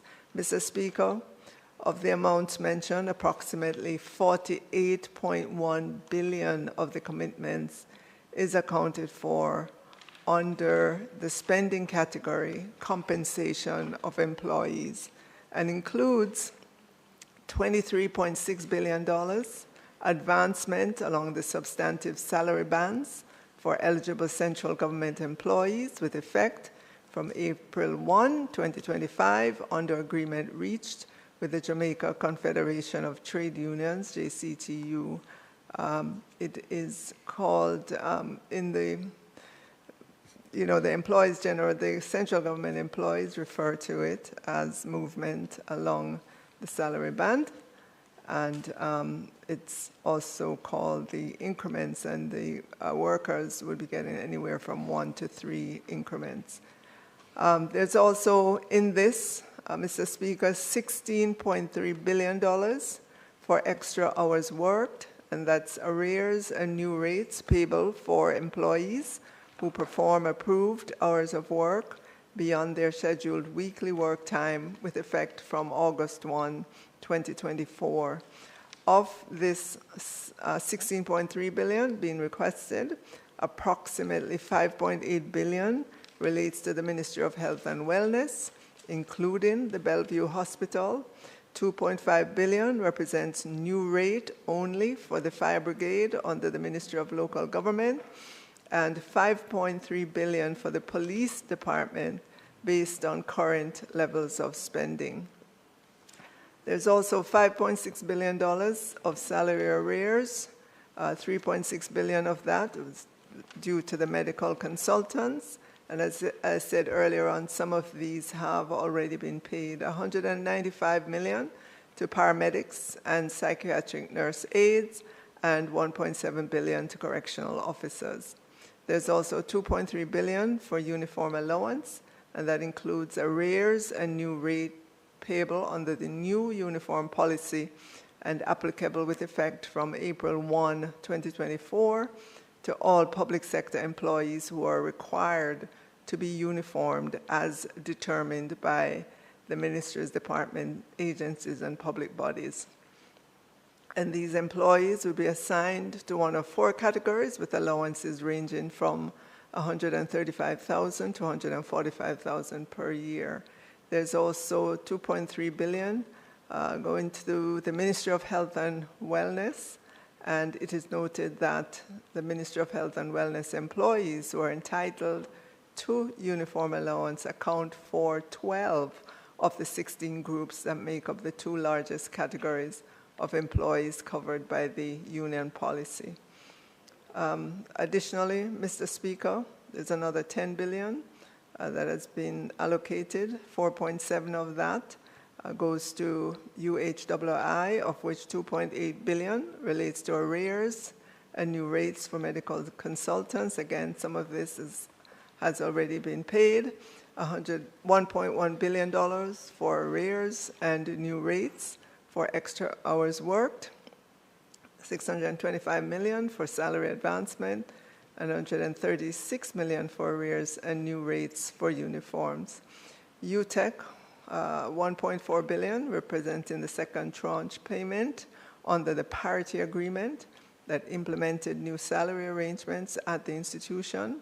This sum has already been advanced to UTEC through the budget of the Ministry of Education and is to be assigned as expenditure in the supplementary estimates.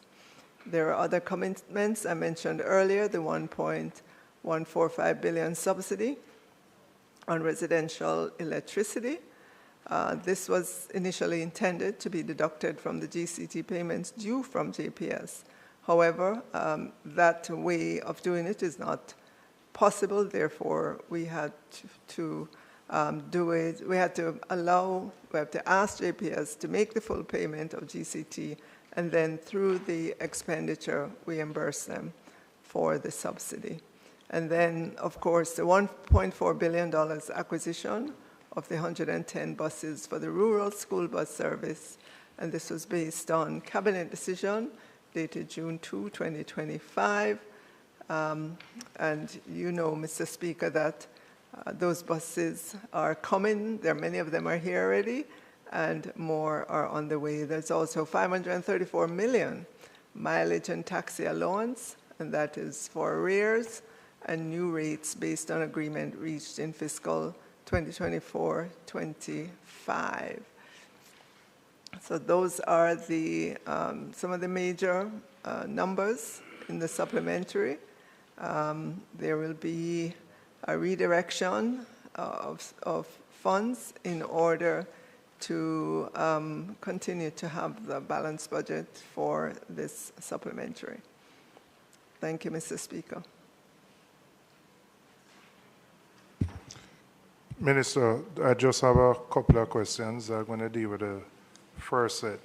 Can you state whether all categories of public sector workers who were entitled to receive what I would call the increments, the 3 years of increments, whether they were actually paid by the end of June? That's the first question. And if they were paid, whether they were paid in full. Secondly, could you state which categories of public sector workers were not entitled to receive the 3 years of increments? I do know that persons who would have been acting in positions or not in their substantive positions would not have been entitled. But are there other categories of public sector workers who were not entitled to receive this, and whether those categories were communicated to and with? Because there seems to be some confusion or misunderstanding on the part of some workers who expected to receive this and have not. So if you could answer those, and I have another set of questions. All right, in terms of your first question, has everyone received this? No, because various ministries are at different points in terms of the information that is required to be submitted to the Ministry of Finance and the Public Services. So to the extent that a ministry has completed that exercise and funds have been allocated, you know, they would then proceed to pay.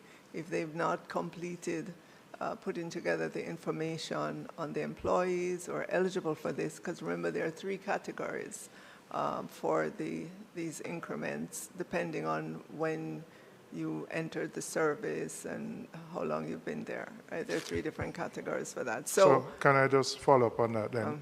Can you state then, of the categories who are entitled, are you in a position to state what percentage or how many of those workers have in fact been paid and how many are outstanding? And I think the distinction you made is important, because to an employee not receiving it, they don't really care whether it's the ministry not prepare it or the central government not pay it out. Them just don't get their money.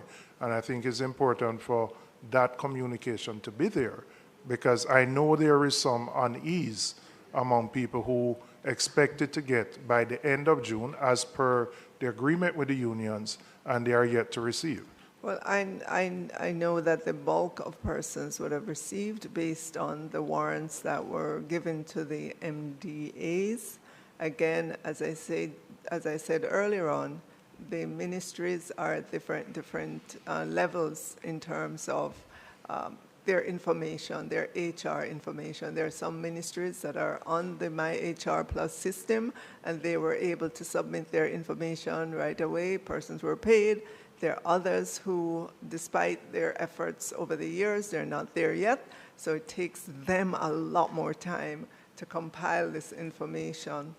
And that's why we have been just drumming it into the MDAs, encouraging them to get on to the My HR Plus system so they have a good handle So is that on their optional employees. or is that mandatory? It's not optional, it's mandatory, but it does take time because of the number of employees, especially at entities like the Ministry of Health and Wellness, the number of employees that are there. I can tell you that at the Ministry of Education, having been there and spent the last 4 years working with them to get onto that system, they were able to produce their information, and I haven't heard that there's an issue at that entity. But we're working with the other ministries to have them understand how important this is for them to have their data in the format where they can easily generate reports and manipulate that data, so that in moments like this, when you have to make big payments to many employees, it is seamless. And so that's what we're working towards. You said bulk. Are you able to be more specific than that, to say whether it's 70% of the eligible workers, 80%, what number? Because there are workers listening who thought they would have gotten something by last week in the June pay period. They haven't received it, and they certainly would want to know that they're going to receive this in short order. So are you able to say that? Okay, I can only say the majority. I don't have the specific percentage. I can only say the majority of persons. All right, can you say the categories that were not entitled to receive this increment? Contract officers, for one. Those that are not aligned to the relevant scales are not eligible to receive, and there may be others, but that's the one that comes to mind. So you can state that for those employees who are yet to receive it, the issue here is that their respective MDA has not submitted the information for payment to be made. They may be in the process of, there may be any number of issues associated with it, but we have ensured that the funds are available. They're there and will be allocated once we get the correct information. So would you be in a position to give a timeline as an outer limit on which all those outstanding payments would be made?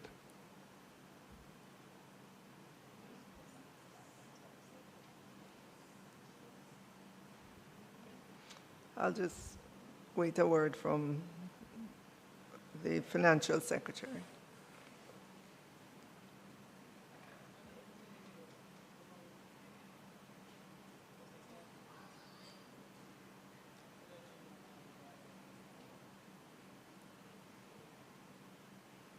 All right, so what I'm hearing from the Financial Secretary is that funds were provided to all. We would have to do checks with all the particular ministries to see how far they are in their process in their processing process. Minister, it's important that there be communication to the unions on this. I understand what you're saying. It may not be a Ministry of Finance issue per se, but it is one government. And at the end of the day, the persons who are expecting to receive this quote-unquote back money haven't gotten it. And the things you're sharing, them not really business with. So remember, when you consider, if you go back to March of this year, within the month of March, there was a lot of agitation about the circular to go out by the 1st of April about the increments. We sent out the circular. MDAs knew that they had to put their information together and submit it. Not all of them did in the time frame expected. No, that's here the point I'm yeah. making. The point I'm making is that the communication for those who are outstanding, the MDAs that have not provided information, is important that that be shared with the respective unions so that those persons who have not been paid have an understanding of why they haven't been paid, and that the issue is not that there is a lack of funds.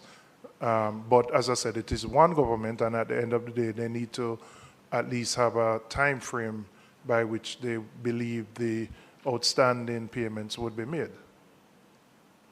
Sure. All right, my second question or set of questions relate to the Accountant General's Department. For some reason, a large number of pensioners were not paid for the June month ending June. Pensioners who actually submitted their life certificates, and I have spoken to a number of them. I don't know what the issue is here, but it seems to be larger than the norm. And as I said, in this case, they submitted their life certificates. They are being told that they have to wait until the next pay cycle at the end of July before they can be paid. Now, we have to think about most employed persons cannot go 2 months without being paid. And pensioners are now being told, having missed the June payroll, that they have to wait till the end of July to be paid, which means going 2 months. Many of them don't have children or other relatives who can buy them over during this period. So I'm asking you to use your office to get the Accountant General to make the outstanding payments before the July pay cycle. It may require additional administrative work, but we can't ask people to go 2 months when they have done what they were asked to do. They submit their life certificate, so that's not the issue. But there are clearly other issues, and it is much larger. Every month you'll have a small fraction outstanding, but for some reason this June period seems to be larger than others.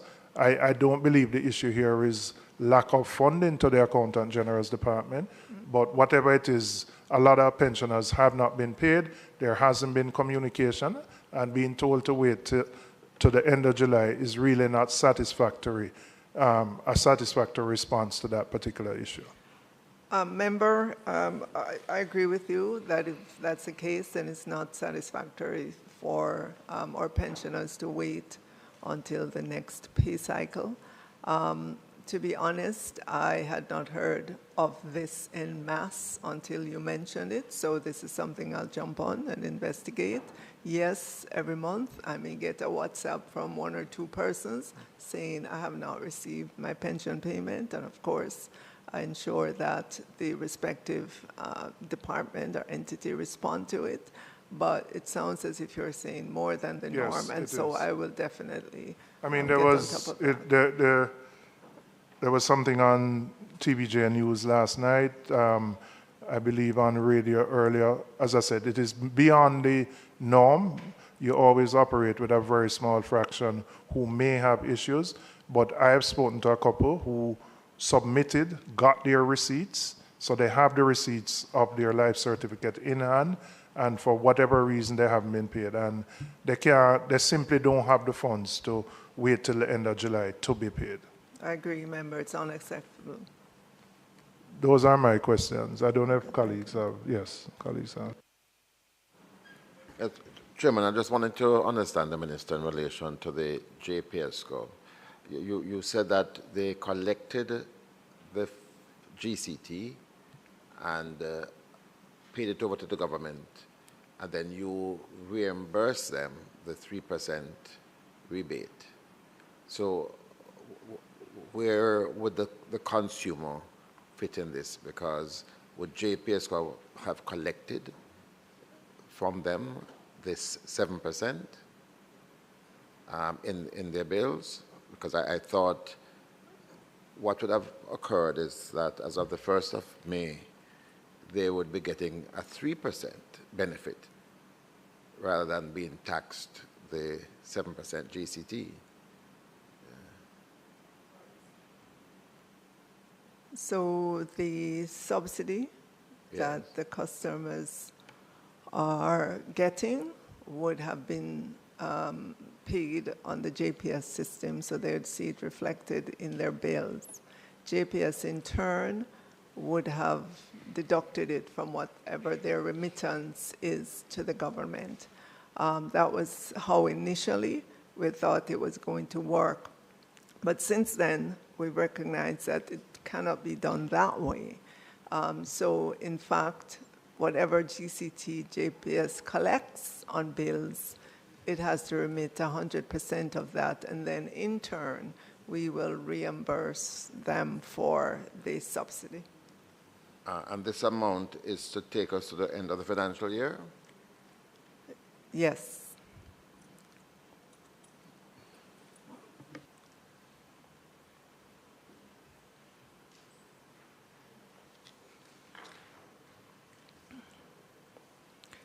So, Mr. Speaker, the amendments to the first supplementary estimates for the financial year 2025-26. Minister, stop. What is it? There is no amendment. Okay. Sorry. Oh, sorry. So there is no amendment, Madam, or there are? No, there are none. There are no Right. amendments. Sorry. Okay, then. Just to confirm. I read the incorrect thing. The So the first supplementary estimates for the financial year 2025-2026 are before us. No, Madam.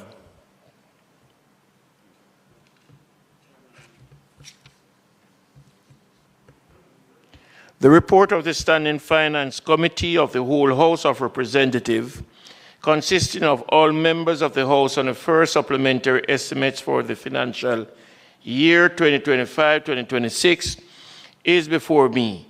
Is it the wish of the committee that I sign it? Those in favor? Those against? The ayes have it. Let's sign it first.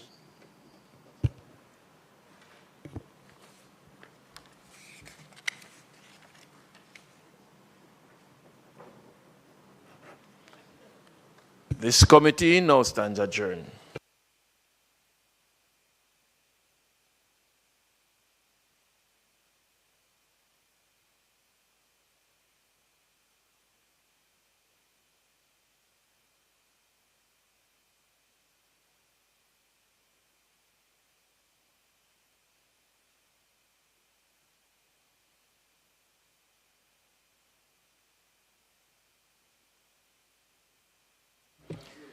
This Honorable House now resume its sitting. House Leader. Just before I seek the recommittal of the items, announcement, reports from committees, and notices of motion, the time being 7:18 and closing in on 7:20, I beg to move that the House be allowed to meet after 7:30. May it please you, Mr. Speaker.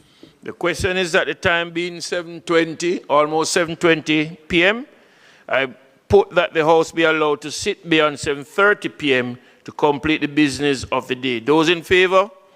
Those against? The ayes have it. Business of the House continues. I beg for the recommittal of the items announcements, reports from committees, and notices of motions given orally. Announcements. Also laid on the table of the House is the report of the Standing Finance Committee of the House of Representatives, consisting of all members of the House, on the first supplementary estimates for the financial year 2025-2026. Report from committees. Mr. Speaker, I beg to lay on the table of the House a copy of the report of the Standing Finance Committee of the whole House of Representatives, consisting of all members of the House, on the first supplementary estimates for the financial year 2025 2026. Notices of motion given orally.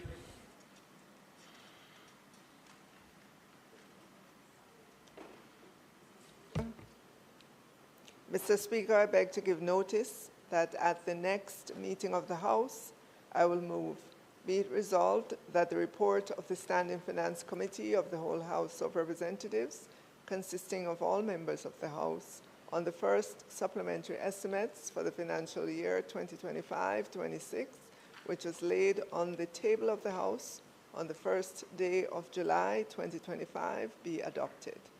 Mr. Speaker, I further beg to give notice that at a later stage today, I will move for the suspension of the standing orders to enable me to take this motion. Public business. Mr. Speaker, I now move for the suspension of the standing orders to enable me to take the motion, notice of which I gave earlier.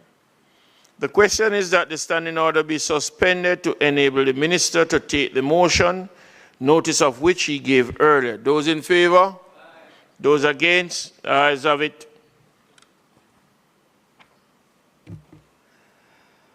Mr. Speaker, I ask that the motion be approved.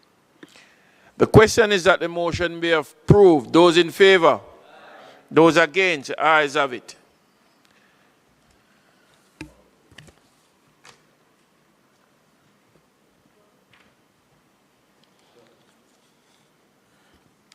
Mr. Speaker, we had laid on the House motion the Conch export levy, rate of levy, on the 13th day of May 2025. Now, the Conch export levy, rate of levy order 2025 is in relation to the Conch Export Levy Act, which its main purpose is to facilitate the imposition of a levy to be paid on each pound of conch exported during each conch season pursuant to Section 3 of the Act. This Honourable House will recall that the levy which was imposed last year for the 2024 conch season was at the rate of 50 cents in the currency of the United States of America, or its Jamaican equivalent per pound of conch exported. I have decided not to increase the rate of levy at this time. Therefore, the rate of 50 cents in the currency of the United States of America, or its Jamaican equivalent per pound of conch exported, remains in place for the 2025 conch season. It is important to note that Section 11 of the Act stipulates that any exporter who fails to pay the levy commits an offence and is liable to summary conviction in the parish court. In the exercise of the power conferred upon me as minister, pursuant to Section 31C2 of the Act, on May 9, 2025, I made the order for an exporter to pay a levy at the rate of 50 US cents, or its Jamaican equivalent, to the Veterinary Services Division for each pound of conch exported during the 2025 conch season.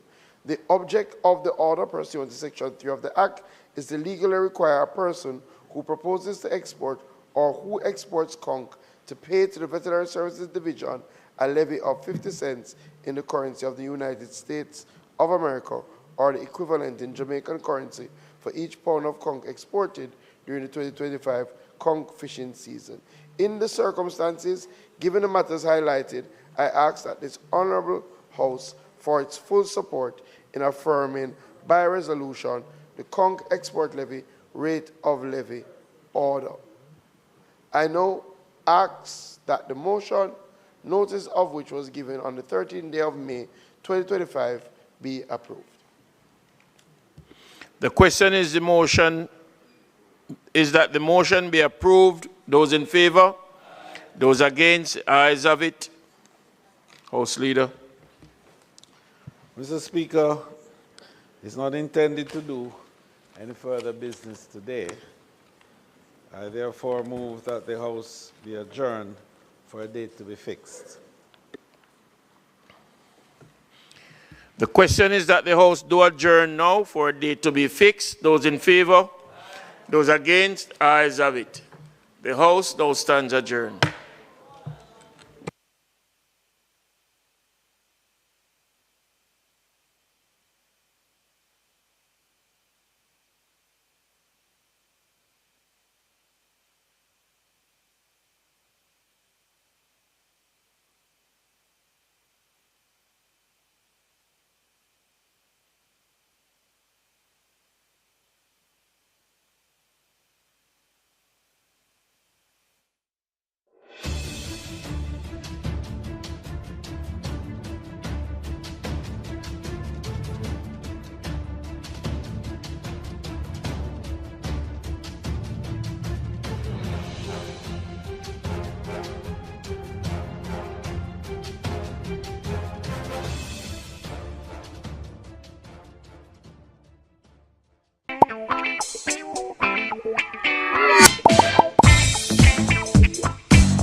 fi be our brother's keeper.